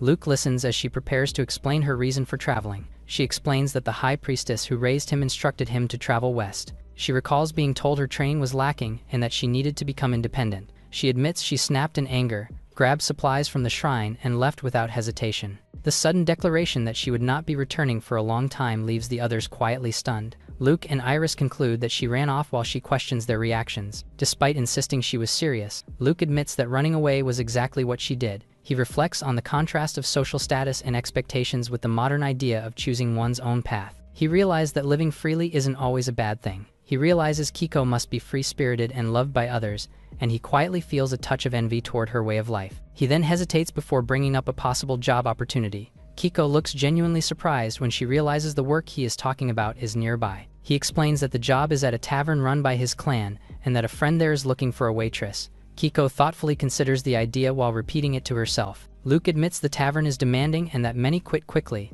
especially with adventurers constantly passing through. Kiko immediately accepts and insists she can handle it after enduring strict training in the past. 2 weeks pass, and the tavern is shown bustling with customers. Luke returns after some time and wonders aloud how Kiko has been doing. Kiko is shown in chaos as she trips while carrying multiple dishes. Chiffon's face twists into fury. Chaos erupts in the tavern as the waitress panics when Chiffon shouts at her. She stays kneeling as she looks aside. Her dog proudly walks by balancing a tray of drinks with perfect composure. The dog pauses and stares back with a clear attitude. Luke watches in disbelief as the argument turns into a one-sided fight against a dog. He remembers the day he introduced Kiko to Chiffon. Kiko was hired on the spot, but her actual work immediately throws the tavern into disorder. Plates go flying as she flails in panic. She crashes to the floor amid broken dishes. A dark presence rises behind her as Chiffon quietly calls out to her. Chiffon snaps in frustration, while Kiko smiles nervously. Chiffon smiles and asks if she should fire Kiko.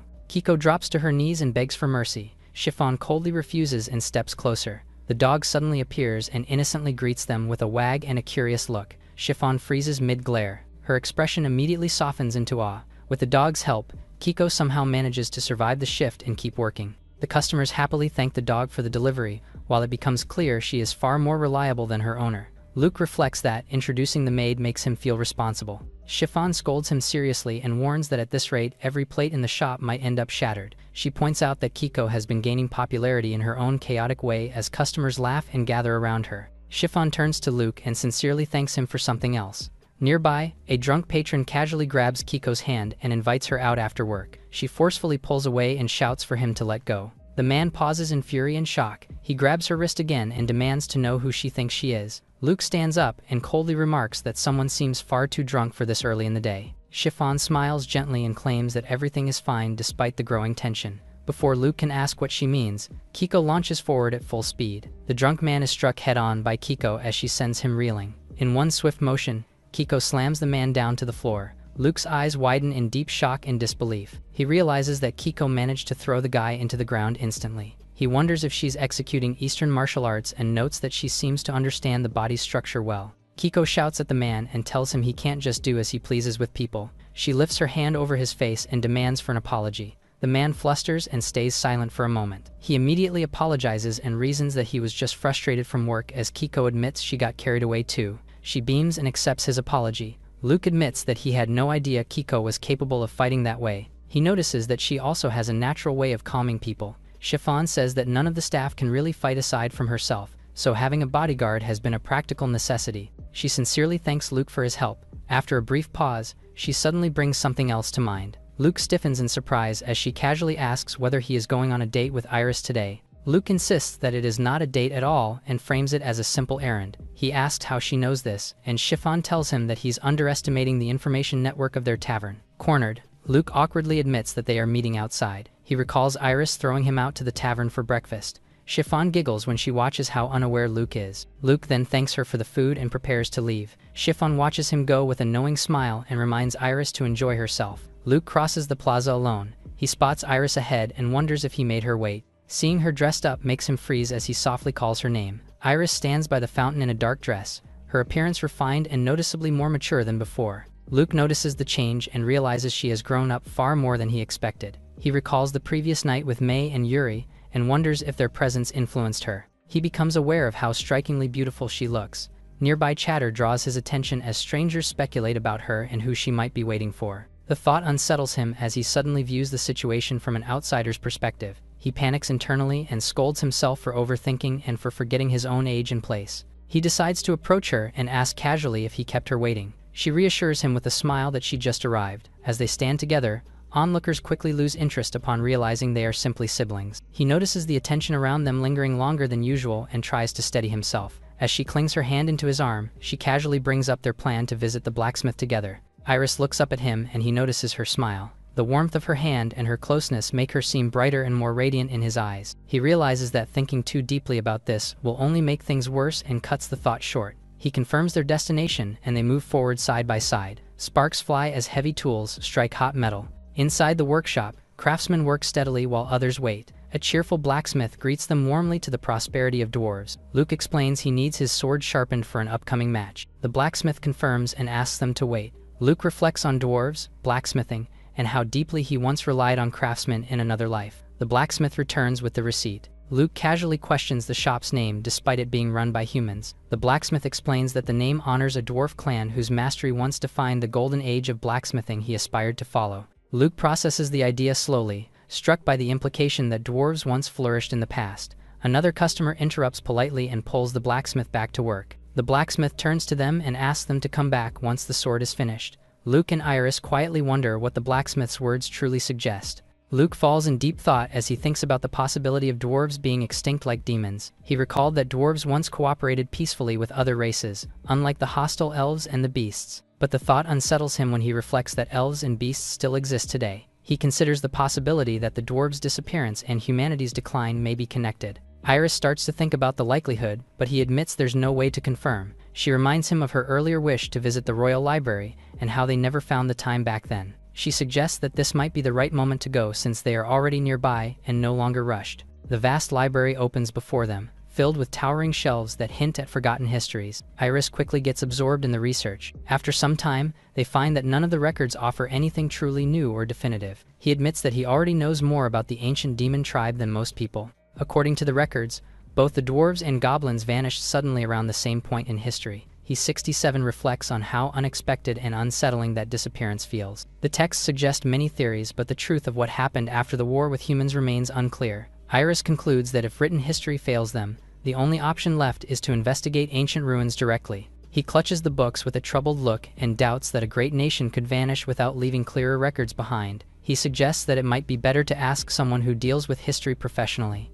They stand before the librarian as she says that everything publicly available on the subject is already gathered here. They ask her whether similar collections exist elsewhere. She admits that even as a national librarian, she knows little beyond these shelves and has never personally seen anything more. She recalls rumors of ancient texts said to exist somewhere. She mentions the restricted royal archives that may be of the national librarian's knowledge. She immediately follows up by clarifying that such records are completely off-limits. Luke realizes that there is no legitimate way to access books deliberately locked away by the government. It reinforces the idea that these hidden records likely contain history someone does not want revealed. He briefly considers sneaking into the castle himself. The thought is quickly dismissed as he remembers his father's position within the government and the trouble reckless actions could cause. He turns back to the librarian and asks earnestly if there is truly any possible chance to read those books. She recalls an upcoming tournament and mentions that the winner of the tournament is granted the right to make a request directly to the king. She says the possibility of accessing the books may lie there. Without hesitation, he decides that the solution is simple and declares that he will just win.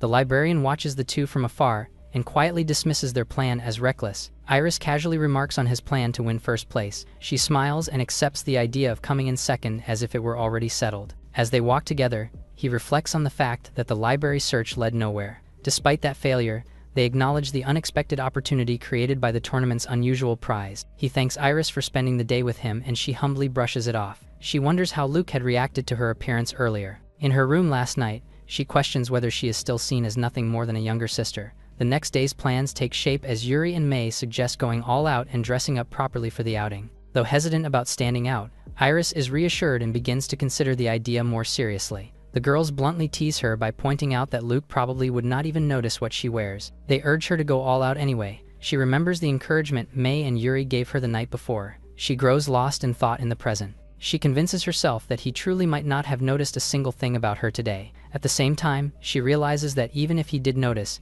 he would likely keep it to himself. Iris quietly hopes that he would at least say something, even if only a little. Her attention sharpens as she notices something. She stops beside a pot of flowers. She casually comments on the marguerite flowers, and Luke notes their simple beauty. He suddenly asks if she wants one, and she immediately denies it. She smiles at the potted flowers and admits she was only admiring them, not actually planning to buy anything. She quietly reflects on how strange it feels to be drawn to flowers like this for the first time. She admits she's surprised about her sudden admiration too. Luke turns to leave and asks her to wait for him. Before she can react, he suddenly walks off with the pot of flowers in hand. She hears Luke asking the vendor for the flowers. He returns and gently offers it to her, making her freeze in place. He explains that she's been looking after him for years and wanted to give it to her as thanks. He smiles gently and offers the flowers to her. She freezes in surprise, eyes wide and flushed as the reality of the moment sinks in. Her thoughts drift back to childhood memories where she was always the one receiving things. She recalls her past and admits she never imagined a future like this could exist.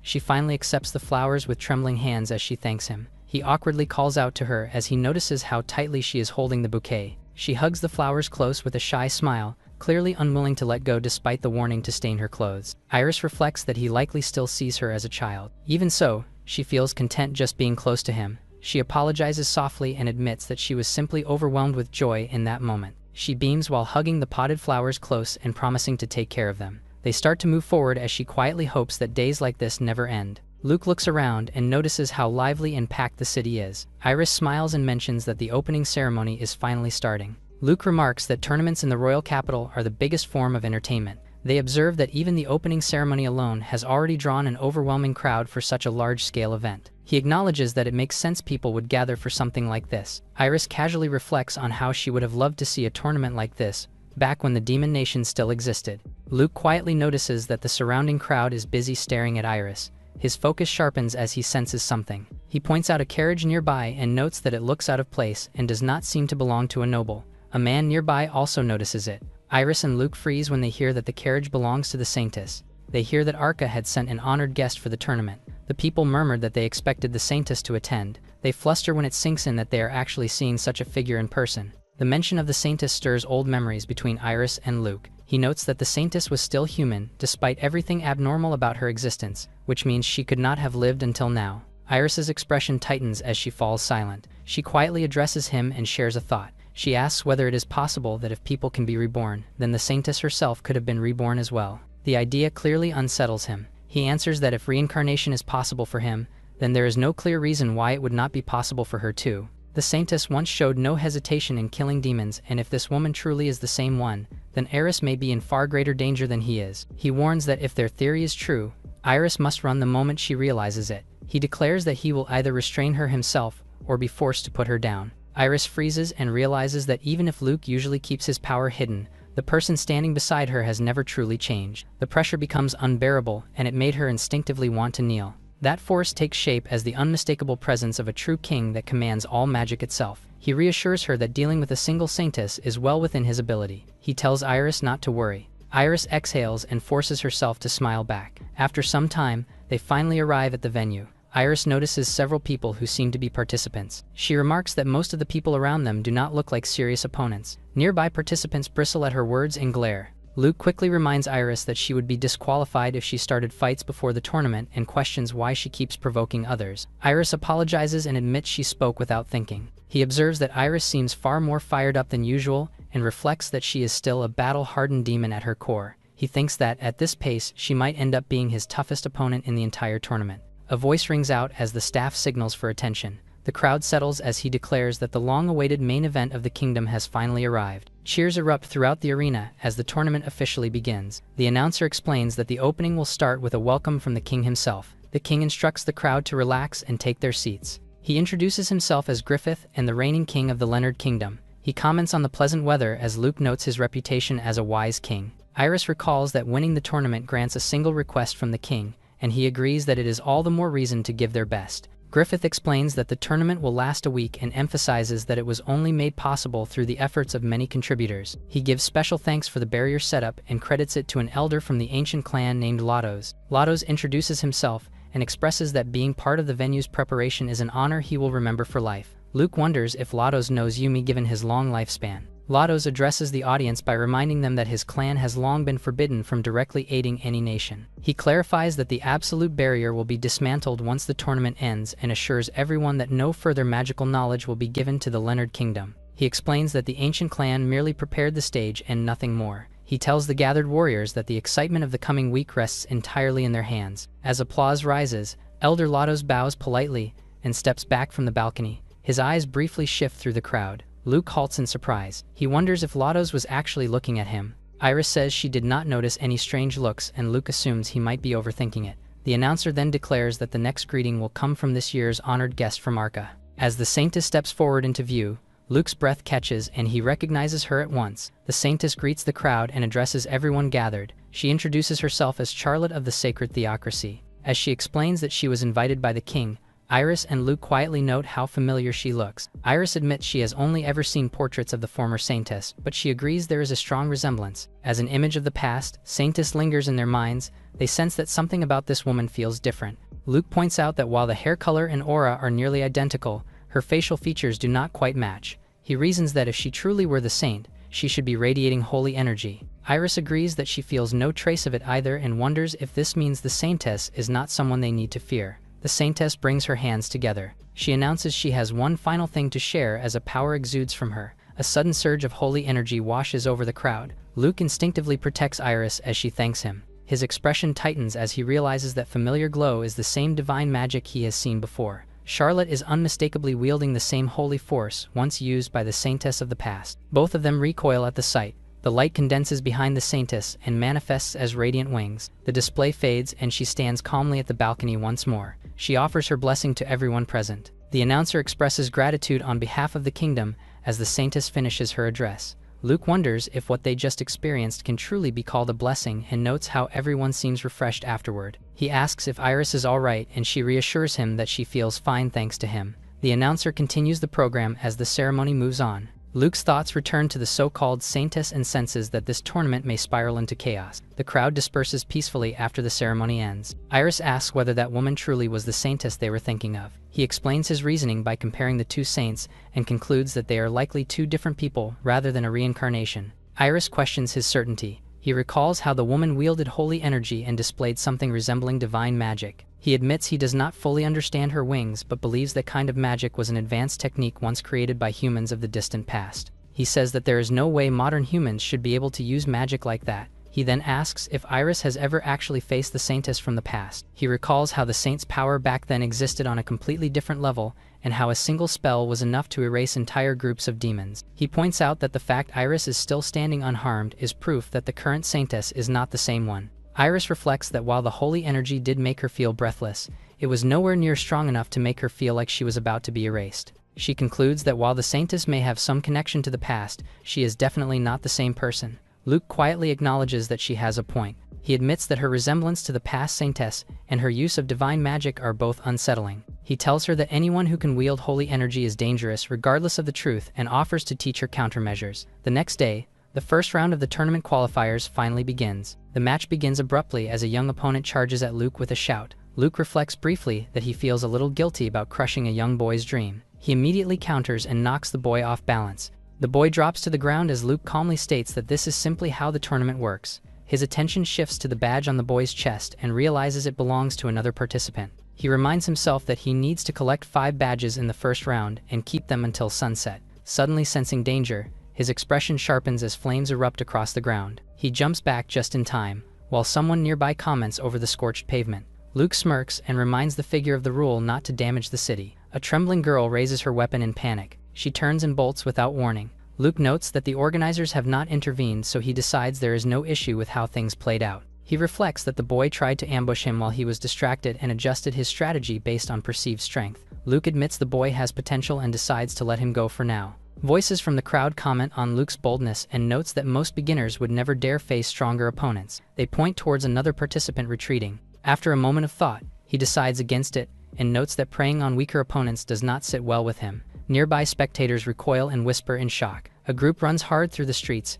The group bolts down an alley and runs away from a presence behind. Iris closes in as the group panics at the sight of her. Her eyes sharpen. The group turns back and hastily casts a defensive spell. Fire and wind crash into an offensive spell at the same time. The impact detonates on Iris's spot. The group momentarily cheers as they believe their attack bought them time. But doubt and disbelief suddenly spread across their faces. Iris walks towards them as they question her effortless strength. She calmly smiles as she approaches, and the group immediately bursts into panic. Their screams echo into the sky. Attention shifts to a dog trotting along with a sack in its mouth. Onlookers realize the dog is safely inside the barrier and wonder if it belongs to someone nearby. They realize that none of the adventurers are trying to steal badges from the dog at all. Fukel scampers up to a large barrel. A giggle suddenly greets him. Kiko pops out from the barrel lid and praises Fukal for a job well done. Badges spill into her hand as she decides they're more than sufficient. She cradles Fukal and promises better meals from now on. The crowd pieces together that she had been hiding while her dog quietly gathered badges for her.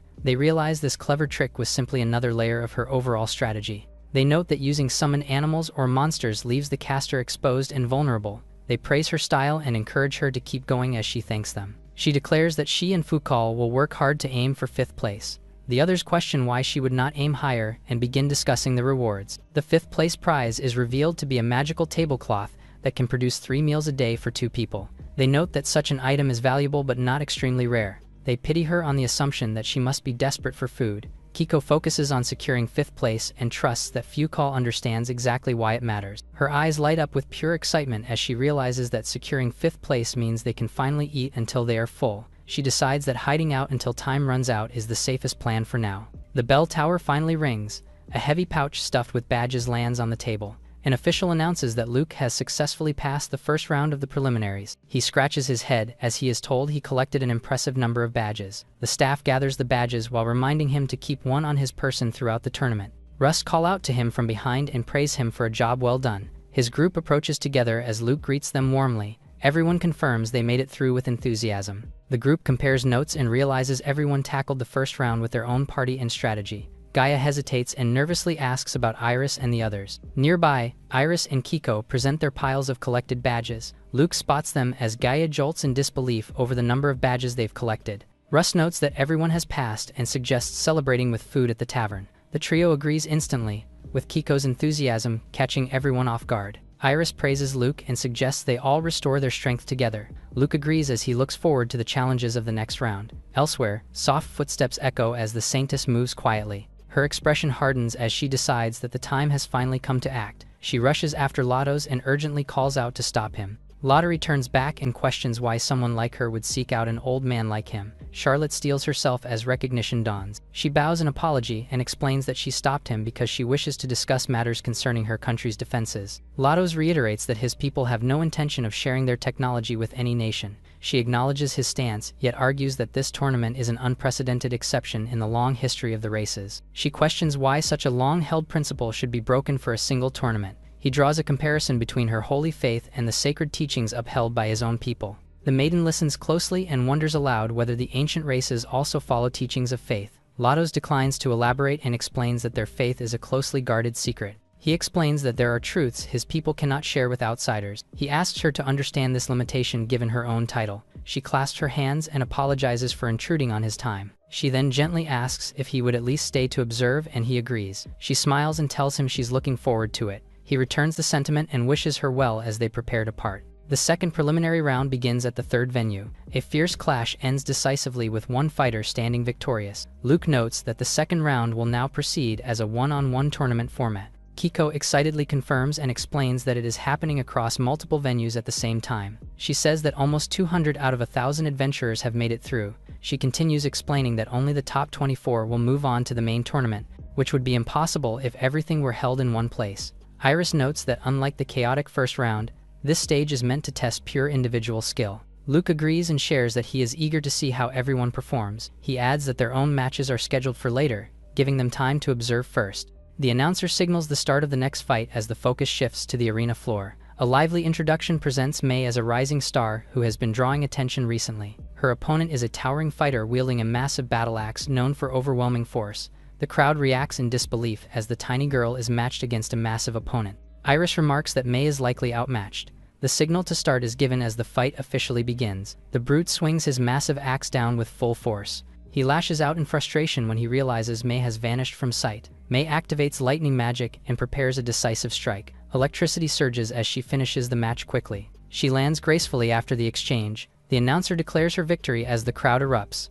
Luke and Iris note how much stronger Mei has become since leaving the village and feel relieved that her training paid off. The crowd erupts once more as Yuri's match is announced. An adventurer named Ortez confidently waves to his fans. Some spectators grumble and jeer as they root for his loss. The pair quietly note that Ortez is genuinely skilled and carries himself like a true swordsman. Concern rises as Yuri's role as a rear-guard mage puts her at a disadvantage. Iris remains confident that Yuri will manage just fine. Ortez is introduced as a popular and talented contestant as he steps forward. Yuri enters the arena and draws attention as another rising star admired for both beauty and strength. The signal to begin is given. Ortez opens by proposing surrender and framing it as an act of mercy toward Yuri. Yuri calmly thanks her opponent for the consideration before firmly declining. She smiles and asserts that she is not fragile enough to be defeated by pity. Ortez lowers his gaze with a tense smile. He challenges Yuri directly and suggests that she may be hiding a misjudgment based on appearances. He reaches for her weapon. He then launches forward with a burst of speed and declares his full power. Yuri responds by calling forth a manifested sword spirit.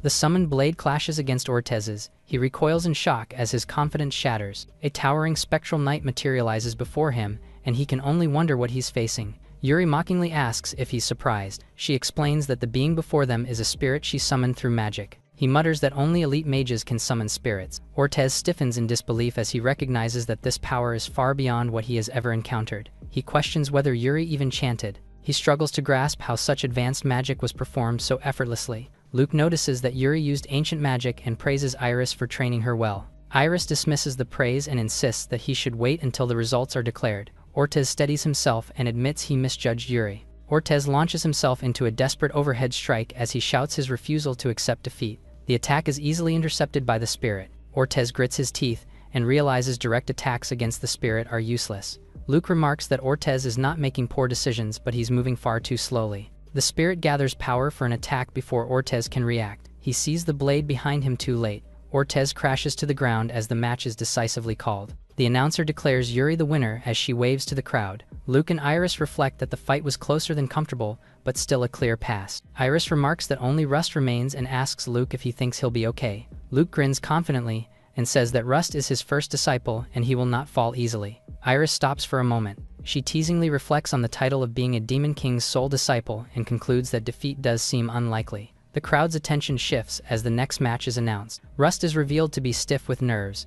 Iris notes that while May and Yuri carried natural confidence, Rust's strength lies in his humility. Meanwhile, Rust's supporters cheer loudly for him. Luke observes that his supporters seem oddly mature. Attention turns to his opponent, whose armor suggests formal training and possible ties to the kingdom's knights. They realize that this tournament is no longer limited to adventurers. The pair react in confusion as they suddenly notice Kiko is missing. They find her along the stands and loudly cheering Rust's name. Luke wonders aloud how the two managed to get there. Both fighters step into position as the match begins. The knight sizes Rust up as he recognizes his stance and connects him to Patrick. Rust admits he does not consider himself the favored disciple being described. The knight is visibly shaken as Rust explains there is another disciple who far surpasses him. The knight apologizes and explains his true goal is to someday duel Patrick himself. He reveals that Patrick personally encouraged this ambition, saying that he will accept a duel if he manages to defeat his beloved disciple. He decides that the revelation clarifies the path he must take. He declares that those words mean he must defeat both opponents to achieve his dream.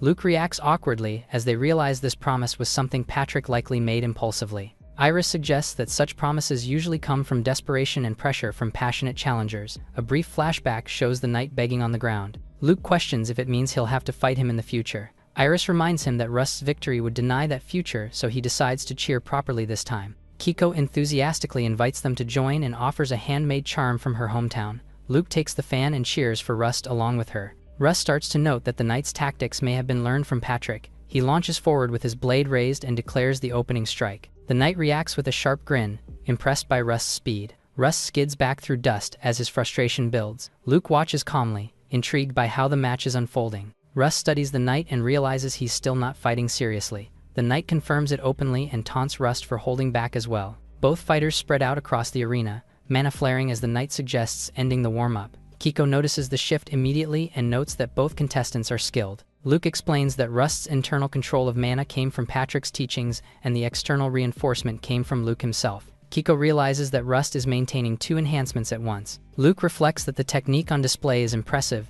but clearly earned through relentless effort rather than talent alone. He recalls how Rust's admiration for adventurers pushed him to work hard. He admits with quiet pride that Rust forced himself through harsh training to reach this point. He urges Rust to win as blades clash. Rust notes that his opponent is a seasoned knight whose experience gives him the advantage in pure technique. Sweat beads in his eyes as he realizes he must act decisively now. He commits to an all-out strike fueled by desperation and resolve. The two blades meet again in a fierce exchange. The crowd holds their breath as Rust's sword is deflected. Rust recoils under the looming blade as the danger of defeat crashes down on him. Panic and disbelief hit Kiko and Luke as they watch. Shock flashes across Luke's face.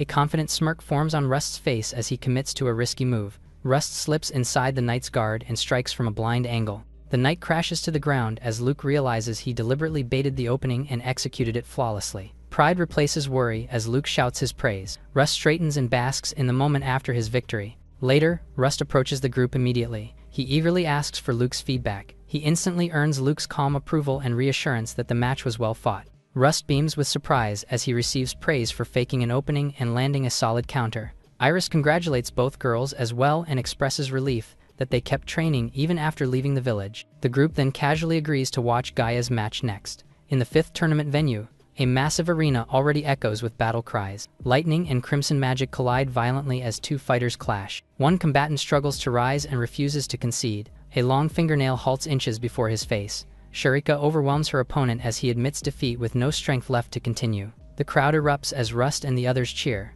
Rust acknowledges Sharika having fought bravely even though the matchup itself was unfavorable. He explains that matchups are decided by chance and notes how even beginners can sometimes advance far with the right luck. Luke reacts with a half-joking acceptance. Their focus lands on Gaia, who is visibly distraught. A much stronger knight stands before him, embodying the risk of being paired against someone far above one's level. The match is abruptly announced to begin. The veteran casually offers to give Gaia the first move. Gaia answers with forced bravado as he grips his weapon. The crowd watches closely, aware that this fight is more a brutal public spar. Luke and Russ discuss how often these uneven battles occur, and they conclude that it is not unusual. They agree that being thrown onto the big stage only to fall in moments is cruel. Luke admits he wanted to duel with Gaia, but the moment already seems to be impossible. The exchange turns brutal as a clean strike lands, forcing him to grit his teeth while pain flashes across his face. The match is abruptly halted by the official. The group acknowledges that Gaia ran into a worthy opponent. Russ points out that the next fight is coming up soon. They later walk through the streets to get to the next venue.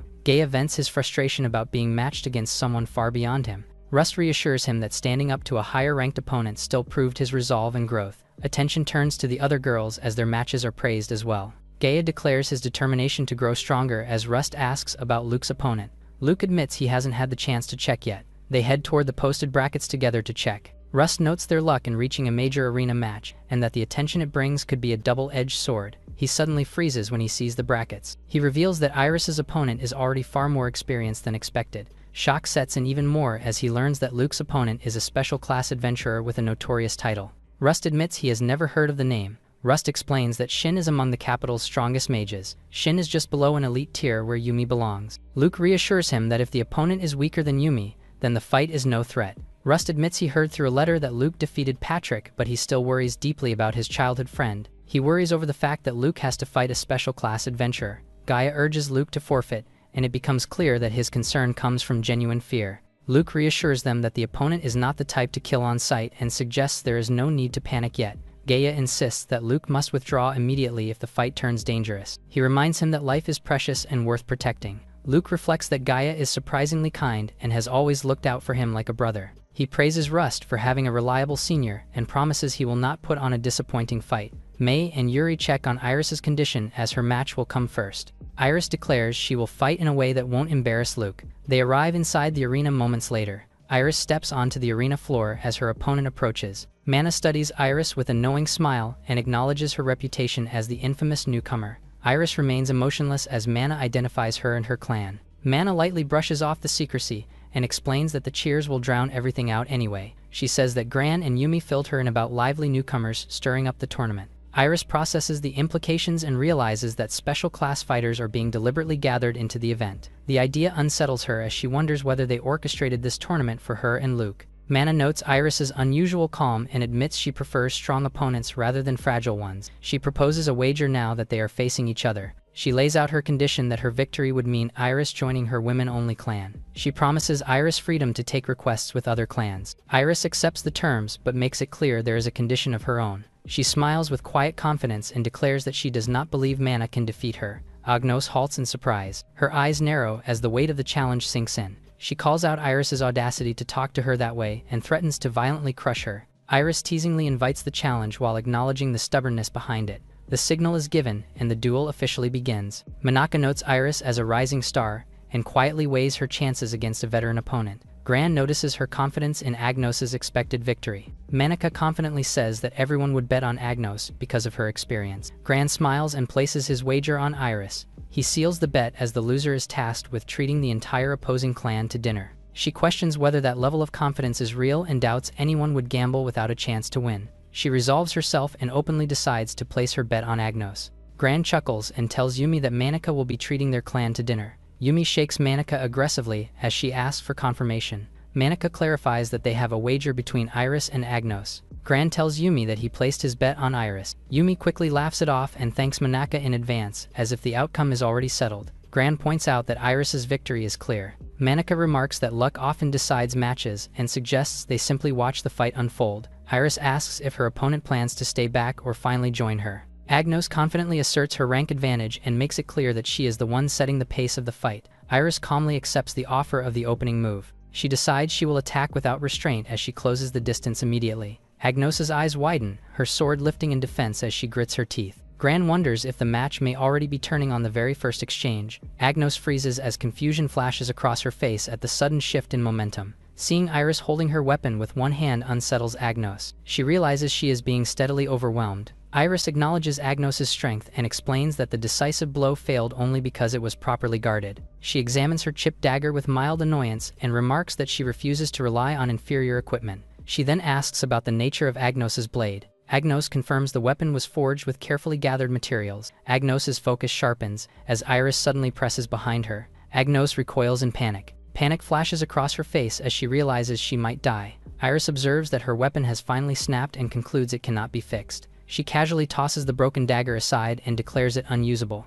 Agnos remarks that a dropped weapon usually means surrender, but Iris implies that struggling now would only invite Luke's ridicule later. Her hand suddenly reaches for Agnos's face in an attempt to finish the fight. In a blur of motion, Agnos is hurled skyward. Luke smiles in amusement and disbelief. Still airborne, Agnos twists her head back in shock. Iris retrieves her sword and raises it towards the sky. Agnos freezes midair in panic. She desperately admits defeat while falling, surrendering outright and begging not to be left to crash alone. Iris loosens her grip without hesitation. She catches Agnos mid-fall as the sword clatters uselessly to the ground. Manhwa reaches out, unable to process what she is seeing. She reacts in disbelief while insisting the scene should be impossible. A confident grin follows as the outcome becomes clear and the bet is casually claimed. Manhwa asks about Iris while Gran insists he cannot tell her. He says that Iris herself asked him to keep quiet about it. Manhwa speculates that Iris must be someone's carefully hidden disciple. Gran insists that he is bound by an oath to stay silent. He adds that it's not just a verbal promise. He tells her that the truth can only be learned by confronting Iris herself. Manhwa is caught off guard by the idea that this secrecy carries real weight. She grows suspicious and wonders if this secrecy is tied to a magical oath or binding contract. The implications sink in as she realizes a beginner could not cast such magic without a special class counterpart agreeing as well. She then apologizes for overthinking and admits she knows Gran would not break a promise lightly. Gran shrugs it off and suggests that Iris might simply tell the truth if asked outright. Gran casually brings up that Shin is facing Luke next and asks if another bet is coming. Shin turns to him emotionless. The terms are clarified, as Gran confirms the bet would be on whether Luke wins or not. Shin presses and asks which side Gran would choose if he were to gamble. Gran declares his unwavering faith in Luke no matter what happens. Shin falls silent. Then he boldly claims his own victory and vows to crush the opponent Gran treasures. Gran and Yumi smile to themselves, already imagining an extravagant dinner. The arena settles as Iris calmly holds her fallen opponent. Gaia freezes in disbelief. He struggles to process how strong Iris had actually been and how she managed to win.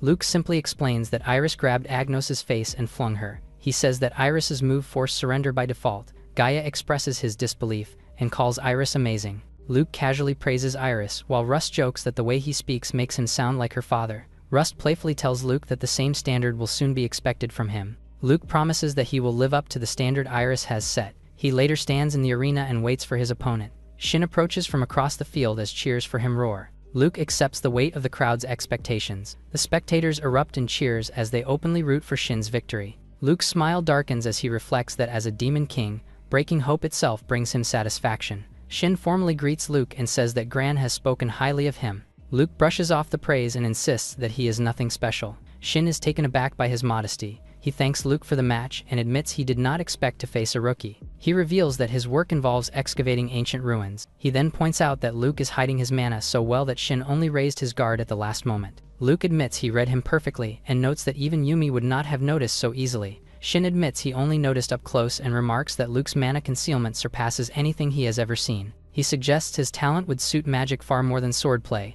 while Luke quietly wonders what he takes him for. He decides he has no obligation to correct Shin's assumption. Both fighters take their stances as the match is formally declared to begin. Shin prepares to unleash a spell designed solely for destruction. A devastating conflagration takes shape. He releases a purifying inferno that surges forward. The crowd erupts in panic and awe as the barrier strains. Rust and Gaia panic as they realize Shin is unleashing his supposed trump card immediately. They scream Luke's name as the flames engulf his position. Shin watches with a strained smile that slips into nervous laughter. From within the inferno, Luke continues advancing unharmed. He reveals a calm and confident smile. Shin snaps back into focus and unleashes another spell. A surge of magic erupts forward, colliding flames and blades as his attack crashes across. He panics when he releases a spell that could have wiped out an entire village. He's left stunned when the overwhelming magic fails to finish Luke. Luke casually comments that his clothes got slightly burnt. Shin remains shaken that even his strongest magic was completely stopped. Luke suggests that if that was everything he had, surrender would be the sensible choice. Shin steadies himself and admits he has been waiting for an opponent strong enough to push him this far. He declares that he will respond with his greatest spell as a sign of respect. Luke analyzes the moment and considers using the opening to strike first. He weighs the odds and decides that he will not die even in the worst case. Shin channels mana as he prepares a serious counterattack. He invokes a powerful entity tied to flame. A massive magic circle ignites above the arena as a fire deity is summoned. A colossal fiery form begins to take shape in the sky. Condensed flames twist and compress. The fire solidifies into a distinct blazing hand. Massive fiery steps echo. Luke watches with slight worry and curiosity. He reflects that interrupting the chant earlier might have been the smarter move. Shin sneers that it is far too late for that. The fire spirit surges out at his command. Luke raises his barrier just in time and acknowledges how flawless the enemy's speed and power are. He realizes that simply maintaining his defense will not save him, and that he is being cornered. Shin is convinced that this decisive strike will bring everything to an end. The fire spirit gathers power around him. Shin mockingly hopes that Luke doesn't die from his attack. The fire spirit lunges forward at full force as Shin urges it on. Luke immediately calls forth a counter. A group of ancient water spirits descends from his spell. Shin freezes in shock. The water spirits cradle the flames of his spirit. The summoned flames are forcibly crystallized and locked in solid ice. He stumbles back in disbelief and realizes this is a direct counter to his own god-grade magic. He despairs over the culmination of years of research for this spell. He questions Luke's true identity in panic. Luke admits this was an improvised gamble and shows quiet relief that it succeeded. He did not know Shin's original magic but recognized its structure from his past life and rewrote it. He reveals that Shin's spell was incomplete and meant to summon a god-level being beyond its caster's mana. By altering the spell to summon a lesser divine existence instead, he created a controllable outcome that sealed the flames. Shin kneels as the summoned water spirit towers over him. The water goddess drifts forward with grace, smiling as she reaches out. Shin admits the loss as the spirit looms before him. The arena erupts as the match is officially decided. Luke is announced as the victor who defeated the capital's proud mage. Later, the crowd tries to get closer to Luke. Gaia clears a path for them and talks about celebrating the victory together. Luke notes that he's finally back to his usual self. Earlier, Gaia awkwardly grabbed Luke's face. He struggles to explain himself and admits he feels unsure how to even start saying it. The others casually brush it off and note that Gaia and the seniors can handle things. Luke smiles awkwardly. Gaia shouts for everyone to clear the way, acting more like an attendant than a senior. Kiko appears and thanks Gaia's group for letting them proceed without further trouble. Luke realizes she appeared out of nowhere again, and she explains she just finished her match. Luke asks about it, and Kiko proudly announces her victory. She celebrates being closer to a luxurious life, while Luke remarks with interest on how she plans to keep winning. With several competitors still left, they agree they need to stay focused for tomorrow. In the tavern, Gran cheerfully declares that tonight's dinner will be extra special and worth enjoying. Everyone raises their mugs together and celebrates their hard work and victories. Gaia glares in embarrassment and frustration. He furiously calls Luke out for not telling him they're part of the same clan. Luke reveals that the surprise was intended by Gran. Gran adds that Luke and Iris technically belong with them already, since the clan was created with them in mind from the start. Gaia stares in disbelief as he realizes that the clan was meant for Iris and Luke. Luke recalls that the idea was planted back when they were still living in the village, and Gran and Yumi visited. He reflects that the promise of a clan was meant to give them a place to belong once they became adventurers. Gaia is stunned as he realizes the reason why Gran and Yumi never joined another clan. He bluntly questions what exactly he and Iris did to win over Gran and Yumi so completely. Shin suddenly appears behind them and claims he wants to know the reason too.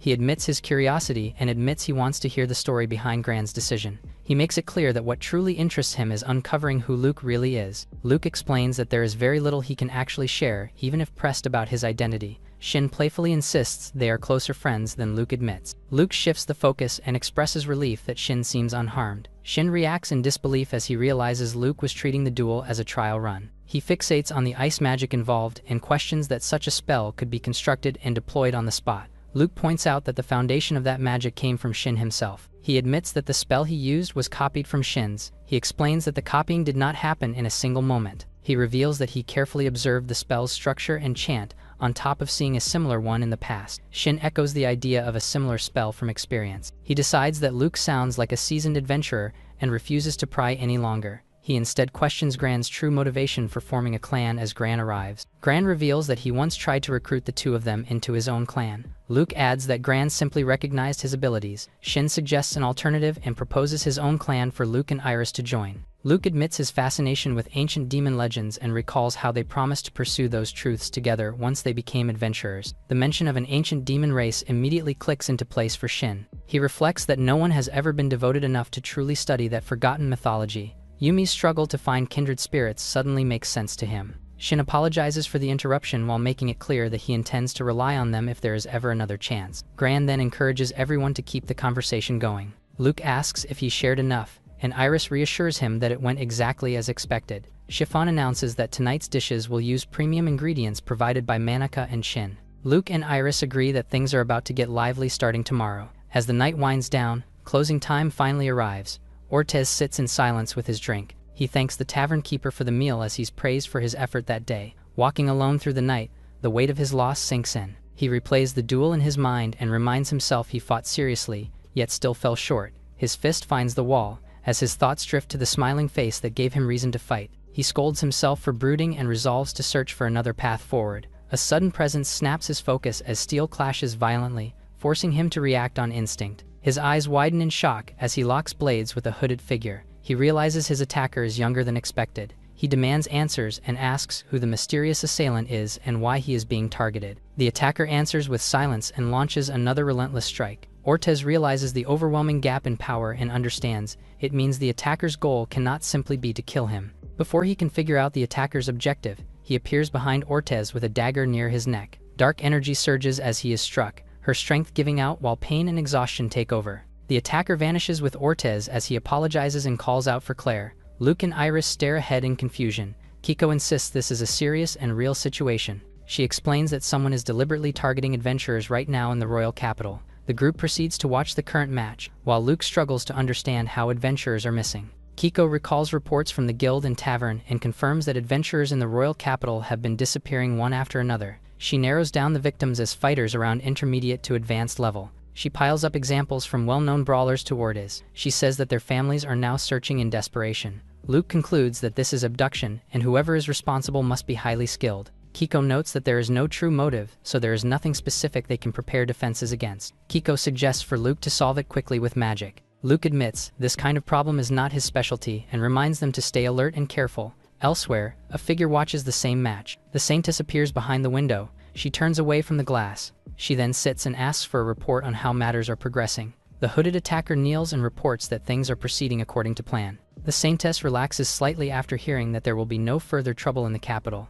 She follows up by asking about the checkpoints, only to be reassured that they pose no concern. She entrusts the rest to her subordinate and offers a gentle apology for the trouble caused. The subordinate responds with absolute loyalty and asks to be used freely. She corrects him that they are not tools to be used. She calls them her precious treasures and instructs them to withdraw if they ever sense danger to themselves. His eyes widen as he declares that even if their lives end, the mission must always come first. He explains that his choices are guided by what he believes is best for the Saintess. Radiant light gathers in her hands as she calls upon a holy blessing for him instead. He manages a weak expression of gratitude. He then turns away to leave. The Saintess notes that events appear to be proceeding smoothly. A sudden knock interrupts the calm. A young attendant enters with a fresh drink. The attendant hesitates and looks around in confusion, questioning if someone entered the room while she was gone. The Saintess assures that no one entered the room. She points out that visitors within the capital are supposed to be filtered through the attendant. The attendant apologizes as the Saintess reassures her that it is fine. She savors the drink and praises the attendant's brewing. She admits that someone like her should never have been allowed to meet the Saintess in the first place. She recalls how she was once a country orphan before being chosen and appointed as the Saintess's attendant. She reflects that it still feels unreal while the Saintess thanks her for coming. She notes that another match is about to begin and asks who the attendant plans to cheer for. She smiles and says she needs a moment to think. She recalls Iris, who fought bravely the day before, and decides she wants to support her. The Saintess pauses and identifies her. The attendant then asks her who she plans to cheer for. The Saintess answers that she will cheer for everyone equally. She admits that her neutral stance is only what she shows on the surface. With a playful wink, she quietly reveals that her true support is reserved for Luke and asks that it remain a secret. The attendant freezes in surprise. She realizes the Saintess has a fondness for powerful fighters. The Saintess reflects that warriors like Luke could change the fate of their nation. She imagines a future where such strength keeps monsters at bay. The Saintess turns her attention back to the arena as the match begins, and she smiles with anticipation. Outside in the bustling streets, a hesitant voice cuts through the crowd. Luke searches for ingredients Iris requested, and notes that only the spices remain. He then reflects about today's matches. He and Iris advance by default after their opponents forfeit. Kiko wins her match with ease, while Rust's group is eliminated outright by overwhelming strength. Luke notes that he did not expect their group's matches to end before noon and feels the momentum slip away. He suddenly hears a commotion about 2 silver coins ahead. he sees a shopkeeper firmly insisting that lowering the price any further is not possible. A blonde girl sweetly presses for a discount. Onlookers comment on how boldly she pressures the shopkeeper. The exchange ends with the shopkeeper reluctantly handing over the goods. The vendor gives in as the girl gratefully accepts it. Luke watches with mild amusement. The stall quickly draws more customers after the commotion. Luke reminds himself that it is time to finish his errands and head back. His calm breaks when he suddenly senses trouble. A rough man grabs at the girl and demands she hand over what she has. The girl clings to the bag and protests desperately. The man tightens his grip irritatedly. The girl freezes as a firm voice cuts in. Luke steps forward and makes it clear he will not tolerate bullying. The thug immediately calls Luke's audacity out. Luke points out that two grown men ganging up on a girl should feel ashamed of themselves. One of the men snaps back and challenges him. The other one realizes that Luke is the one who defeated Shin in the arena. The man leans over to look closer. Panic sets in when he fully recognizes who Luke is. They hurriedly back off and apologize while retreating. Luke acknowledges that people like that are common in the capital. He checks on her and she insists she is fine, even as she worries about what she has lost. Luke helps gather the fallen produce and assures her that he will lend a hand. Later, he notes that they have picked up everything that can still be saved. She explains that this amount is more than enough and proudly mentions she bargained hard earlier. Luke comments on how impressive she was and asks if she always handles things that way. She eagerly says yes and admits her family situation forces her to be capable and dependable on her own. She talks about her brother working hard, though she confesses she relies on him more than she should. Luke reassures her that it sounds like she has a good brother. His expression shifts when hers does. She admits with visible worry that her brother is only a mid-rank adventurer and has been missing since the day before. Luke connects her concern to the recent disturbances in the capital. The girl explains that her brother never wanted her to worry and always tried to keep her informed. She says that this time there was no message and no return, which makes her certain something went wrong. She hurriedly apologizes when she realizes she has spoken too much. She brightens and offers him some of the goods she bought as thanks for listening. Luke takes the chance to ask if she has an ingredient from the list, and she confirms. She hands it over and says she should get going. Just as she turns away, he calls out to stop her. He asks for her brother's name. She hesitates, unsure if the name will mean anything to him. She finally says the name, and the moment it leaves her lips, his eyes widen. She tells him that her brother's name is Ortez. Back at home, Iris asks if Luke truly plans to look into the girl's brother's disappearance. He answers that he wants to help if possible since he cannot simply turn away. He admits they are short on time but still feels compelled to act. He reflects that seeing the girl Claire worry about Ortez reminded him of Iris and the grief she still carries for Bacchus. Iris points out that helping others despite being busy is something he resembles closely. She agrees to assist as well when she sees no reason to object. Kiko eagerly joins in and promises to gather information. He thanks them sincerely and realizes once again how fortunate he is to be surrounded by them. The group agrees to juggle the tournament and the investigation at the same time. Kiko immediately takes charge and insists that information gathering comes first. They sit around the table as they update Chiffon. Luke explains that they want to look deeper into the incidents surrounding the disappearances. He asks if there is anything she might already know. She confidently remarks that information gathering is her specialty. The group leans over the table as she begins laying out what she already knows about the case. She identifies Ortez and notes that he lived with his mother and younger sister. She illustrates Ortez drinking at a tavern after finishing his tournament match. She explains that he left the tavern late at night and vanished afterward without a trace. Chiffon takes charge of the missing person search. Luke asks about the cost of the information fee. She declares that her fee is a single favor as he realizes this may cost more than simple payment. She explains that she will brief Gran and the others once they return from the tournament. Luke acknowledges that her help makes things easier. He then resolves to speak directly with Ortez's family. The group arrives late at the family's home. Claire struggles to speak as she brings up her missing brother. She promises to help in any way they can if the group will search for Ortez. Claire then prompts to introduce herself. She firmly identifies herself as Claire and the younger sister of Ortez. She then introduces their mother Onette, who apologizes softly for the trouble.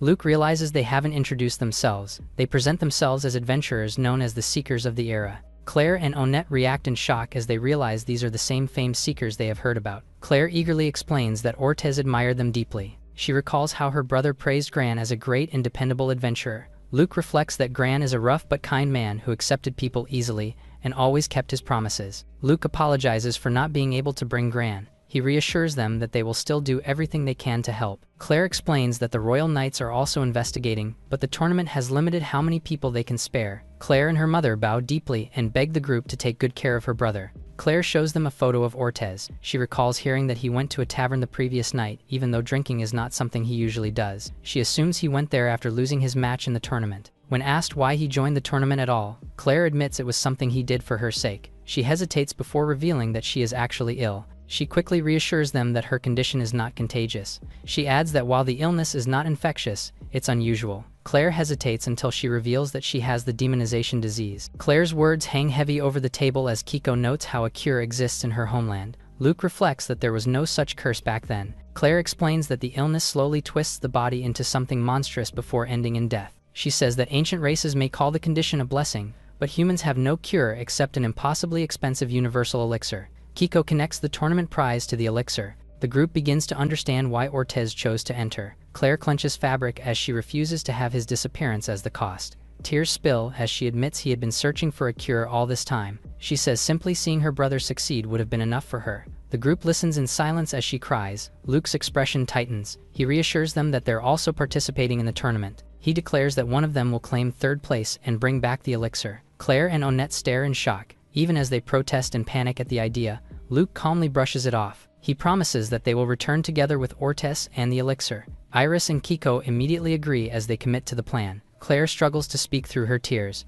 Both Claire and her mother bow deeply as they thank them. The final round of the qualifiers erupts as the tournament reaches a breaking point. Luke finishes the match cleanly and advances to the finals. From the crowd, a familiar voice offers quiet praise. Iris calmly confirms that all three of them have qualified for the main tournament ahead. Luke admits he cannot afford to lose now since he is bound by a promise to Claire. Iris explains that the true challenge is only beginning since the tournament will unfold with multiple brackets and eliminations. Each bracket guarantees advancement, making third place the minimum reward for any winner. Luke reflects that the best possible outcome would be for all three of them to advance together as he realizes Kiko is missing. The door suddenly bursts open as Kiko rushes in at full speed. She urgently announces that Chiffon obtained a new lead, and Iris and Luke turn serious. They arrive at the tavern as Chiffon mentions an event near the capital. She cheerfully explains that a report mentions 6 carriages traveling together. Luke questions why such an ordinary detail matters while being urged to listen. Chiffon calmly explains that the gate records hold the answer. She points out that no more than 4 carriages ever leave the city together, each from a different gate. The carriages split up and regrouped later, and their cargo records did not align. She illustrates that apples are listed as cargo despite the carriage heading toward an apple-producing region. Luke summarizes the conclusion that the entire setup was a deliberate disguise. Chiffon concludes that the suspicious carriages are heading west, and leaves the group to wonder how far their plan goes. She explains that the carriages continue west past the trade lines and Federation territories. The realization hits that their route would inevitably lead toward the holy nation of Arca. The name alone brings up the image of the saintess tied to that nation. Both Luke and Iris react tensely. Chiffon describes Arca as a religious state devoted entirely to faith and ruled by a powerful theocracy beyond Leonard's borders. She explains that the carriages were confirmed to be heading there, but their final destination remains unclear. She notes that several border villages surround the area. Luke stands up and decides that knowing the direction is enough to move forward quickly. Chiffon hesitates and questions whether chasing the carriages so suddenly is the right call. Luke reasons that the information came from reliable adventurers, and that the risk of ignoring it could be far worse if it proves true.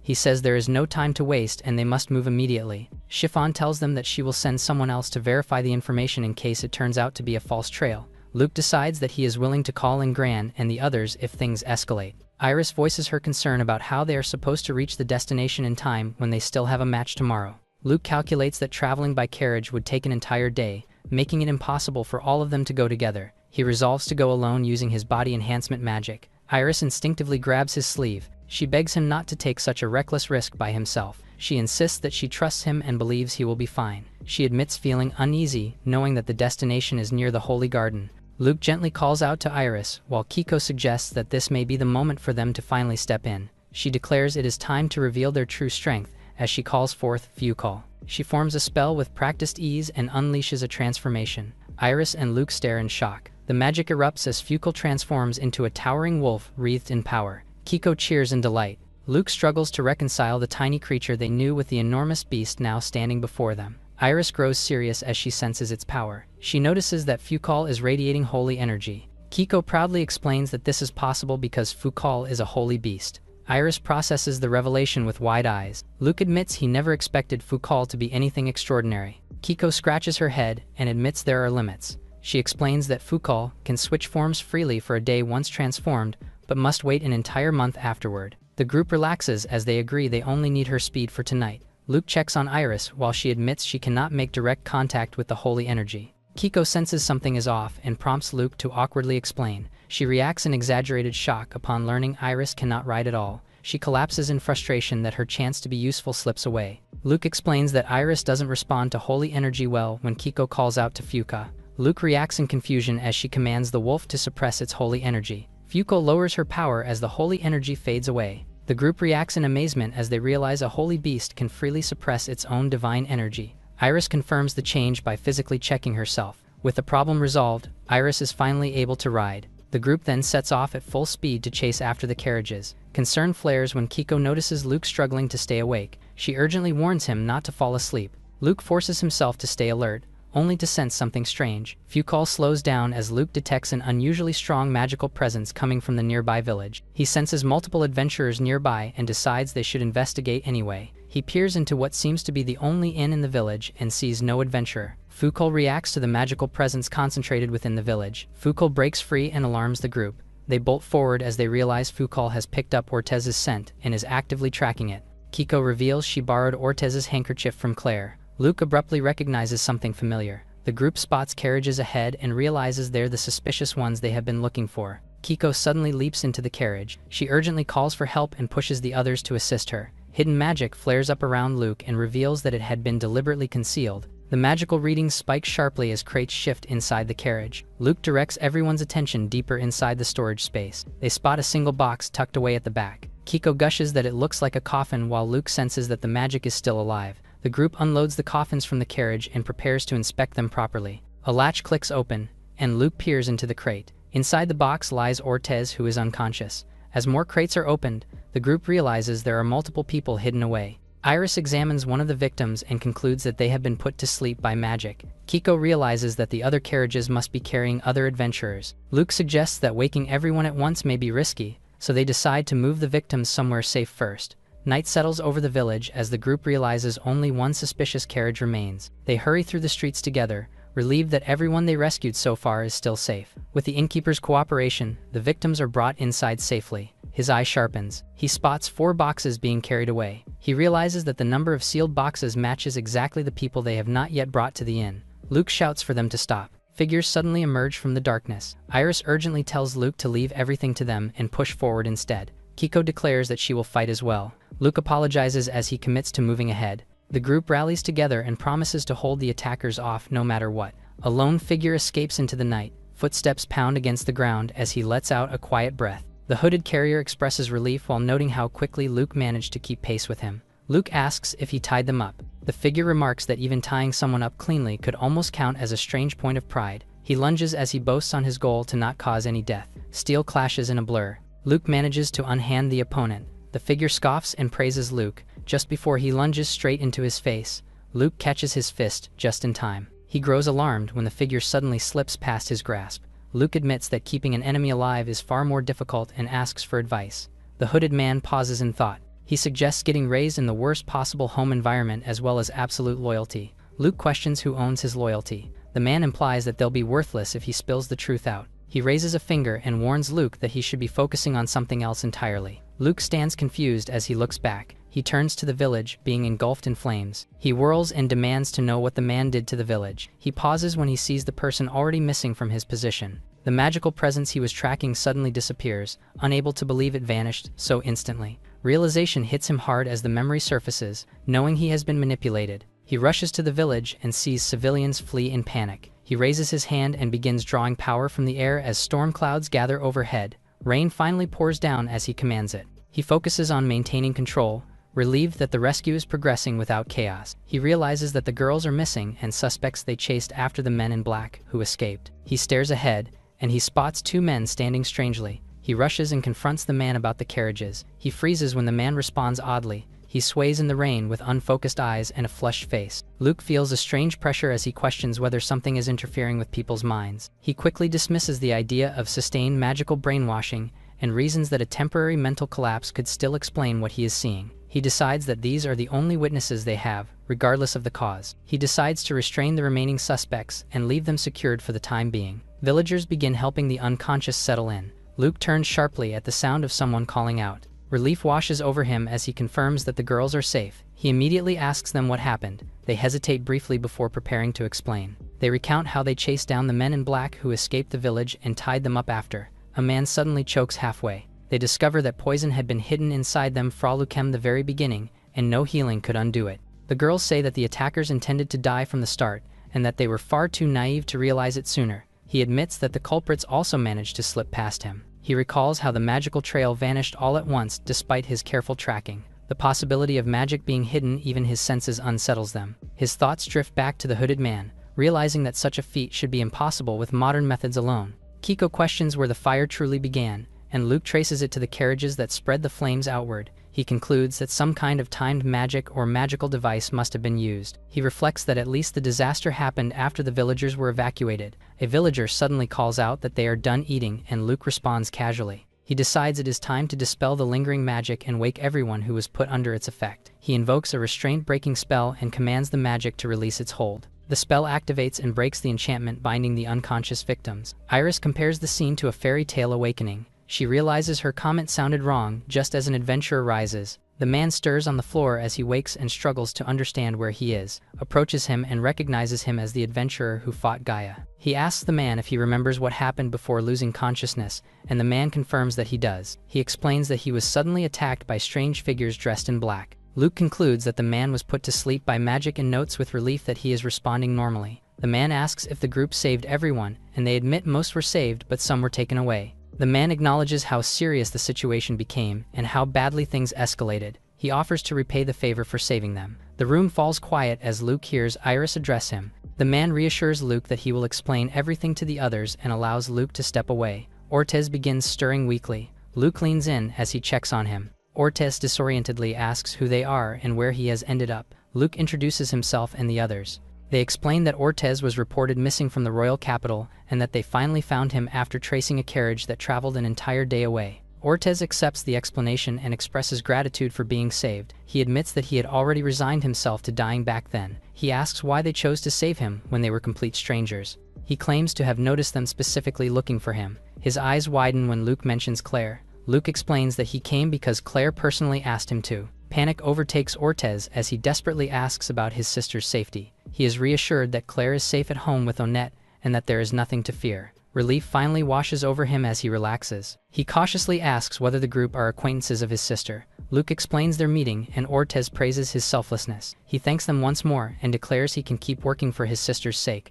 Luke casually brings up the universal elixir Ortez is looking for. Ortez explains that he entered the tournament hoping for an opportunity, but his lack of skill stopped him before he could even reach the main rounds. He admits that he simply chose to keep working steadily after that failure. Luke reveals that they are still competing, and that at least one is guaranteed to place third among the three of them. The realization hits him all at once. He asks if they are truly that selfless, and they answer without hesitation that this is simply who they are. Luke reflects that they are no longer bound by their former roles or positions. He smiles and explains that they chose to live a life doing what they genuinely wanted to do.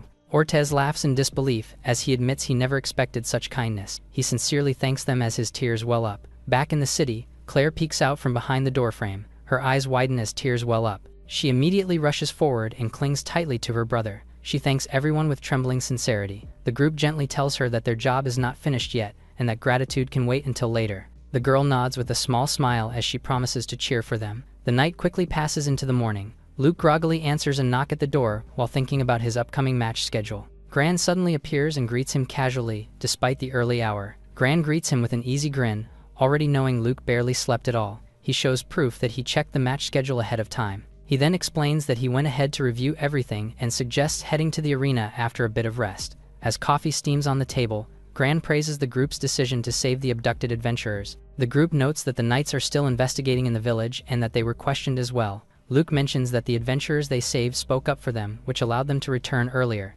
Gran admits his surprise at the curse lifting and reminds Luke that such abilities are usually reserved for priests. Gran warns him to stay cautious and avoid bringing suspicious figures back home. The conversation turns serious again as Luke asks whether anything was uncovered about the true mastermind. Gran admits that the investigation only uncovered how thoroughly the truth had been erased. Even the captured men offered nothing. The only clear conclusion is that whoever orchestrated the attack vanished completely. He reflects that even finding the victims would have been nearly impossible without their intervention. He gives them sincere credit for their actions. Then he suddenly taps Luke's shoulder and promises to update them. He reminds them that the long-awaited tournament is finally beginning. The arena roars to life as the main tournament officially opens. Luke steps forward as he's introduced as the rising rookie who defeated Shin. Yumi notes that the arena buzzes with more excitement than ever before. Iris wonders if Luke's opponent really is as famous as everyone says. Yumi confirms it and says he is known by everyone. She names him Leonard's strongest magician as he finally materializes before Luke. Luke stiffens as he catches sight of his opponent. Billy steps forward and openly laments the unfairness of being matched against someone so young. He acknowledges his injuries and says he'll have to withdraw. Luke watches in shock and realizes this so-called Dragon Man is dangerous.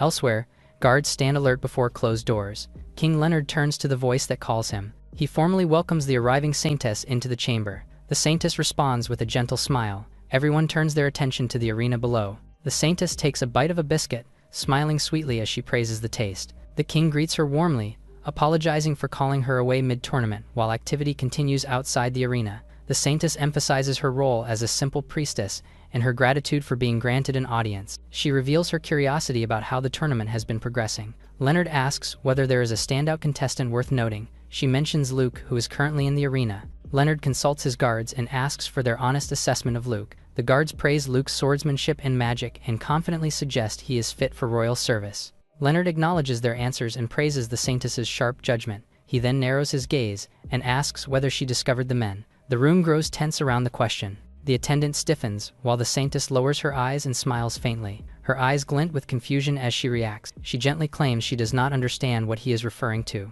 She asks if the men in black did something to Leonard. He exhales and dismisses the worry. He explains that many adventurers across the kingdom have recently gone missing. He reveals they have been searching for the one responsible and briefly suspected her. Leonard reassures her that the suspicion has been cleared and that everyone has been questioned only as a precaution. Leonard apologizes for the trouble, and she insists there is no need for apologies. He explains that the matter is tied to national security and that she bears no fault for being uninformed. He formally dismisses them and apologizes for taking up her time. The Saintess bows deeply in gratitude. The two women rise and begin to leave together. They both quietly admit they had no idea such an incident had even occurred. The Saintess reflects on the mass disappearance and hopes that everyone remains safe. Leonard asks the guards what they think of the situation. One guard voices suspicion and notes how strange it is that the Saintess showed almost no reaction at all. The other guard agrees and adds that reports confirm men dressed in black were seen heading toward the Arca. Leonard concludes that they cannot confidently declare the Saintess innocent. He then points out that there is still no proof. He asks how many agents remain tracking the men in black, and the guard tells him only 2 remain. He explains that the rest were either shaken off or killed. Leonard lowers his gaze, his attention lingering on Luke, who saved the captured adventurers. He questions the guards again about their recommendation, and they affirm that their praise for the boy is sincere and without exaggeration.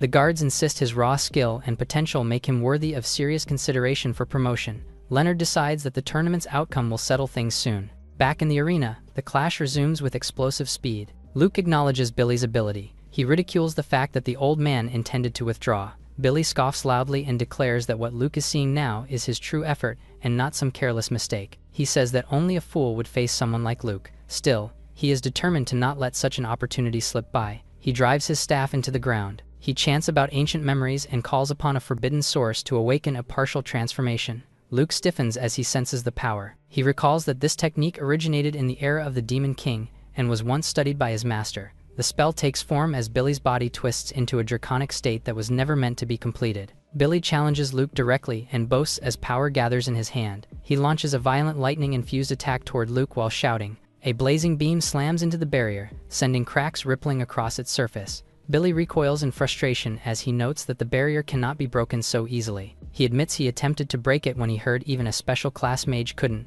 Luke wonders aloud about the spell that's supposedly unfinished. Billy boasts that researching magic is his life's work and that he rewrote the ancient spells in his own way. Luke remarks that he would like to read it someday. Billy gathers power as he agrees to let Luke read if the boy manages to defeat him. A massive column of lightning crashes down towards Luke and forces him to sprint forward. Billy lunges in after the strike. Luke immediately conjures up a barrier between them. Luke realizes that the change he senses in his opponent is not just physical. He acknowledges that Blue's abilities are beginning to resemble something draconic. He recognizes a rare blend of refined martial arts and dragon-like perception. His eyes sharpen as he notices a flaw. He slips past Billy's line of sight. Luke notes that the transformation is incomplete and obvious to someone who understands true dragons. Luke grins and reminds Billy of the promise they made as he appears behind him. Billy's expression twists in shock. Luke delivers the final blow in a burst of speed. Luke grins as the announcer declares him the winner. The crowd erupts in cheers and applause. The group beams and praises his performance. Luke downplays the praise as they marvel that he defeated a veteran mage. Kiko notices how their presence is drawing attention.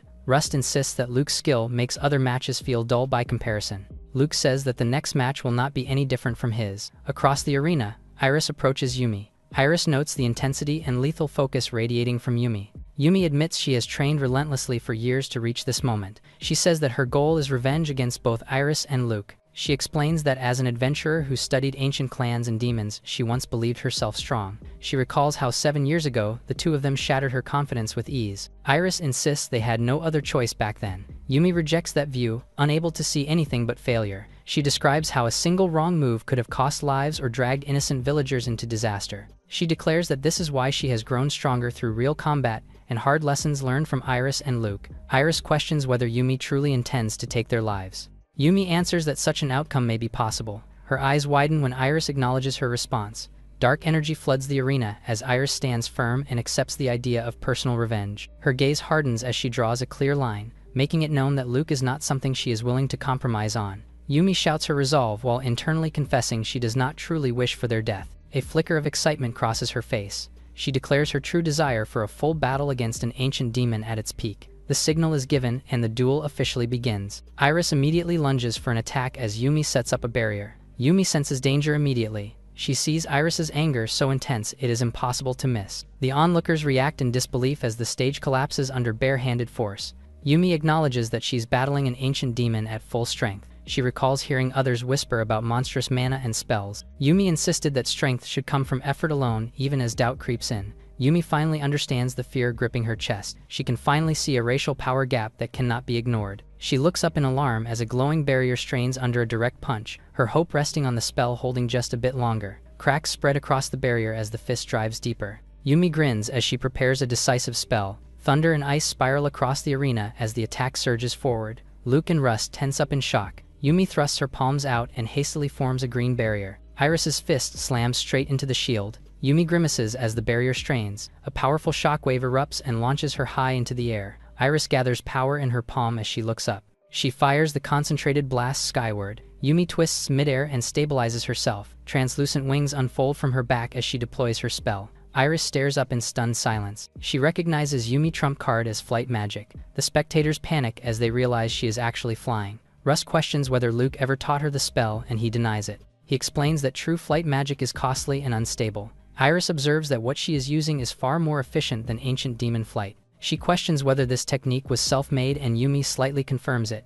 Yumi hesitates and wonders if Iris is not mad anymore. Iris points out that Yumi only wanted her to fight at full power. She admits it suited the situation perfectly. She vents her lingering irritation about Yumi threatening Luke. Yumi realizes what that confession truly implies. She sets up magic spells as she acknowledges that Iris's anger is real after all. Iris charges through with relentless momentum as she avoids the attacks. Yumi pauses for a moment when she notices that Iris is not using flight magic like she anticipated. She watches Iris crouch low and suspects she has another plan. Iris rushes straight in and closes the distance faster than expected. Yumi notes that Iris is only making a simple jump and that the air still gives her the advantage. She pulls back to create space. Iris smiles faintly as she shifts her footing. In a blur, she appears directly beneath Yumi. Yumi recoils in shock as she realizes the jumps are coming from different angles altogether. Confusion flashes across her face. A small barrier blooms beneath Iris's feet and reveals the true mechanism behind her advance. Iris explains that she is chaining small barriers together as stepping stones. Yumi flinches as a fist rushes past her guard. She notes how Iris had been making it look seamless, but the truth is, she had been predicting each landing with terrifying precision. Yumi shouts in frustration as she hovers back. Her expression falters as the pressure mounts. She winces midair as she senses her mana draining faster. She thinks about abandoning offense and shifting fully into defense. Iris smiles at the situation she has forced. Yumi refuses to remain on defense and decides to risk everything on the last strike. Magic gathers around her as she prepares an attack. Iris warns that pushing further will only exhaust what little mana remains. She urges her to surrender and spend her remaining mana on defense. Yumi gathers herself and declares that she refuses to give up no matter how desperate it looks. She admits that facing such overwhelming power head-on fills her with joy. Iris reflects that she finally understands a fraction of what it meant to be a demon king challenged by all. She reminds herself why Luke was always forced to fight alone. She mentions a quote about strength and promises she will not evade the next attack. Yumi steadies her stance and answers the challenge with calm resolve. A massive sphere of ice forms overhead as Yumi commits everything into a single spell. She admits this is the fullest strength she can muster. Iris smiles in anticipation of the attack. The massive ice launches towards her, and shock flickers across her face for the first time. In the alley, Luke calls out to Iris and praises her efforts. He checks on her and she assures him she is fine. Yumi lies dizzy on the bed as Iris explains that she overused mana and only needs rest for the spinning to pass. Luke notes how the fight pushed Iris's limits in the end. Iris recalls the massive ice sphere that Yumi unleashed. She charges straight through the ice as the spell shatters. She closes the distance and drives a decisive blow into Yumi. Yumi staggers in pain. Iris reveals her frozen arm and points out that Yumi saved her trump card for the finale. Yumi lets out a strained and amused breath. She acknowledges her own move before she collapses to the ground. The announcement echoes as Iris is declared the winner. Iris explains how a freezing spell was layered in the background and hidden beneath a simpler attack. She smiles with embarrassment and admits she underestimated that technique. Luke teases her about losing the next time she faces Yumi and she flusters. A staff member calls out for Luke as his match is next. Iris steps aside with a grin and says she will be watching closely from the seats. Luke smiles, ready to prove himself after witnessing Iris's earlier battle. He promises to do his best, all the more after knowing that his opponent is top tier. Footsteps echo in front of him. Gran reflects aloud on the 7 years since they first met. They recall sparring back in the village and note how different things were without mana involved. Luke teases Gran not to go all out for a clean victory for him. Gran shuts that down and makes it clear this fight deserves full focus. He recalls Luke shattering a machine barehanded back in the ruins. He admits that moment changed his entire outlook and showed him how limited his world had been. He began wanting to meet more people, which is why he made his clan. Luke blinks in surprise as it dawns on him that the clan meant more than recruiting him. Luke admits he would have joined their clan even without conditions. Gran gestures toward the arena and points out how the city has been buzzing. He says that Luke's matches with Shin and Billy gave adventurers something to believe in. He says that some who witness this fight will likely dream of becoming adventurers themselves. He tells Luke that none of it would have happened without him and thanks him for it. Luke replies that the feeling is mutual and admits he is still the same person who once could not do anything alone. He says he would have never found out that Iris was still alive. He never would have met his new friends like Kiko and Gaia. He says that his life truly began moving the day he met Gran. Gran admits that hearing Luke say that genuinely means a lot to him. The two take their positions in the arena and agree to finally fight seriously with nothing held back. Mana coils tightly around Luke's body as he centers himself. He admits that holding back against Gran is nearly impossible. He acknowledges that the amount of mana he can circulate right now is already close to his limit. Gran lets out a low laugh. The signal is given as the duel officially begins. Steel crashes instantly as Luke closes the distance. The battlefield fills with Luke's infused strikes surrounding Gran from every direction. Luke gathers power into his hand. He fires a condensed burst of mana straight ahead. Gran twists his body and cuts through the blast. Iris observes that Gran's control of mana bullets is far more refined now. She recalls how a similar exchange once knocked him out in a single strike. Luke grins and acknowledges how much Gran has improved. Gran credits the growth to intense training. The counterattack slams into the ground and reminds Luke that one clean hit would decide the match. He recognizes that faster, lighter blows even out the exchange into a near stalemate. Luke decides that trading openings is no longer an option if he wants to win. Gran taunts him and asks if Luke's finally stopped trying to overwhelm him with speed. He then admits it has been ages since he last heard excitement like this in an arena. He notes how fast Luke's mana recovers and jokes that it almost makes him want to keep talking. Without warning, he launches into a heavy downward strike. Luke twists away just in time as the blow crashes. A close smirk forms on Gran's face. He lifts his weapon once more, and Luke's eyes react in alarm. The two reset their distance across the arena floor. Gran chuckles and calls him out for getting reckless. Luke wipes the blood from his face as Gran calls him the Demon King. Iris realizes that Gran is the first opponent to wound Luke. Luke casually admits that if he had not lowered his guard back then, the hero never would have been able to defeat him. Gran addresses Luke as the Demon King and latches onto his carelessness. He asks if Luke will allow him to be the second human to defeat him. Luke laughs it off with a smile and calls Gran bold for declaring it so openly. Gran reacts with mild surprise as Luke asks him to stop using that title. Gran smirks and points out that the crowd has already started calling him that lately. Luke freezes for a moment as the name Demon King Luke fully sinks in. Gran reassures him that it is only a nickname and not meant literally. Luke grimaces as Gran teases him. Gran explains that the spectators watched Luke's preliminary fights closely. They started to picture him as a king that's savoring the hunt. Gran says this is only the first reason as Luke reacts with surprise that there is still more to hear. Gran points out that his later victories changed everything. He explains how Luke defeated Shin and Billy, who are supposedly champions admired as heroes in the royal capital. Luke realizes his image has naturally been twisted into that of a demon king in contrast to symbols of justice. Gran presses on with a final reason. He clarifies that this judgment is not personal. He brings up Luke's living situation with Iris and Kiko. He notes how both girls are advancing through the tournament brackets and quietly proving their overwhelming strength. He says that he's now called the Demon King and the two girls his underlings. Gran casually corrects himself about calling them underlings. He says that Iris and Kiko are said to be romantically tied to Luke. Gran laughs it off and starts explaining, clearly enjoying Luke's confusion. He describes how Iris and Kiko naturally draw attention in town. Luke presses in disbelief. Gran explains that when those admirers approach, the girls respond in a way that shuts them down instantly. He paints a picture of strangers trying to flirt and being firmly rejected. Iris coldly tells them that she has a brother. Kiko adds to it by cheerfully listing the comforts of home with Luke. The rumors start to paint Luke as a demon king who corrupted those closest to him. Gran says that this is simply the gossip spreading through the capital. He asks Luke if any of it is actually true.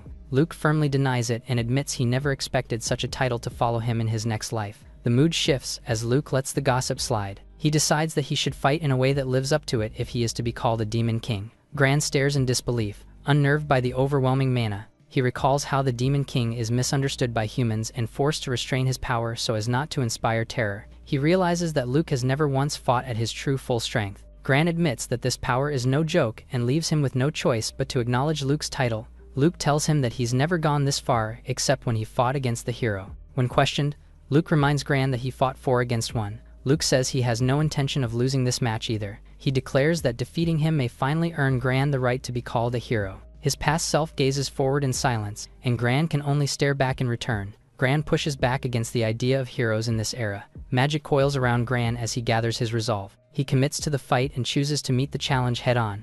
Luke realizes Gran is forcibly pushing his mana beyond its natural limit. He notes that neither of them will escape the collapse unscathed if it continues. Luke acknowledges that the strain affecting Gran also applies to him. He reveals that the explosive surge of mana earlier was a deliberate bluff, which makes them evenly matched. He notes that Gran has not yet noticed the deception. Gran charges in with a full overhead swing. Luke decides he cannot afford to take that blow head-on. He narrowly avoids the strike as 2 rapid slashes carve through the space where he stood moments before. Luke admits the maneuver caught him off guard. Gran draws a second blade and reveals his return to dual wielding. He explains that this fighting style was his original specialty from before he ever met Yumi. He demonstrates the fluid control of his former technique. Gran's blades move with a smoother flow that feels nothing like his earlier greatsword strikes.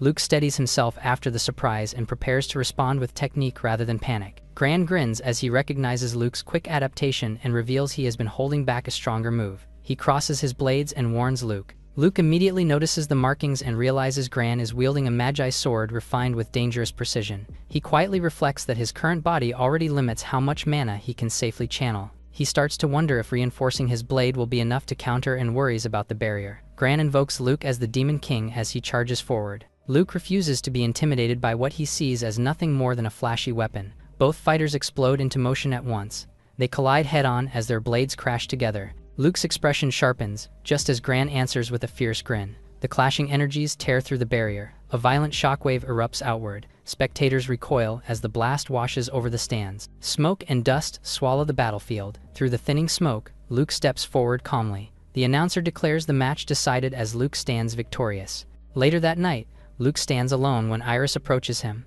Iris asks to join him, and Luke welcomes her without hesitation. Iris notices that he seems to be on his own tonight. Luke explains that the match damaged the barrier and forced the tournament into a short delay. He admits he chose to step away after hearing the people complain. He adds that he came outside to look at the night sky. Iris looks upward and remarks on how unusually clear the night feels. She notes that the moon and stars remain unchanged after thousands of years. Luke admits that this constancy is why he has always watched the sky since childhood. He admits that hearing about the demon's extinction after rebirth left him with an uneasy feeling. He recalls knowing his friends were gone and feeling as though he alone had been left behind in the future. He says that he was able to meet Iris again in the midst of it. Luke believes even coincidences can carry meaning. He thanks her sincerely for staying by her side through everything. Iris struggles to put her feelings into words as she gathers her courage. Kiko suddenly interrupts loudly from behind. She explains that Yumi just returned from her apology tour and has been looking for them. She adds that Yumi wants to talk about Luke and the broken barrier. Luke gently asks Iris if she will come with him.